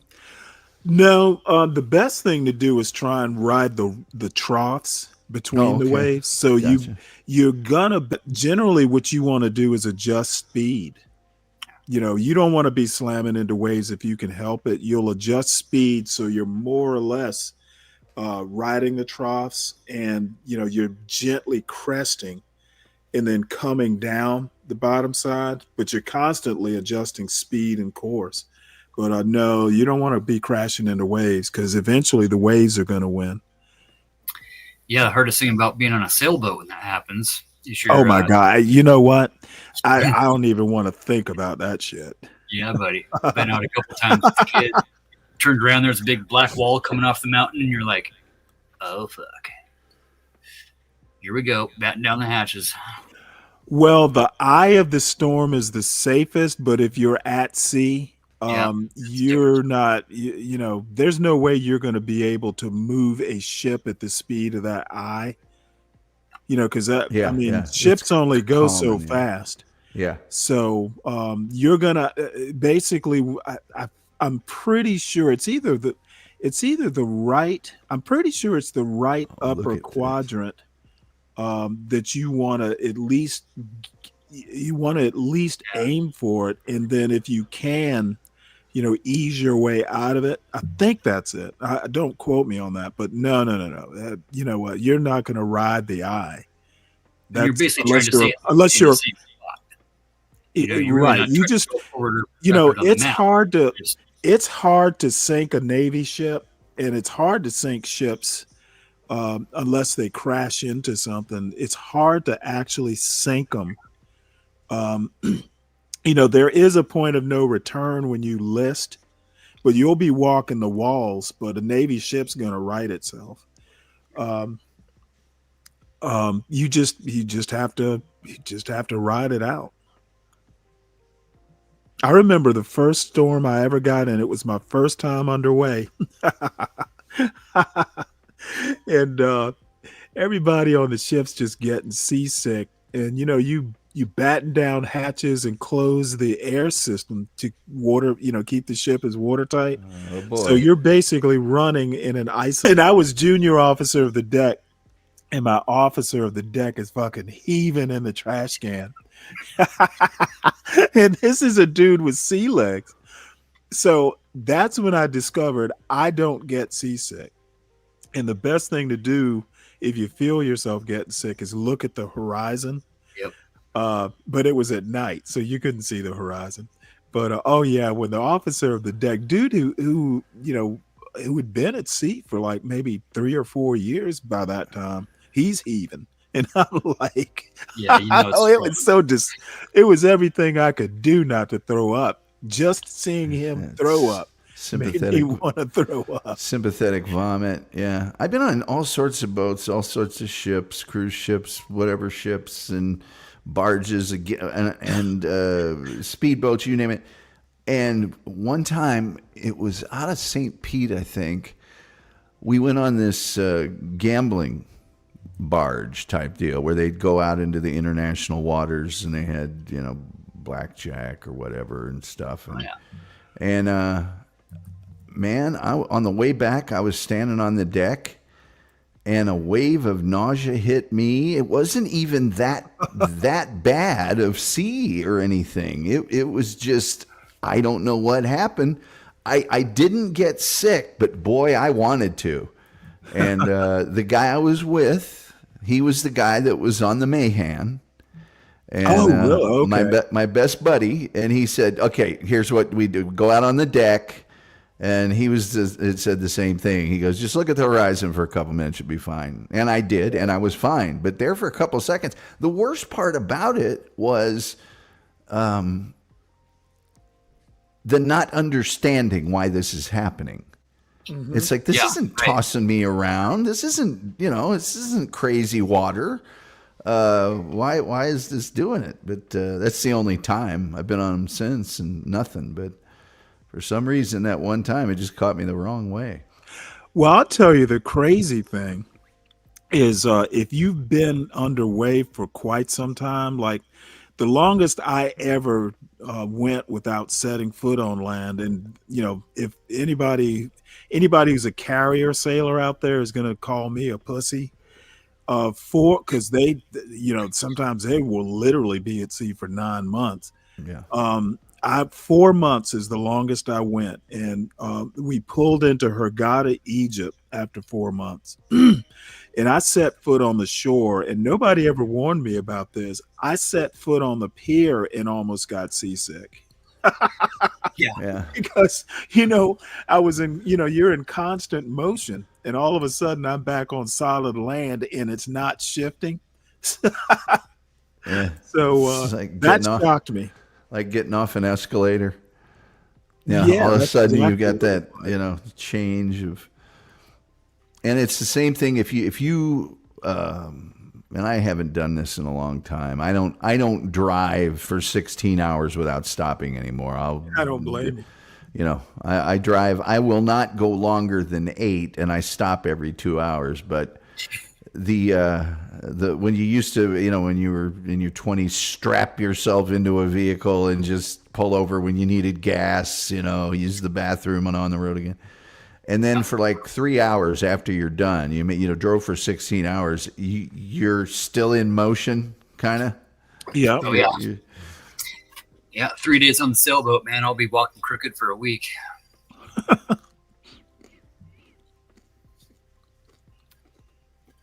Ooh. There's Steve. Oh, look at that.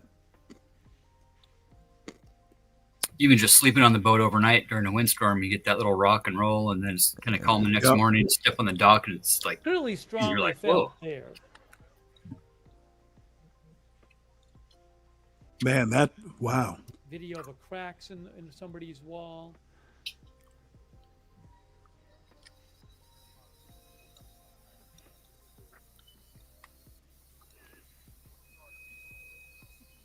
And even with the inboard motor, and especially with an outboard on a sailboat, you'll come through the valley in those swells, and you'll be zing, zing, zing. You'll have that happen on destroyers too, where the propellers come out and they overspeed. Yep. Shit, you know what's weird is you can literally feel the ship twist or torque around the keel. You can feel the ship. You feel the ship flex when it comes out of the water. The earthquake was. The devastation in Burma, Myanmar must be devastating. Yeah, I'm sure it is. I wonder if they have the. I mean, ours isn't perfect, but we do have kind of an early warning system for earthquakes. It's not a day in advance or anything. Although they do give out hey, we're seeing some things, but. I wonder if they have any setup like that. Was Utah prone to earthquakes? Well, they said so, but I never felt any. I think parts of Utah are, but not where I was at. Not that they hadn't had them; they had, but not like not as much as other areas. At least, certainly not in the area that I was. But along the Henrys and the Wasatch, they're a little more prone. 82 and Tara Oning. We were in what they call high desert anyway. And our moderators, I really so appreciate you being here. Oh, that's an interesting question. Like draining the pool when you're on like a cruise ship, and they know. I have no idea what cruise ships do during hurricanes. Thank you for moderating, Linda Bell, Larry, Misha, I mean, other than avoid them. Open the buffet. Right. Yeah, they'll drain the pools and avoid, but they'll still get hit by the outer. Paul Anderson, thank you to all of our. Yeah, because you get that water sloshing around, you will. If you want to test whether your ship will capsize, have water sloshing around it. I never understood why they would put a pool on a boat like that anyways. I mean, me neither.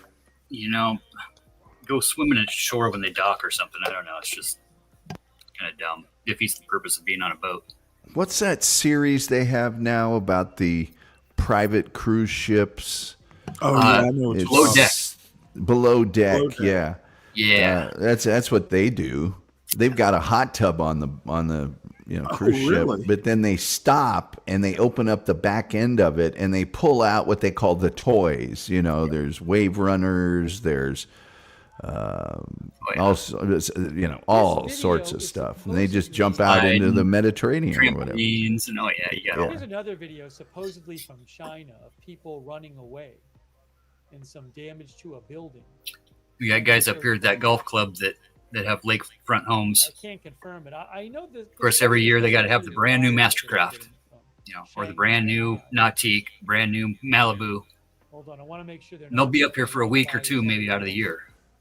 So they literally pay the concierge to drive their boats around and make sure they're all weathered and got the right oil changes on them and got the condo and the house and everything else. And they'll come up and we'll spend 2 weeks for a series of houses just setting up water toys.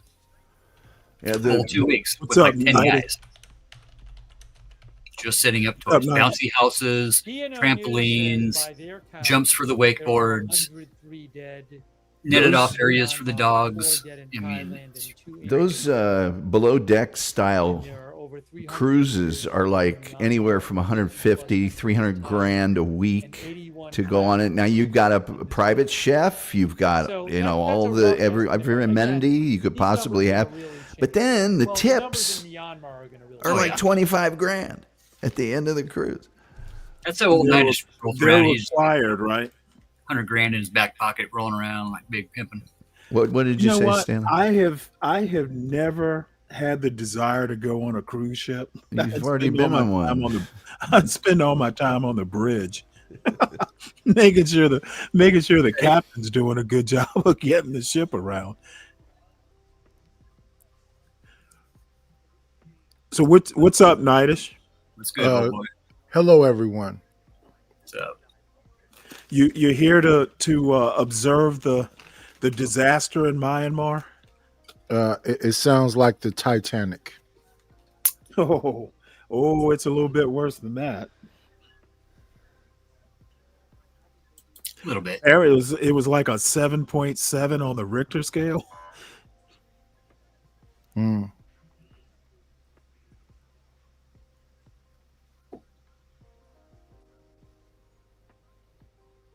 How many people survived? They're reporting like, what was it? The newspaper reported like 14 or 20 or something, but that's just outright. It's probably going to be thousands. I don't know how it couldn't be. Yes, Daniel, they are in a civil war, but I figure that'll be on pause for a bit. You know, just enough time to dig out the guns. You know, all the arsenals got buried.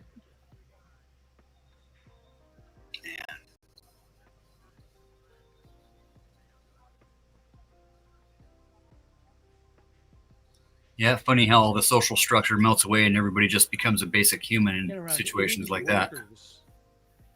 Trapped in that rubble. You know, it would actually be kind of funny if this basically ended the Civil War. Yeah, the latest I heard. It probably won't, though. Yeah. There's been total eclipses that have ended wars. Right. Back in the primitive days, they just all went, "Hey, man, I don't know what just happened, but it just got super dark. We better stop this." Yeah, that was a long time ago. I think the closest thing I can think of this like this is where I'm at. We had Loma Prieta. It was like 8.2, I believe. That's It pretty destroyed big. some. It destroyed some freeways and bridges and. Yeah. Here's the other version. Yeah, that pancake bridge system on the freeways down there is horrible design for earthquakes. Where are you talking about? This was in California. Okay, the Northridge earthquake back in 89. Yeah, right during the World Series. Yes. Right, no doubt. Yeah. I mean, it was live. MGR Online reports Bangkok has opened 4 public parks all night to support people who cannot return to their homes after the earthquake. Yeah.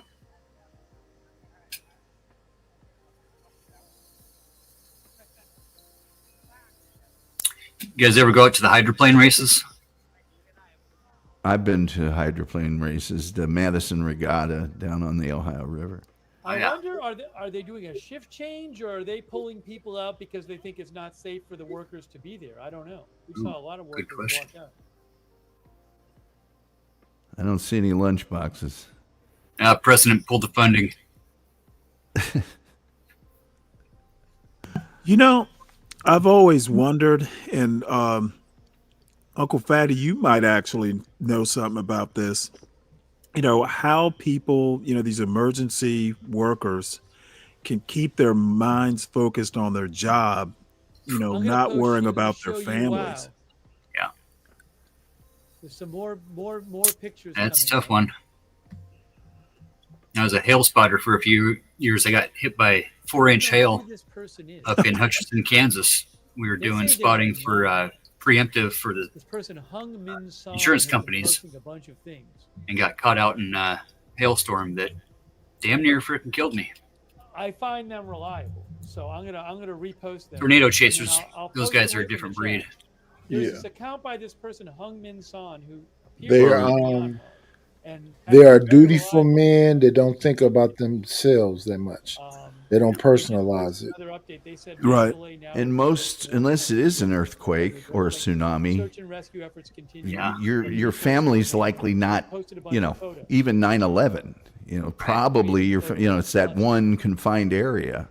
But an earthquake, yeah, you do have maybe that in the back of your mind. But there's a task at hand, and that's what they're trained to do, and that's what they're going to focus on.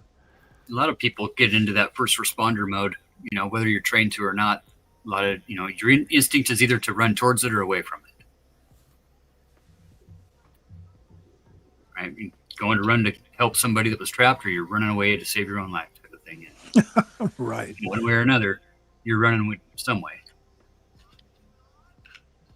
A dust cloud like that, there's not too many people running towards that for a while. So the minority of men would run towards it, right? Yeah.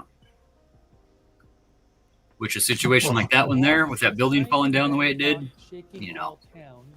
nobody's running towards that. Yeah, you better not be running towards it. Yeah, nobody's going that way at least till they can breathe.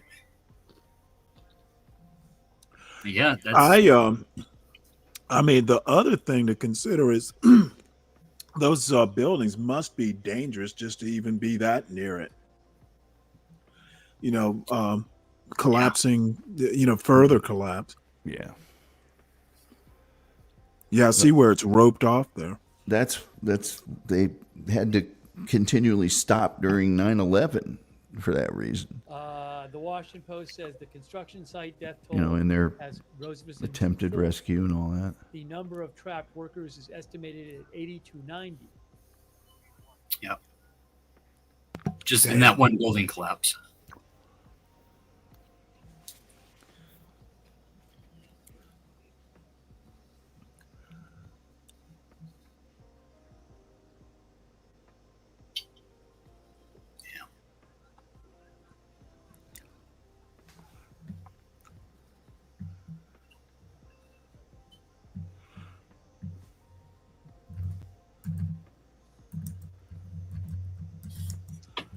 The Washington Post also says a doctor in Myanmar's Kantbalu township in Sagaing, which is controlled by rebel groups, said several residential and religious buildings in his area collapsed. But in his area, there were no major casualties as far as he was aware. Buildings in the rural areas of Sagaing are mostly flat, he said, unlike in the urban areas of Mandalay or the capital, Naypyidaw.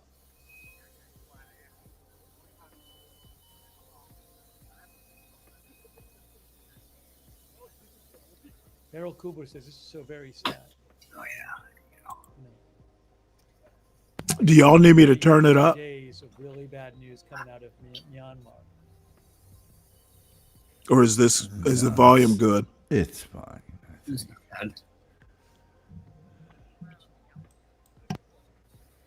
Yeah, you're not supposed to yawn on air like that. Well, he's been on for like 6 hours straight. Yep. The Irrawaddy just posted a compilation video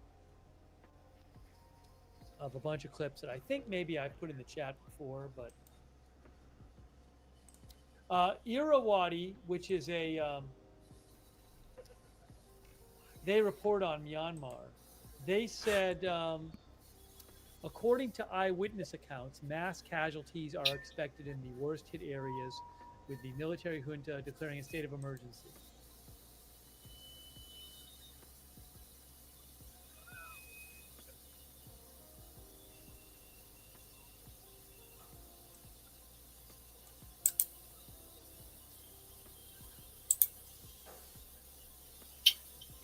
Man, oh man.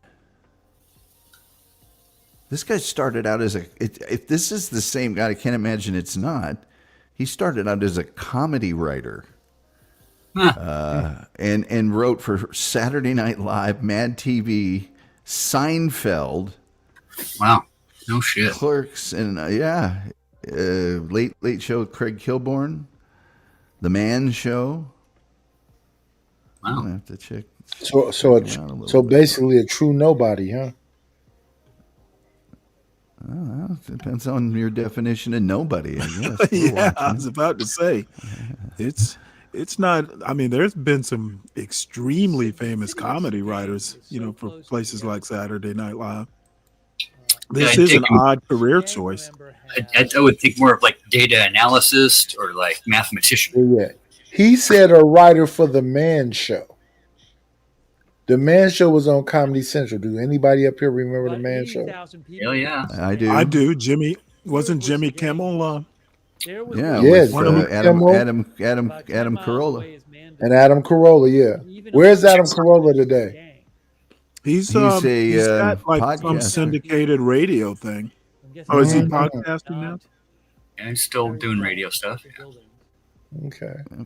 I will put Adam Carolla right next to Anthony Cumia. Well, I don't know. Ask John Galt. He's a big fan of Anthony Cumia. Well, Anthony Cumia used to be on a show called Opie and Anthony. I know. Yeah. I know who he is. I know. I've been to his house. What did you do? Hung out and watched everybody sing karaoke.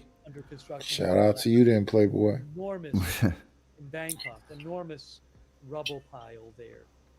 It's just a big cookout, really, is all it was. Did you ever meet Opie? No. Of the two, I found him the most distasteful. Cumia just got a new syndicated deal. He's on ABC Radio out of New York now. Is he really?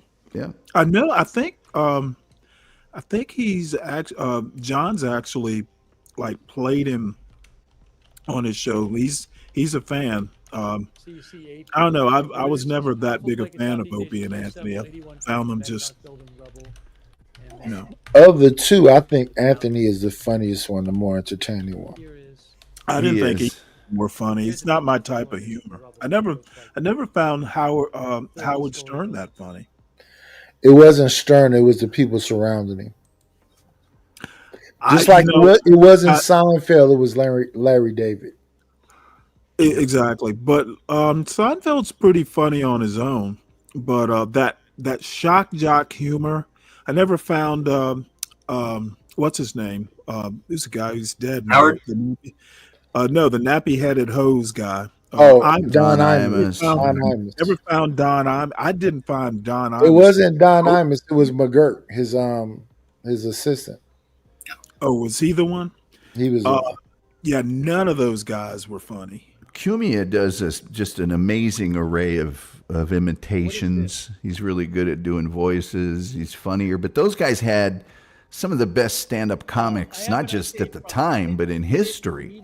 Yeah, I mean, on the Jim show. Moore. Oh yes. And Howard Stern for sure. Bill Burr. You had Bill Burr, Bill Hicks, Patrice O'Neill, for crying out loud. You know, Greg Rich Giraldo, Voss, Colin Quinn. Norm Macdonald, Colin Quinn. Yeah. They say that came from. Good thing they had comedians on because they weren't funny. Yeah, Cumia's kind of funny. I haven't heard him in years, so I mean, I literally haven't heard him since the 90s. He started his own podcast network, and then he sold it just recently, yeah. And now he, and I mean within the last month, ABC Radio had him do like a pilot, and then I think he did another show for him, and then I think he's syndicated in like 100 and some markets now. Oh, it's government Yeah. radio. One of our viewers said they thought. Isn't he like 60 though? Yeah. In addition, there are still people trapped in the rubble. Rescue efforts are ongoing. The number of casualties is. So is he based in New York? From a media outlet in, I think he might live in South Carolina, and they just, do an ISDN line or. Okay, well, you know what? He just went up, in my opinion, in my estimation, if he lives in South Carolina. I think that's where he lives now. He only does the show once a week. He made so many millions working for Opie and Anthony and serious and all that, he could fly up and do the show if he really wanted to. Causing many casualties. The number But of his casualties primary at one residence is time, in South it is Carolina. difficult to confirm if this is at this Good time, for him. the number. Rescue efforts Just as still long as ongoing it's in the not on the streets, Sea and there are Islands. still people trapped in rubble, said an official from Voice of Mandalay. Then he's a colonizer. That is from Kit Fit Media. A couple of new views of the You swimming pool. and Anthony Cumia would not share political views, There are lots of Stanley. pictures of just houses destroyed, buildings. We Oh, still be buddies. it's political differences, you think, huh?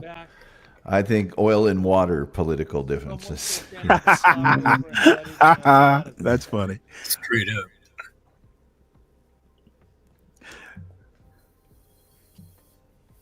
Oops, let's see here. That was just a different view of the water.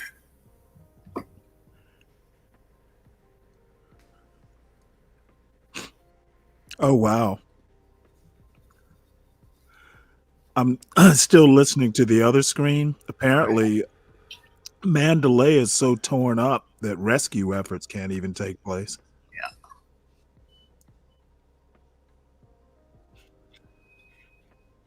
Yeah, there's a bunch of stuff coming out on it now. But And anyhow, just think, yeah, it's going to be. Trump just wanted to cancel foreign aid just in time for the earthquake. Of course. No, he literally, Susan Collins, you read that story? They just passed a budget item, and there's like $150 million for foreign aid. And, I wonder how that's going to affect his, his want to hold up on it. Well, that. Yeah. Well, his Department of Earthquake Efficiency is going to make sure that if we have an earthquake, it'll be done much more affordably, streamlined. And at soft power, you don't want to spread any soft power around the world. We wouldn't want to just help out the less fortunate. Sin, I haven't heard of any tsunamis. And just so you know, my mother's side of the family is from St. Helena, so that's why I mentioned, the Sea Islands. Effectively, that's according to a Mandalay relief team. The whole city is ruined. They quote one of the people from the team. The whole city is in ruins. As far as I know, we've received about 40 bodies. That's according to reports coming in from all over the place. There are many people trapped. There are also many injured. The rescuers have never experienced an earthquake before and can't do anything effectively. Especially, they don't have the equipment. The situation is very bad.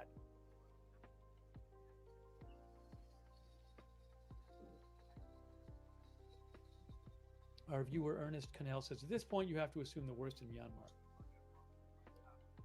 Again, Mandalay was 10 miles from the epicenter.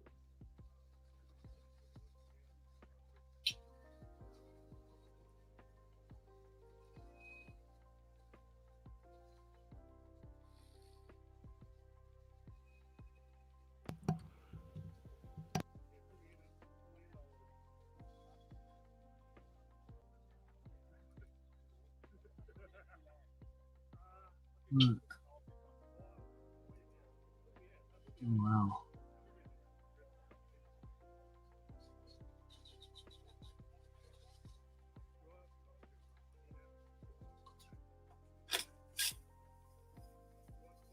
Well, what do you guys think? Do you think something like this would basically cause Mandalay to cease to exist? Black Iris thinks somebody might have fallen. They from just one of the don't roofs. want to rebuild it. I haven't seen that reported. I mean, I'm not saying it didn't happen. I haven't It's seen a it possibility. reported. I will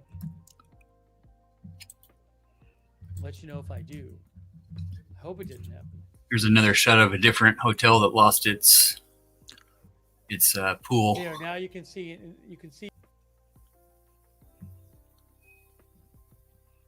Oh, apparently everybody had those infinity pools, huh? You know, it's all the new rage. You know, postmodern. You know, yeah. It's not bad compared to the other one.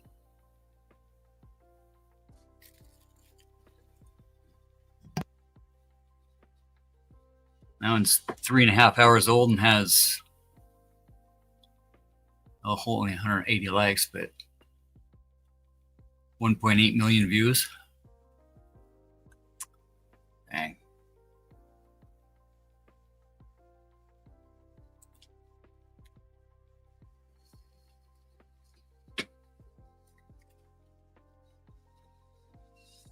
There's a couple others that showed up.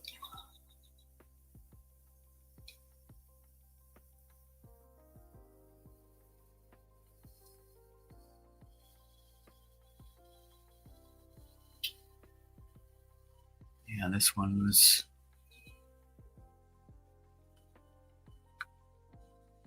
not much on anything tsunami warning on it, but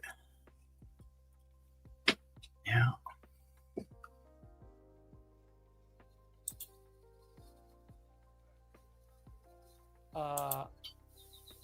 They believe that, based on what they've seen, there's going to be thousands of people dead.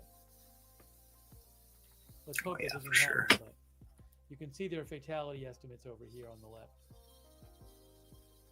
34% chance between 10,000, 56% chance over 10,000 dead, and billions, if not tens of billions of dollars in damage. 34% between 10 and 100 billion US dollars in damage. So, you know, the reports we're hearing just suggest it's going to be devastating.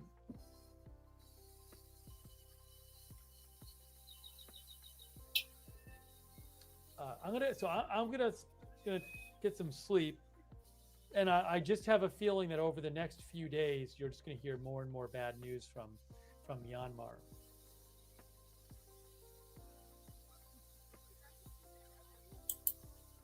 So what does he usually do? Does he just replay the video when he goes to sleep, Tom? Thoughts go out to all the people impacted by this. Whoa. Myanmar has been in a civil war for several years. They have a very bad humanitarian situation, from what I read earlier. Wow. Holy shit. This just got a bit worse. Wow. There's already, oh my God. All right. People are fucking so weird. So if you missed it, you can go to my, I've been posting a bunch of stuff and reposting a lot of stuff on my X account, which is @Lookner. You can go there and you can catch up if you want over there. Wow. I'll post a link in the chat. I will post updates on my X account too, @Lookner. And we very well might do more coverage of this. It just, I got to get some sleep. People are already making deep fake AI stuff. What? But, yeah. If you want to know when For we're real. going live, subscribe and follow the Of what? Buildings collapsing? Turn the notifications on. Yeah, and waves. As this Oh, my stream Lord. shows, we can come on at any hour if there's big news. So Thanks, I AI. can't tell you in advance when these kind of things are going to happen, but we have a notification system that works really well. You can sign up for free, and then you get to send a notification whenever we go live.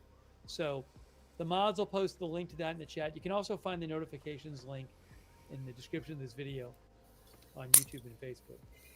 And Sounds like they need to import some Mexicans. You need some labor. Oh. Thanks for people who've been. We got a few extra we can ship down to you. No problem. Yeah, we'll divert them from El Salvador, right? No due process. We'll get them to you right away. Is there going to be a tariff on foreign aid? Overnight. Mod's still there, and they're the ones who really allow us to have chat rooms. So thanks. Be lucky if anybody wants to take it.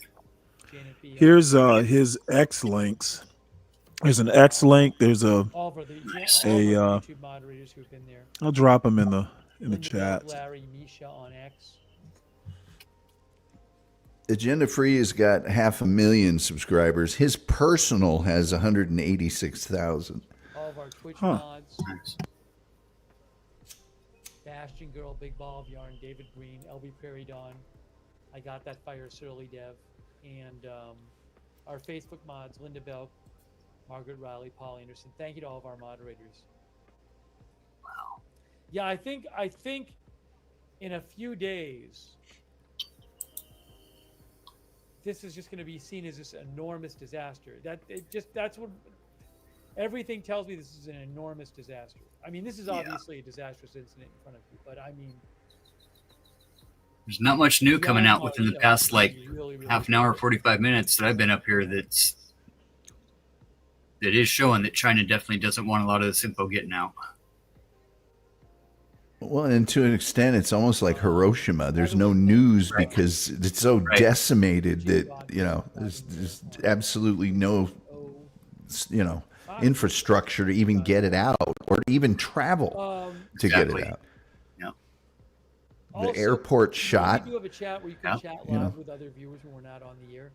Yeah, I think I heard the tower collapsed. And, the man power and internet will be down anyhow. Well, and the runways are going to be it's the same buckled, yeah. I think I thanked everybody who supported the channel, but thank you again for your support of the channel, for allowing the channel to exist. By the way, another good way to find out when we're going live is follow us on X at Agenda Free TV. I always post there when we're going live. And post updates. Yeah, I'd never heard of this guy before, but I will definitely subscribe. For the situation in Myanmar, it's just hard to get out. I would never have guessed he was a comedy writer ever in my life. Yeah, no doubt. For real. And the fact that but looking at Larry David, I wouldn't think the same either. That's probably right. But I mean, this guy, I've never heard him crack a joke. And he just seems like this. Who's the nerdy guy on the Ghostbusters? That was one of the main writers. Harold Ramis. Yeah, he got Reichman, or what's his? Yeah, he was.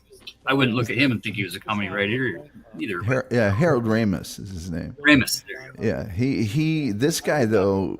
I mean, I've done news for a long time. He just struck me as some old grizzled news dude that had worked for a big station somewhere and then just started doing his own thing. He's amazing at sourcing information. He really is.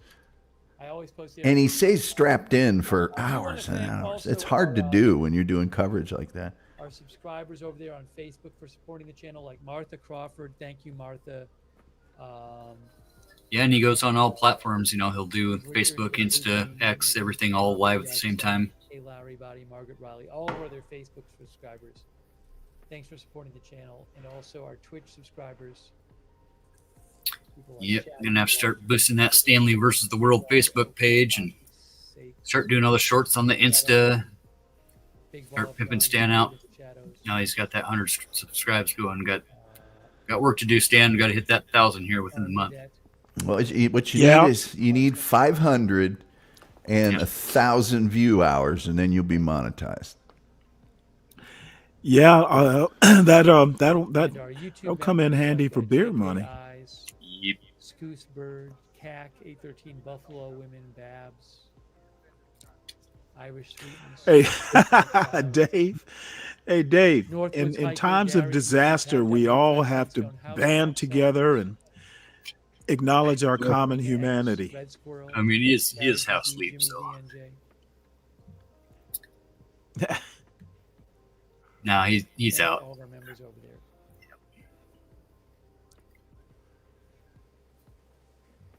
And yeah, I mean, this happens with earthquakes. It can take a while to really get a handle on how bad things are, but everything I'm seeing suggests Yeah, and it's just getting to be night over there, so it'll be another 6, 8, 12 hours by the time they start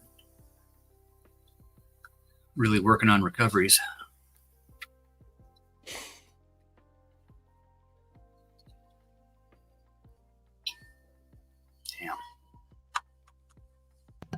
Man, I just cannot imagine being buried, in a pocket of air under all that rubble. Waiting for the video with One Night in Bangkok by Murray Head in the background.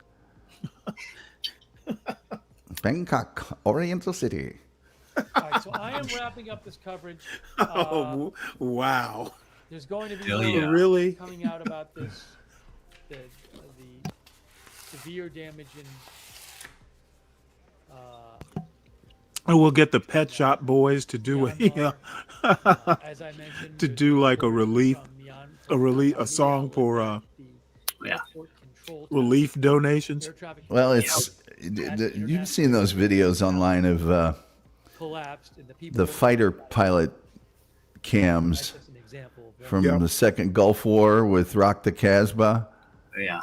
In the back. Oh, So again, thoughts with everybody in that region. It's probably really bad. Dropping some bunker busters. Yep.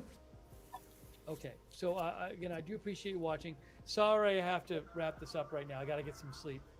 But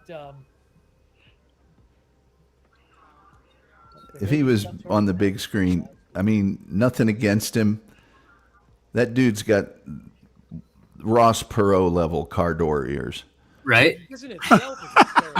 For sure. 70, 80 people in the rubble. There's got to be some bar where all the internet news anchors hang out after All right, guys. after So that is their it for news now. broadcasts. I do appreciate you being here, and, I will post updates on my. He really, Hold I on. mean, They are bringing something out. Is this a living person? This might be a survivor. Is that a survivor? Hey guys, they're moving with some urgency there. Is this a survivor maybe? Look at that. That doesn't look like that looks like somebody they're get help to. Yeah. They're going pretty fast. I think that's a survivor. well, Because when they brought out bodies, they didn't move like that.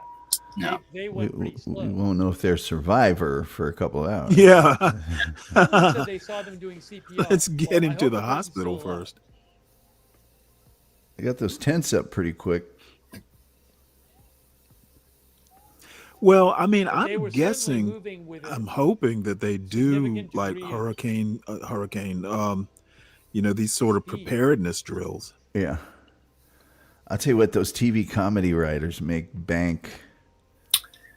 They make real good money. All right. I am wrapping up this stream. Again, I do appreciate you being here, and thanks to all of our moderators. And let me just see what they're doing. He does this all the time. Yeah. And then something will happen, and another half an hour will go by, and God, I really got to get to bed. I've turned him off and then come back 2 hours later and he's still on before. That is it for now. Yeah, I mean, he went a couple days straight on the DC flight. Yeah. Crashes and stuff, 7/7 and earthquake in Myanmar. yes, And I think we're gonna a little have bit of Really? breaking news. Wow. bad news about this. That is it for now. We'll see you soon with more live breaking news coverage right here at Agenda Free TV. Yeah. Yeah, this is a great resource. It really is. He does just a damn good job. And this isn't even, I mean, there was limited, availability of live news sources and stuff. If it's true breaking news, especially here in the States, man, oh man, he's pulling things in from everywhere. And I still don't know how he gets that. There was a live shooter incident and they were searching for the guy. And he's getting addresses of places and just showing the buildings, but he had some piece of software or internet site that it left a trail where the rescue helicopter or the search helicopter, was going, so that you could see. Well, they've already searched over here, and now they're over in this area. So I mean, he is just. I mean, my hat's off to him. Yeah. Killer resource for sure. And he's, let's see, 71. So that means he's 52. Oh. I'll see the princesses in Japan with 3 viewers watching.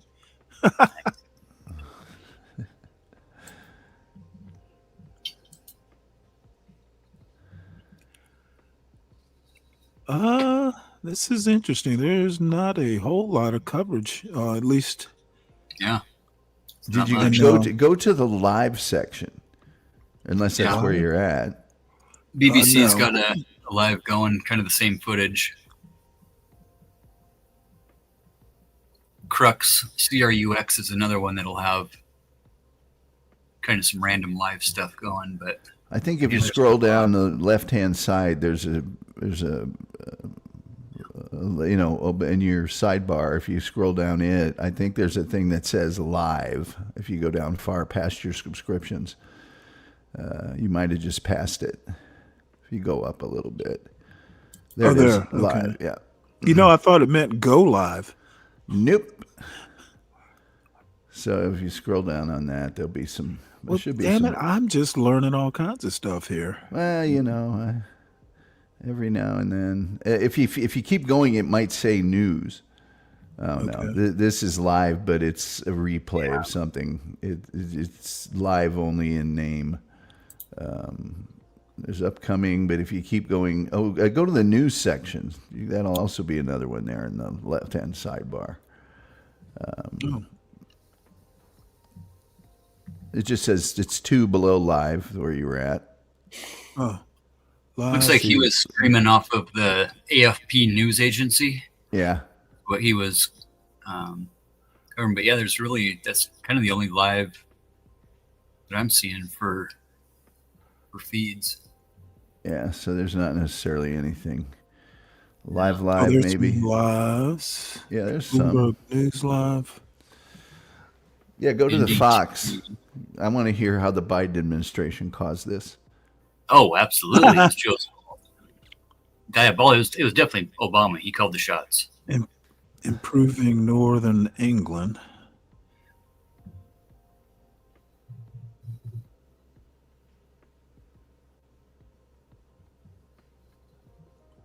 I blame Nidish. Yep, definitely Nidish's fault. Ezra Klein, let's see here.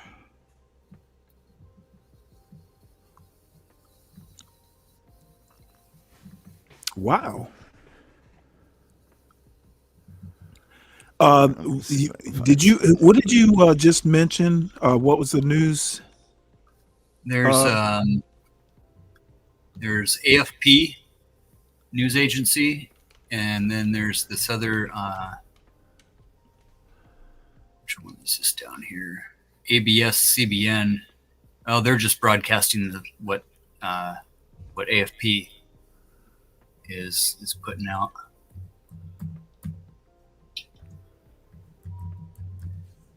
Let's see. India Today is live currently. Yeah. They're playing some kind of replay stuff, and let's see. Oh wow. India News Today. I've got the link here. Oh, good. Let's see. There you go. You know, every now and then the old newsman comes out at me. Putin is launching a new nuclear submarine today. Oh, BBC is live with it. I'll give you that they're link. kind of playing some back and forth commentary and in shots. Looks like 43 workers are trapped underneath. Also, an office building near Chatuchak Market. Some of your viewers may recognize it. Yes. Chatuchak Market, the office building has collapsed. There are some people trapped inside the building as well.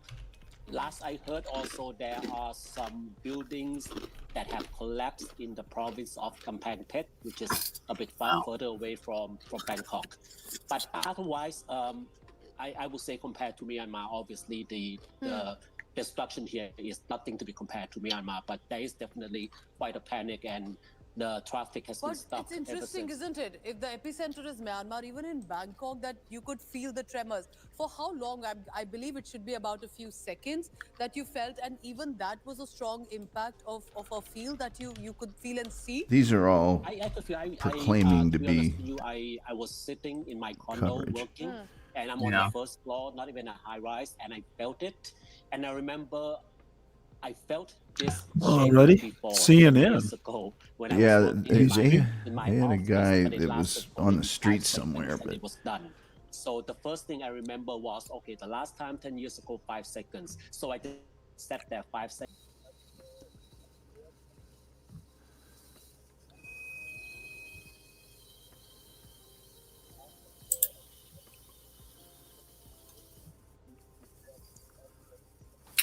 Here we go.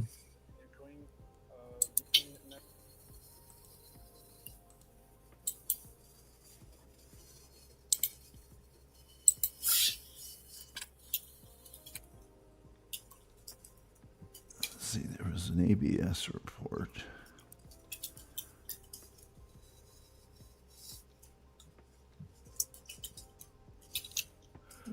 Okay, where is my CNN here? Reuters is the same. That same Just shot. posted one there for the Sun. Has got the live feed going that the other guy was showing of just kind of the still shot workers. And everything else, yeah, just kind of compilations and it's that same footage really in a lot of places that it's the only thing anybody seems to have. There was an ABS CTV. Well, it's probably not many. Yeah, an ABS Not one. many, Well, it's the internet's out is the problem because there would be all sorts of handheld from everywhere.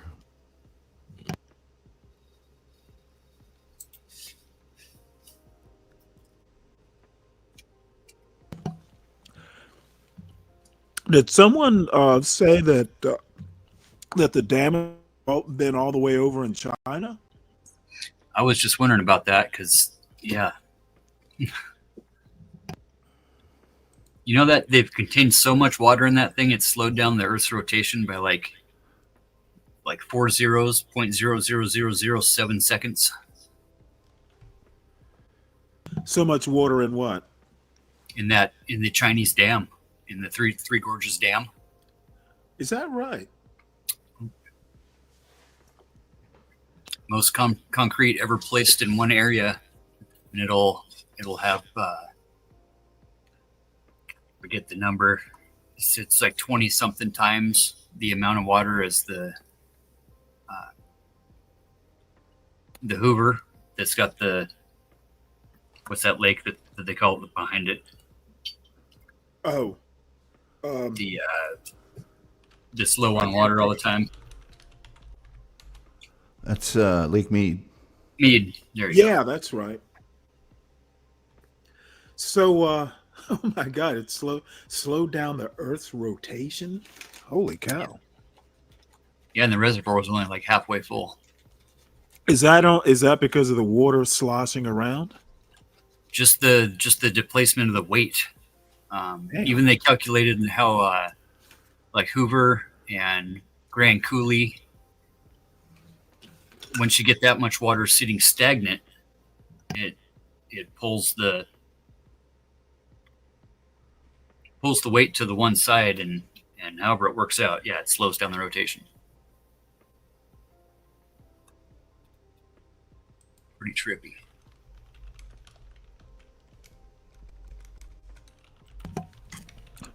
Oh, you know what? I had the damn sound off. And they ain't talking about much. Nope, they're just watching that same feed. Same feed. Okay, well, let's see what else we got. Not much. The one you had was actually pretty good because there was an actual first person account, but those are sometimes spurious. But oops, damn! I don't keep doing that. I've been in Bangkok nearly 30 years now. We've had shocks before from events in say Myanmar, but I've never known one as big as this. And my colleague Vishal Vivek joins me for more on this. Vishal, do tell us more details about this twin earthquake. So it started with a 7.7 earthquake in Myanmar. This is what the U.S. Geological Survey Organization is saying. And just 12 minutes later, another earthquake of about 6.4 magnitude struck. They're saying it on their way It out the resulted door. in a strong tremor in Thailand as well. Maybe they'll be able to The justify their epicenter of the existence now. quake lies somewhere between Myanmar and Thailand. And we all know that Myanmar is not equipped to handle an disaster of this magnitude. It's a poor nation. It's one of the poorest nations in Asia. It's been hit by several years of civil war. Thousands of people have been killed. And it's also under military Oh, rule, wow. and that has not been stable. So all of that will have to be seen. The Yeah, country will don't be have looking to back. be brought up Well, from they the had a top. 6.4 12 minutes There are later. no reports of any Oh, deaths, wow. but Yeah. 7.7 magnitude Because it is just a kept lot. going forever. And there are reports A couple coming in from headlines. Bangkok as well, which say that about 50 people are stuck near a building because it collapsed, and some 4 to 5 dozen people could be stuck under the rubble of the building. So these are reports that are yet to be confirmed. So far, there are no confirmation as to how many people have been killed, but there are some strong images coming in, strong visuals coming in, showing the extent of the damage. The historic city of Mandalay in Myanmar was also hit.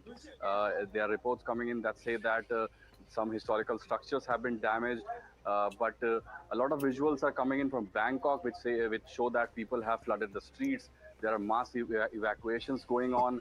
The airport has been shut, and the trading in Bangkok has also stopped. Some of the trains have also stopped functioning.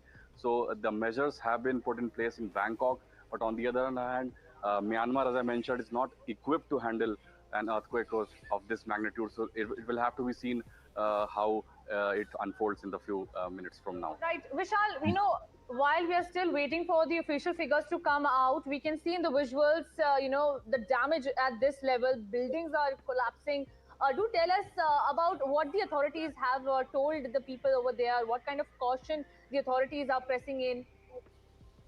So the authorities, as I mentioned, have been putting in these measures. They have been telling people to evacuate the buildings. A lot of these visuals clearly show that buildings were shaking violently. Some of these buildings had swimming pools on the top, and they were spilling water from there. So you can see from a distance, from about half a kilometer away, that these buildings are shaking. So that shows the extent of the earthquake's magnitude. So 7.7, as I mentioned, is a devastating magnitude. For sure. Magnitude such as 7 and above can result in deaths of thousands of people. So far, none of those reports are coming in. That's We'll really have to bad wait for because that, that's but, not during the earthquake. Measures are underway, and as I mentioned, Thailand is The earthquake's sort of over and the equipped to building handle is this still. because it's a developing nation. It's the capital that is mostly, struck by this is a quite well-to-do place, and on the other hand, Myanmar is a poor nation. So, what kind of authorities, what kind of actions the authorities need to take in Myanmar, that will have to be It's seen, still because shaking because of the it's water ruled by sloshing several around at the top. factions. That Several can't help. military rulers are there. There is a separatist organization as well, separatist government as well. So probably all of them will have to coordinate and come together for this national disaster, because 7.7, as I mentioned, is a big magnitude. It could have resulted in deaths of probably thousands of people. Right, Vishal, thank you so much for giving us all those details. Viewers, strong magnitude earthquakes jolting Myanmar and nearby areas. You can see the visuals on your screens. Unbelievable visuals coming in from Myanmar and the neighboring areas. Thank you so much for watching this bulletin, but we'll slip into a very short break, leaving we with those visuals.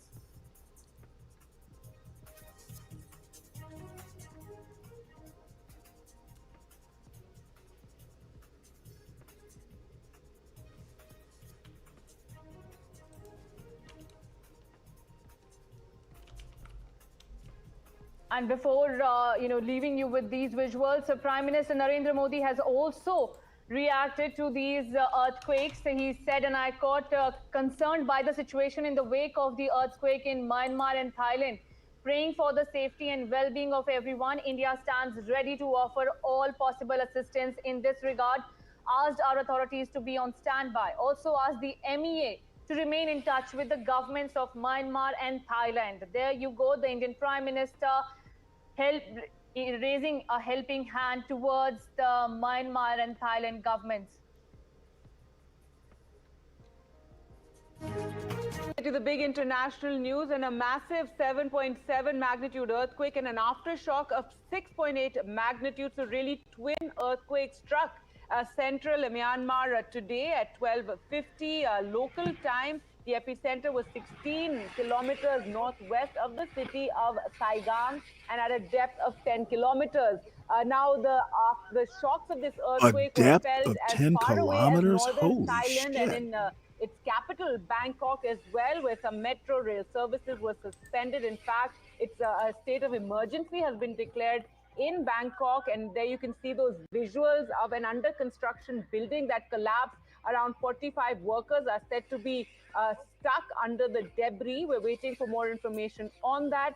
But yes, a lot of impact of this earthquake felt in Thailand, where buildings were shaking. In fact, all these high rises where people had to rush out into the streets.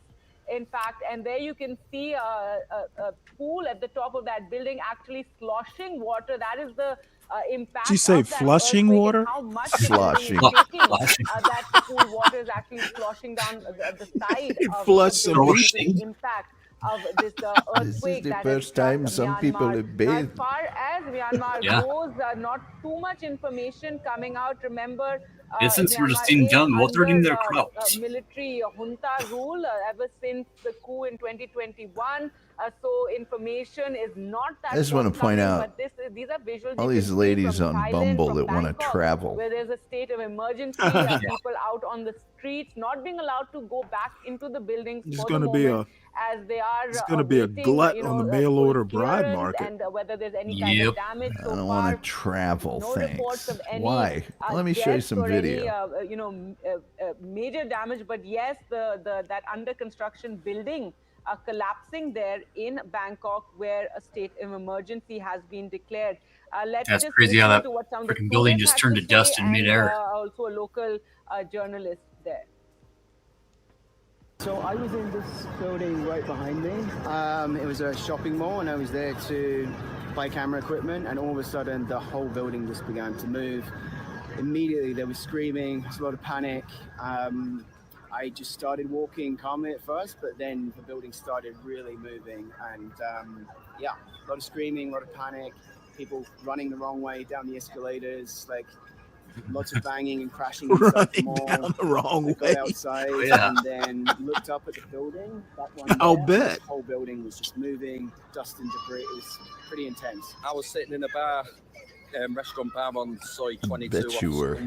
Yeah. Just talking to a stranger there, and the next thing, because it was a small bar, we just felt a movement. You know, there was no actual nothing moving in the building, but the next thing everybody came on the street, so there was a lot of screaming and panicking, which obviously made it a lot worse. I went on the street and I looked up, and a building equivalent to this one here was actually, you could see it next compared to the next one, it was actually moving. It was swaying, and all the water was coming from the top of the and that's when it got me, you know. This was an absolutely huge shock here. I was sitting at home, and then I heard what sounded like ticking, and I thought maybe it was the washing machine, but I got up to have a look, and the washing machine wasn't on, and it was then that I realized that I was swaying, and I was becoming dizzy. And then I heard people shouting, and it became clear what it was. So as you can see around me, even now, it's probably 45 minutes on from what happened. People are still out here. These are shop workers, restaurant workers, people from condos, residents, and nobody knows what's going on. No one really wants to go back in. There's no sheer strength on that building. It went on for, it must have been 5 minutes, perhaps. It felt like it. And I'm still quite shaken about it. I mean, I've been in Bangkok nearly 30 years now. We've had aftershocks before from events in say, Myanmar, but I've never known one as big as this. Wow. And the Prime Minister too has expressed Which always his gets me on how concern like over these the old Buddhist earthquake temples in and Myanmar. He the posted old on social super media ancient concerned by the architecture situation in the wake of is the still earthquake in around. Myanmar and Thailand, praying for the safety and well-being of everyone. India stands ready to offer all possible assistance. Have asked the MEA to remain in Take a touch with building the down like governments that in of seconds. Myanmar and Thailand. And as we mentioned, the Thai Prime Minister has declared a state of emergency. In fact, held an emergency meeting as soon as just after the earthquake struck. And the Thai Prime Minister, Petong Tan, You know, the Ortho Bros are going to be all over this one pretty soon. You know, if they just would have accepted Jesus, none of this would have happened. Look at that. Look at that building pulling away from the other one.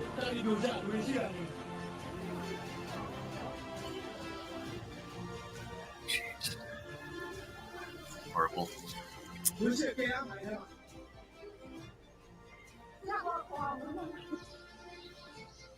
Oh, wow. Yeah, like that's...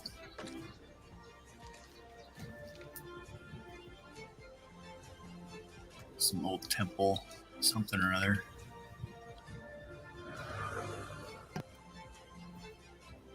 Oh, it's just brick, though. It's not solid rock.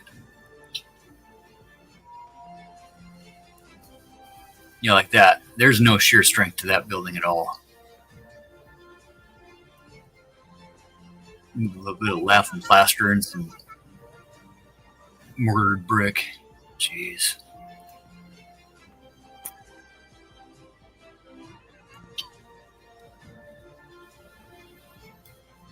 And the building itself is probably 400 years old and it's just got new facade put on it. Yeah.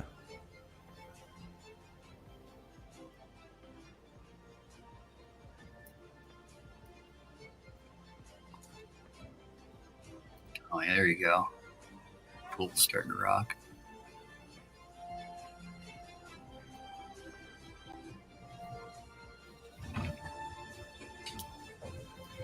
Yeah, my brother and I were in the basement one morning, and the hanging light that was over the little card table in the corner started kind of swinging in a circle.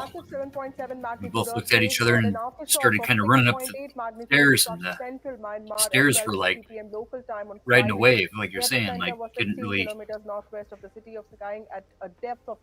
And being young, not knowing really what was going on, was like what the hell? Did your house incur any damage? No. It was like a 2.0. And no, that was right. That's right. That one was right when St. Helens was going off. It was like the day after St. Helens went off. We had little earthquakes over here. You know, it's funny. I have an aunt who asked my father what he did with it. Yeah. So the Prime Minister has also posted on X. Yeah, that whole area up there, the whole Seattle area, is definitely prone with Mount Rainier being right there. Even still, with St. Helens still being active and everything active down into Wyoming and the whole Yellowstone thing. The Prime Minister also said asked authorities to be on standby, praying for the safety. Wouldn't take very much to wipe out a hell of a lot of humans. The Indian Prime Minister there tweeting on the earthquakes that have been felt by Thailand and Myanmar today. Even Oregon's got Mount Hood and the other one's down south Shasta in this was an absolute North Cali. Huge shock. Potentially pop off at any time. I was sitting at home and then I heard what sounded like ticking, and I thought maybe it was the washing machine, but I got up to have a look and the washing machine wasn't on, and it was then that I realized that I was swaying and I was becoming dizzy. And then I heard people shouting and it became clear what it was. So as you can see around me, even now, it's probably 45 minutes on from what happened. People are still out here. These are shop workers, restaurant workers, people from condos, residents, and nobody knows what's going on. No one Associated really Press. wants to go back in, not sure if the buildings are even safe. It went on for... You just see what they pulled the hearing today to try to defund the PBS. And I've been in Bangkok Yeah. for 30 years. Yeah, that's and NPR. That's actually kind of makes me sad because Yeah, man. you know, I grew up on that stuff. Absolutely. Every Sunday we'd get done working in the garden with Grandma, and we'd go sit down with Grandpa and watch this old house. And the old Norm Abram and the new Yankee Workshop. Mm-hmm. The old Wainwright shop. Oh yeah. Primitive tools. That guy was badass. What about the McLaughlin group? McNeil. Oh yeah. Martin, absolutely. There's been an earthquake in Myanmar. Martin Kondracki, your thoughts? The answer is no. Bye bye. What was the part about where he goes with an something? It's blah blah blah certitude. Yeah. I forget that little thing he used to do when they did the predictions at the end of the show. Yeah. The only question that matters: where was President Obama? Yeah. Bye bye. At the end of every show. You know he was a former priest, right? Yes.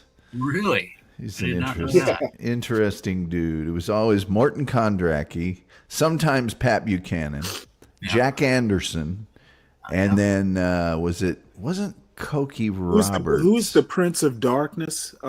He was a Chicago Sun-Times. Not Mike Royko. No, he was a columnist. Mike Royko was a columnist. He was on. I think he used to substitute on Crossfire sometimes. Was it Robert? No, it was not Charlie Murphy. He's just Darkness, not the Prince of Darkness. Yeah, Darkness. But yeah, I always used to love it. You know, he'd ask them all what they thought, and he'd go, "The answer is no funds will be transferred." You're like, you idiots. Like the answer, why'd you even bother answering? Yeah, like you're trying to get the answer or something. But that guy was on that show for gotta be 30 years at least. I used to love the McLaughlin Group, and you know what else I used to like was Wall Street Week, and I didn't like it for any other reason that Louis Rukeyser was so interesting.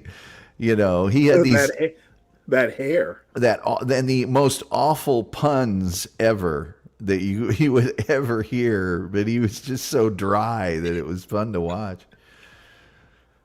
But yeah, and you know what they're going to do? This one where the pictures are bouncing off the wall like that. Oh man, yeah, that's bad. I guarantee you, they've tried to defund PBS before. You remember? Yeah. And they brought Big Bird and all these Muppets in to pull out the heartstrings. Yeah. I don't know. You don't see Elmo with 34 felonies, do you? Yeah. I don't know why anyone would try and defund us.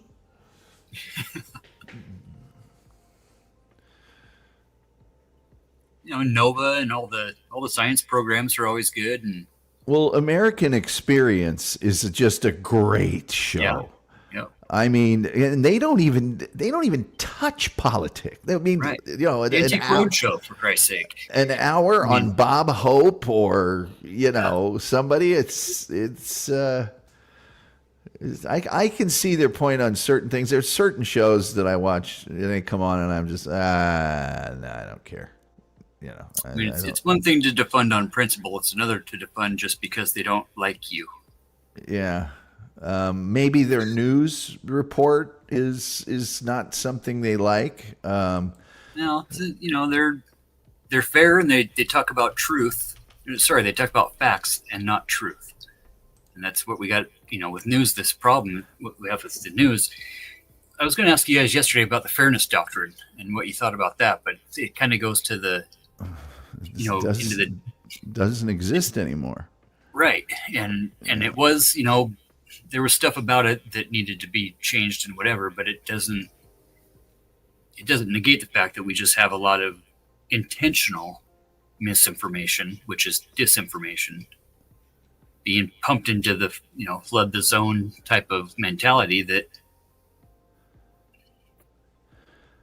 Well, the cable networks got around that for a long time because they're not broadcast. So that's how some of these networks sprang up. But I think that it even affects, I think the FCC is taking control of a lot of the cable too now. But the fairness doctrine was a great thing. And it seems like it from what I've looked into it. Yeah, it was, I think I mentioned, you know, during the 1980 election, everybody quit showing Ronald Reagan movies.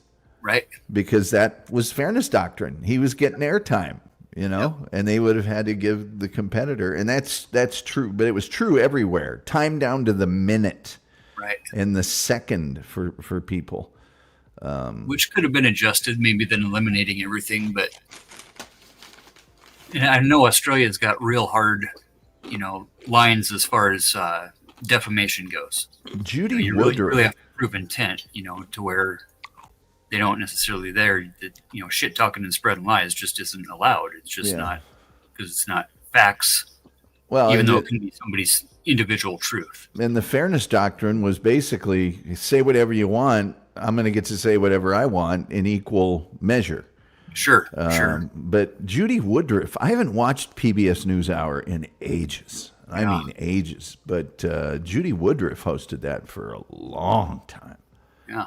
Jim McNeil hosted it for a while, and McNeil Lehrer was always a pretty good show. They also had Stanley and my favorite for forever, the Firing Line. Yeah. Oh yeah. One of these days, I keep saying I'm going to do it. Pull up a couple old episodes and watch them overnight. With William F.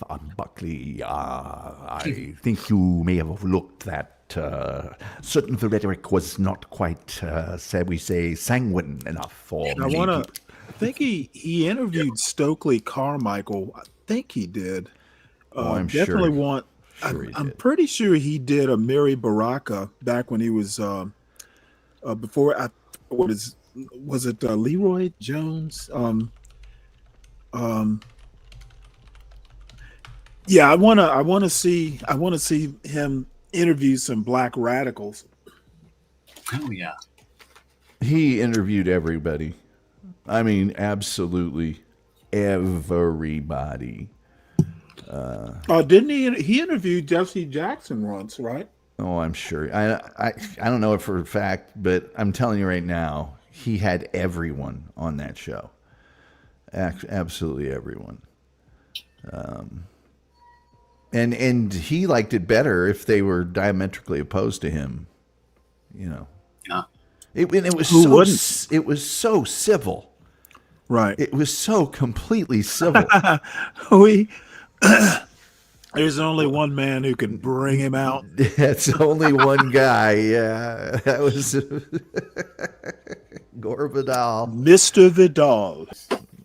The only ad hom I ever heard was Gore Vidal. That was the only one. I honestly don't. Now, there might be a flippant comment or two, but never. It was always civil. Yeah, with his clipboard. Sitting there. Just... Probably all his ad hominems he just wrote on his clipboard. Yeah, of course, in the halls of liberalism, the name so and so has been well ensconced. To find out, what's the deal with copywriting? Could I get permission to use them? The one or two I've shown, I've done it without incident, but now that they've got a new host and everything, they've kind of rejuvenated Face the Nation. I'm a little leery about it because CBS is like really, I know 60 Minutes, you just don't show that because they will find you. Meet the Press is actually, this says older than Face the Nation. Meet the Press debuted in 1947. Wow. Wow. They had TV back then? Yeah. Oh, yeah. Oh, sure. Yeah. It was very limited. It was as big as an Oldsmobile.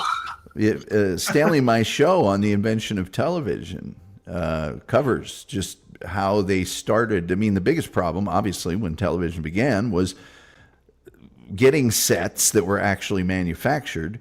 And then the second was the cost was just astronomical. But if you lived in New York, there was a good chance you could get a show like that. I had no idea. 47, the 50s, but I didn't realize 47. That's a couple years after World War II. Yeah. CBS Evening News, 1948. Wow. Okay. Yeah. Oh, yeah. Yes, sirree. The Today Show, January of 52. Tonight Show, September 1954. So some of them have been around quite a while. Face the Nation was 54. But, yeah, there was a line that was run to Philadelphia at one point. It's all in that show I did about the invention of color television. But the early TV actually was stalled by World War II. And then color TV was stalled by the Korean War. But... yeah. Why? Because of getting materials, Yes, rationing or something of yes, that. They want if you had a raster screen or something like that, they wanted it for the war. Yeah. They didn't want it Yeah. for anything else. And then, actually, most of that might have been covered during my show on Lost Media. Yeah, I think it was the Lost Media show, because most programs in early television were not recorded. They were seen as disposable.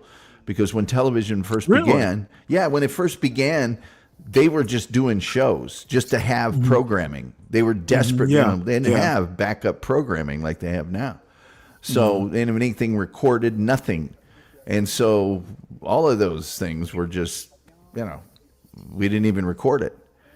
But I think that's probably part of that show. I think I did. Oh, It was let's mostly see. Where are we? the antennas before the cable system was developed, right? I'm sorry? Like antennas. Oh my God! Oh radio yes. antenna before cable was even out. I remember. Oh my goodness, cable! I Yeah, remember cable maybe around. I think we got cable maybe around 1979. It was, mid to late 70s. I think we got it in 77, 78 maybe. But I still have an antenna. Mm-hmm. I get about 70 channels on it, as a matter of fact.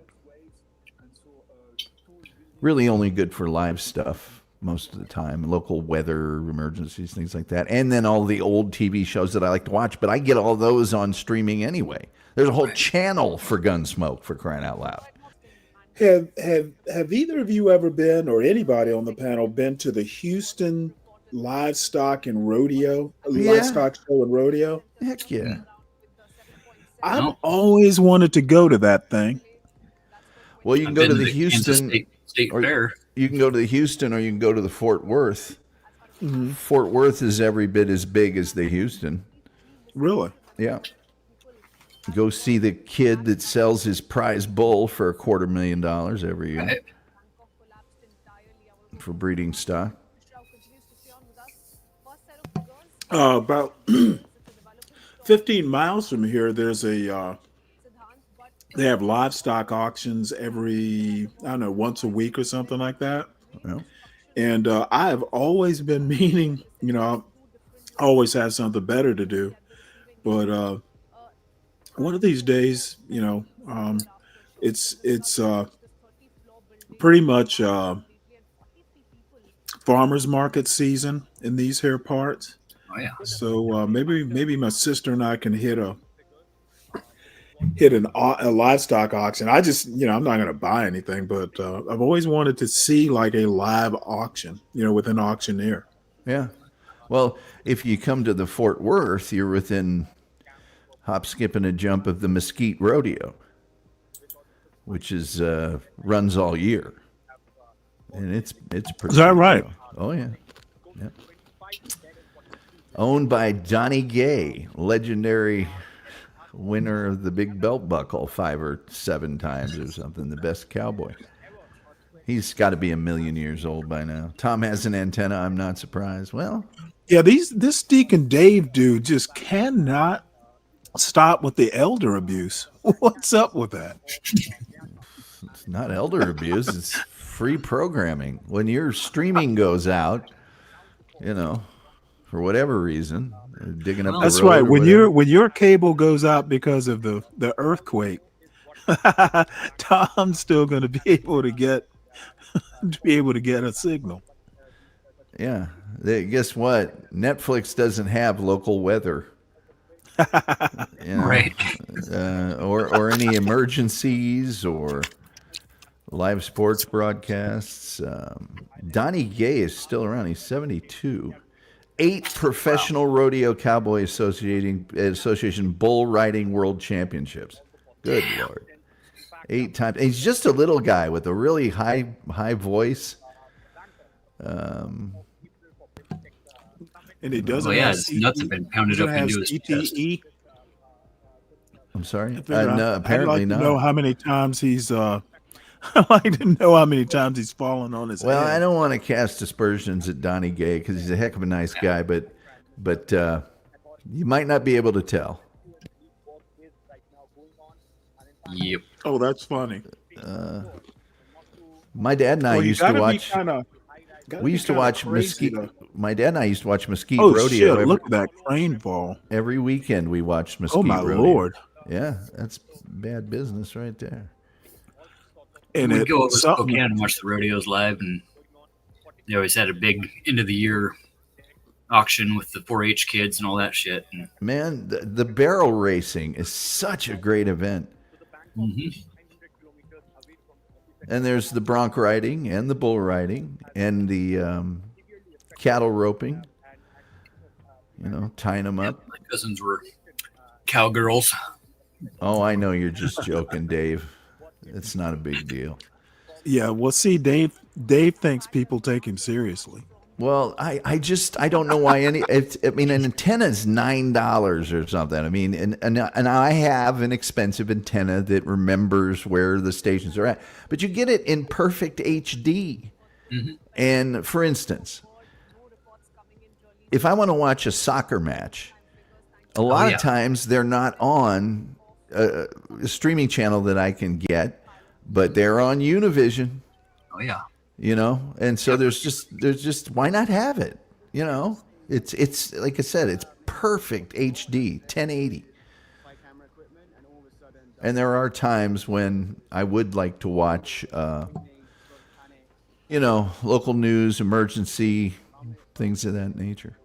You ever have a lightning strike? Well, my antenna, they're all in the house now. This is an inside okay. antenna. You know, I'm thinking of aerial antennas. Now the antennas, strangely enough, I have one on my living room TV. I have one on my office television. I have one in my bedroom. And the one in my living room is like a new one. It cost me $70, $80, something like that. And it's what they call a smart antenna. It's no different than any other. An antenna is an antenna is an antenna. And the only reason that one's kind of good is it searches for the signal strengths on its own. You don't have to position it or tilt it in a direction.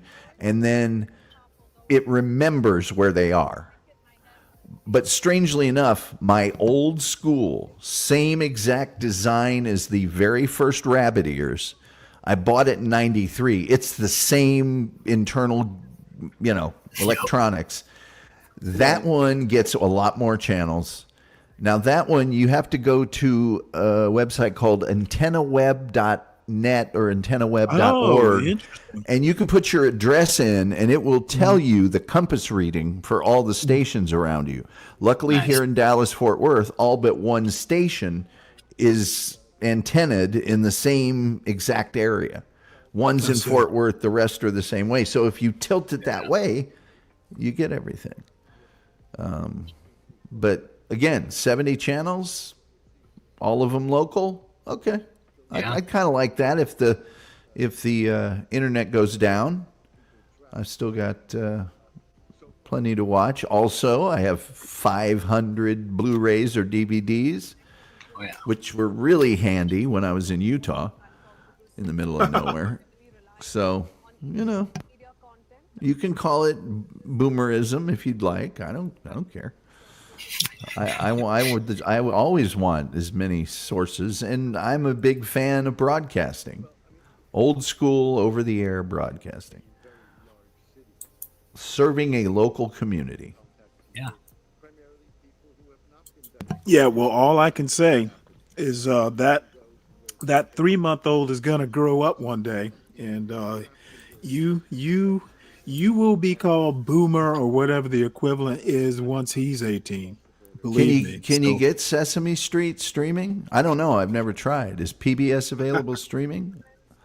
Again, I don't know. I suppose you I'm could pay sure it for it is. somehow. Yeah, it's got to be. I know where KERA is on my dial. I know how to get to it pretty quick. So they are starting to get some new footage here. Be nice to know where that is, because Bangkok, let's see here. Oh man, that autofilled. Oh my God, Bangkok is 823 miles from Burma, Myanmar. Oh wow. Yeah. That's what I'm saying.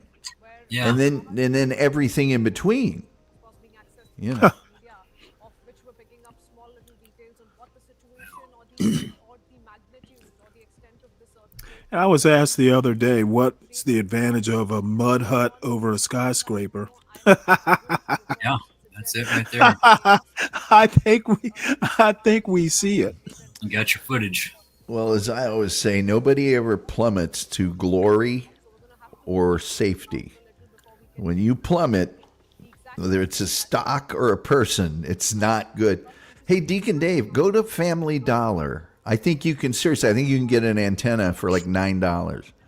Yeah. You might spend a little more. And I mean an old school rabbit ears if you don't want to, go the high test route and get one that mounts on the wall or the smart ones. But I'm telling you,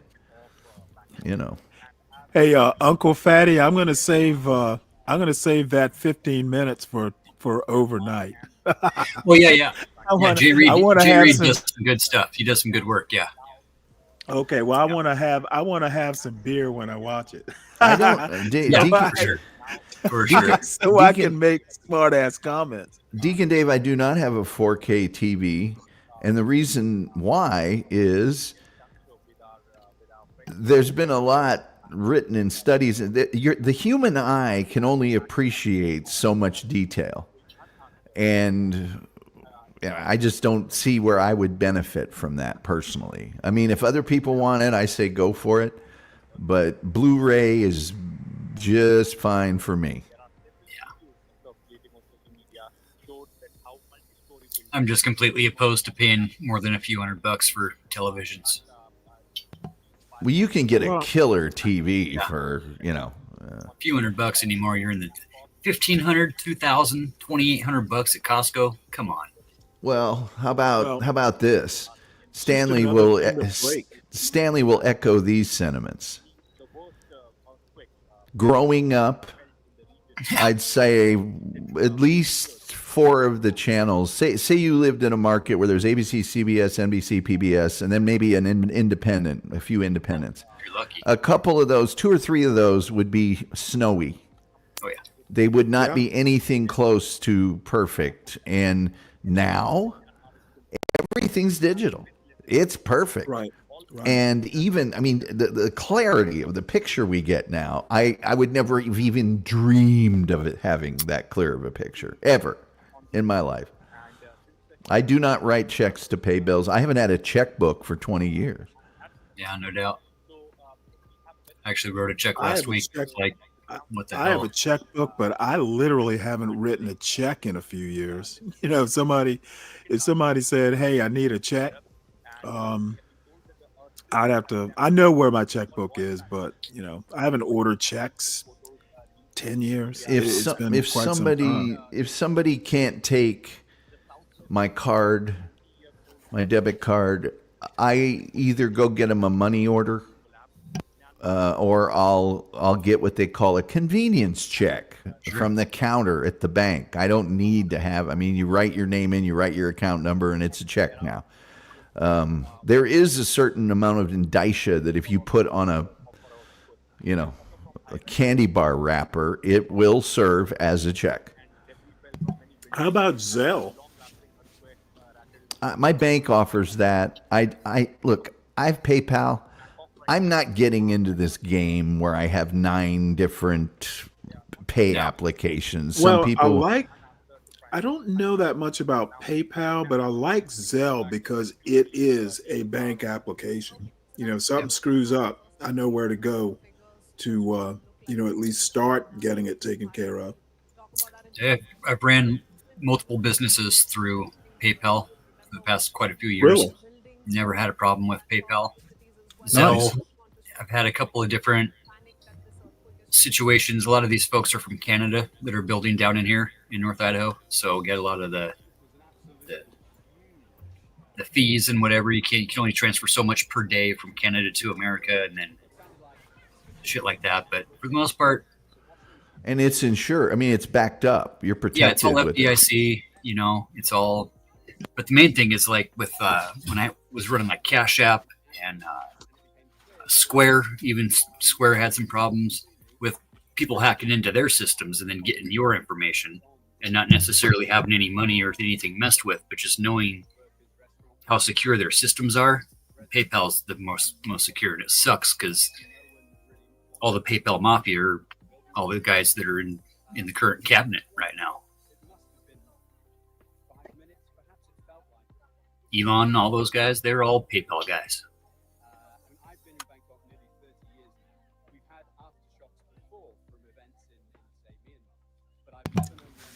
Yeah, didn't Elon used to work for Peter Thiel, or were they peers? They're kind of like best mates, you'd say.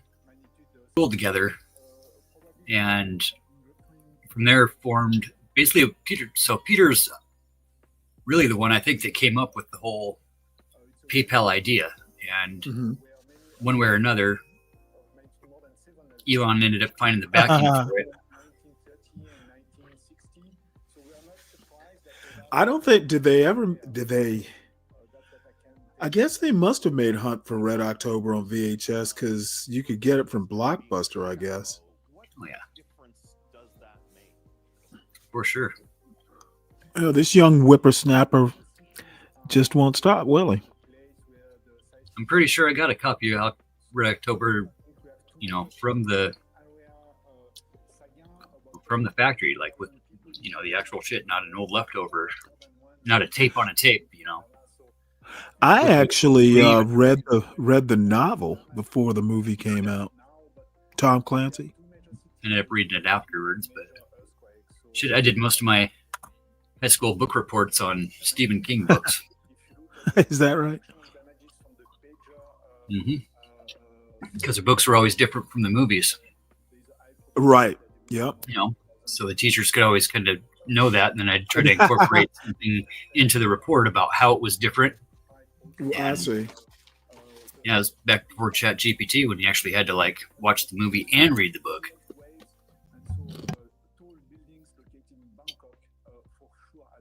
Couldn't imagine being a high school teacher these days.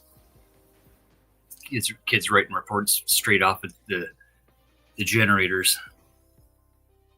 But then again, and she had a professor accuse her of writing her papers using AI. Yeah, I would imagine. And that professor was wrong.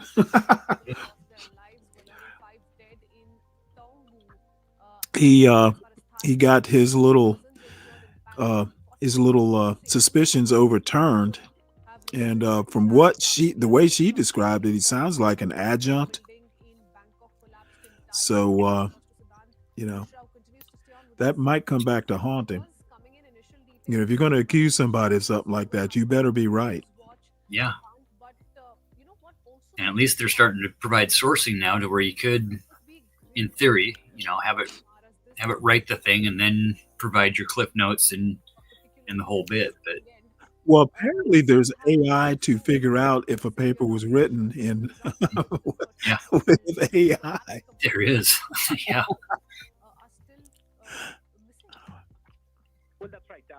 Yeah, I'm writing a program right now to try to. So basically the front end of it would be to scan the mandate for leadership, Project 2025 document, all 960 something pages. For what? Why? And then cross-reference those with the executive orders, because no doubt, 100%, they are copy and paste. It's a copy and paste situation. The shit that he's signing is coming right out of that document. In my opinion, allegedly. Mm-hmm.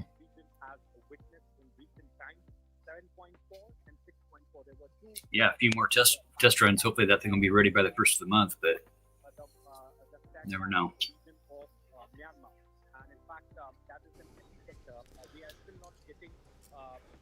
Hell, it is the first of the month. Hello, Stanley. It's the first of the month. What's up, Skitty? What's up, Lasagna?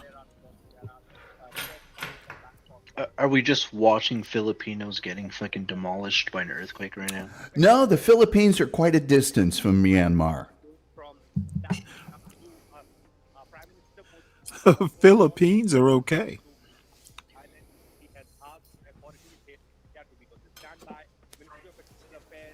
And we all still haven't died. Sorry. You need to die and give your assets to your. You know, if I you was have thinking any, about that the other day. I was thinking you're the one that needs to die. I'm contributing to society. You're not. Yeah, okay. This is the problem. Once you have enough equity. Did you come all the way up here to insult my guests?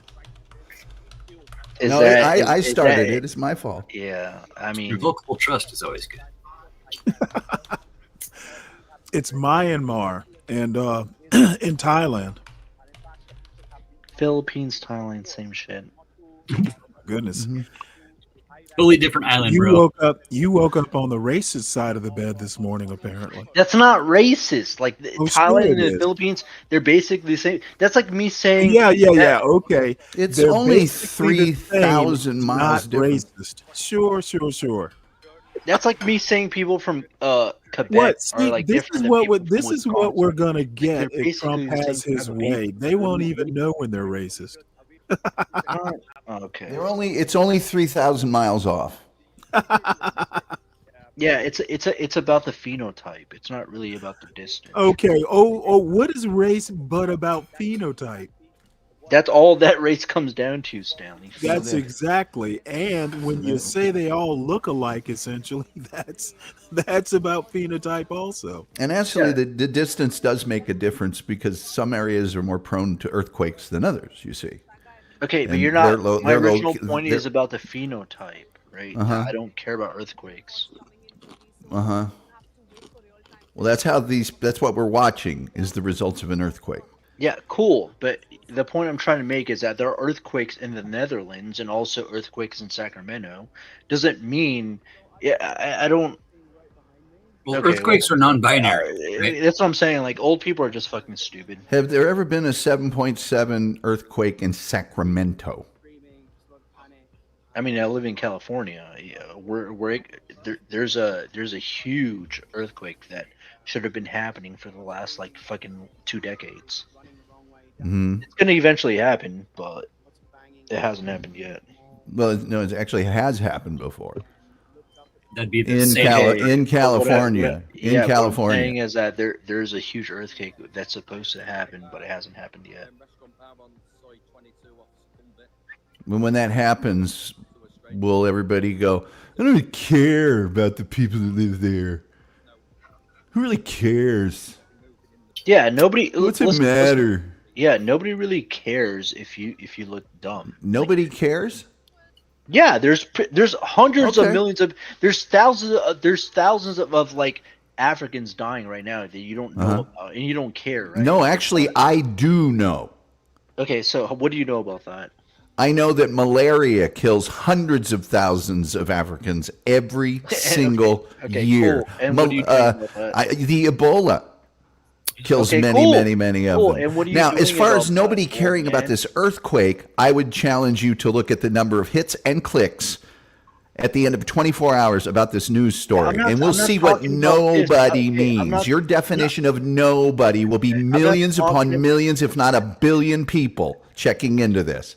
Yes, Nobody. yes. You're stupid though. I'm not talking. I'm about stupid, but I know where Myanmar is. Okay. Yeah, because you get no bitches, and you're old and you're fat, and you need to go to I got Myanmar no to get. bitches. Number one, I may be old. I am not fat. I've seen you. You Far are from it. dude. Shut up. You're Just fat. got off your mama about 20 minutes ago. You have never seen me standing up. Oh my god! I've seen your Ever. face, dude. I've seen your face. You're fat as shit. Just shut up. No, I'm really not. Post a pic when you're like fucking 20 or something years old. I'm really not.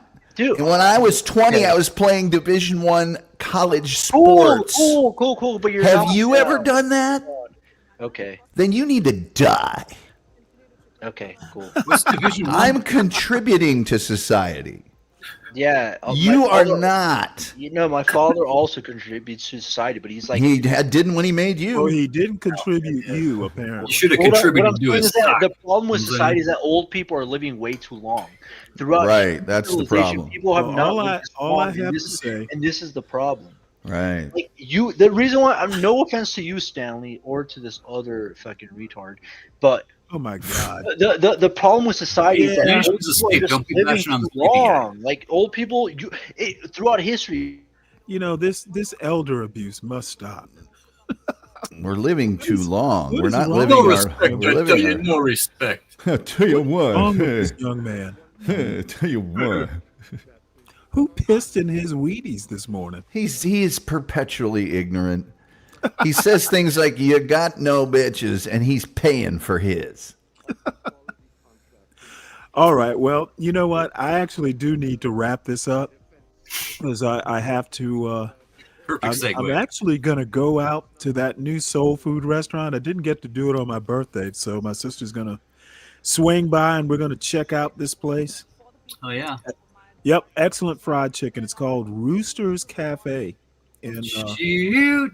in our little Wait, downtown. Stanley, did you mute me? Huh? Oh, I'm What I'm sorry. Did I saying- mute you?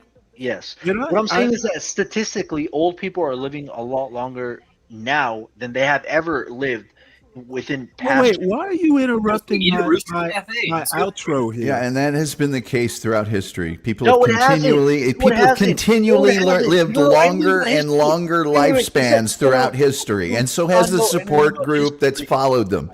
That's been true since the very beginning. No, People have no, it gradually hasn't. lived No, longer it and longer hasn't. and No, it longer. hasn't. No, it hasn't. Yes, no, it has. Every No, it generation. hasn't. No, it hasn't. I'm sorry, it has increased since the beginning of time. No, what I'm saying is that throughout it depends on the tribe.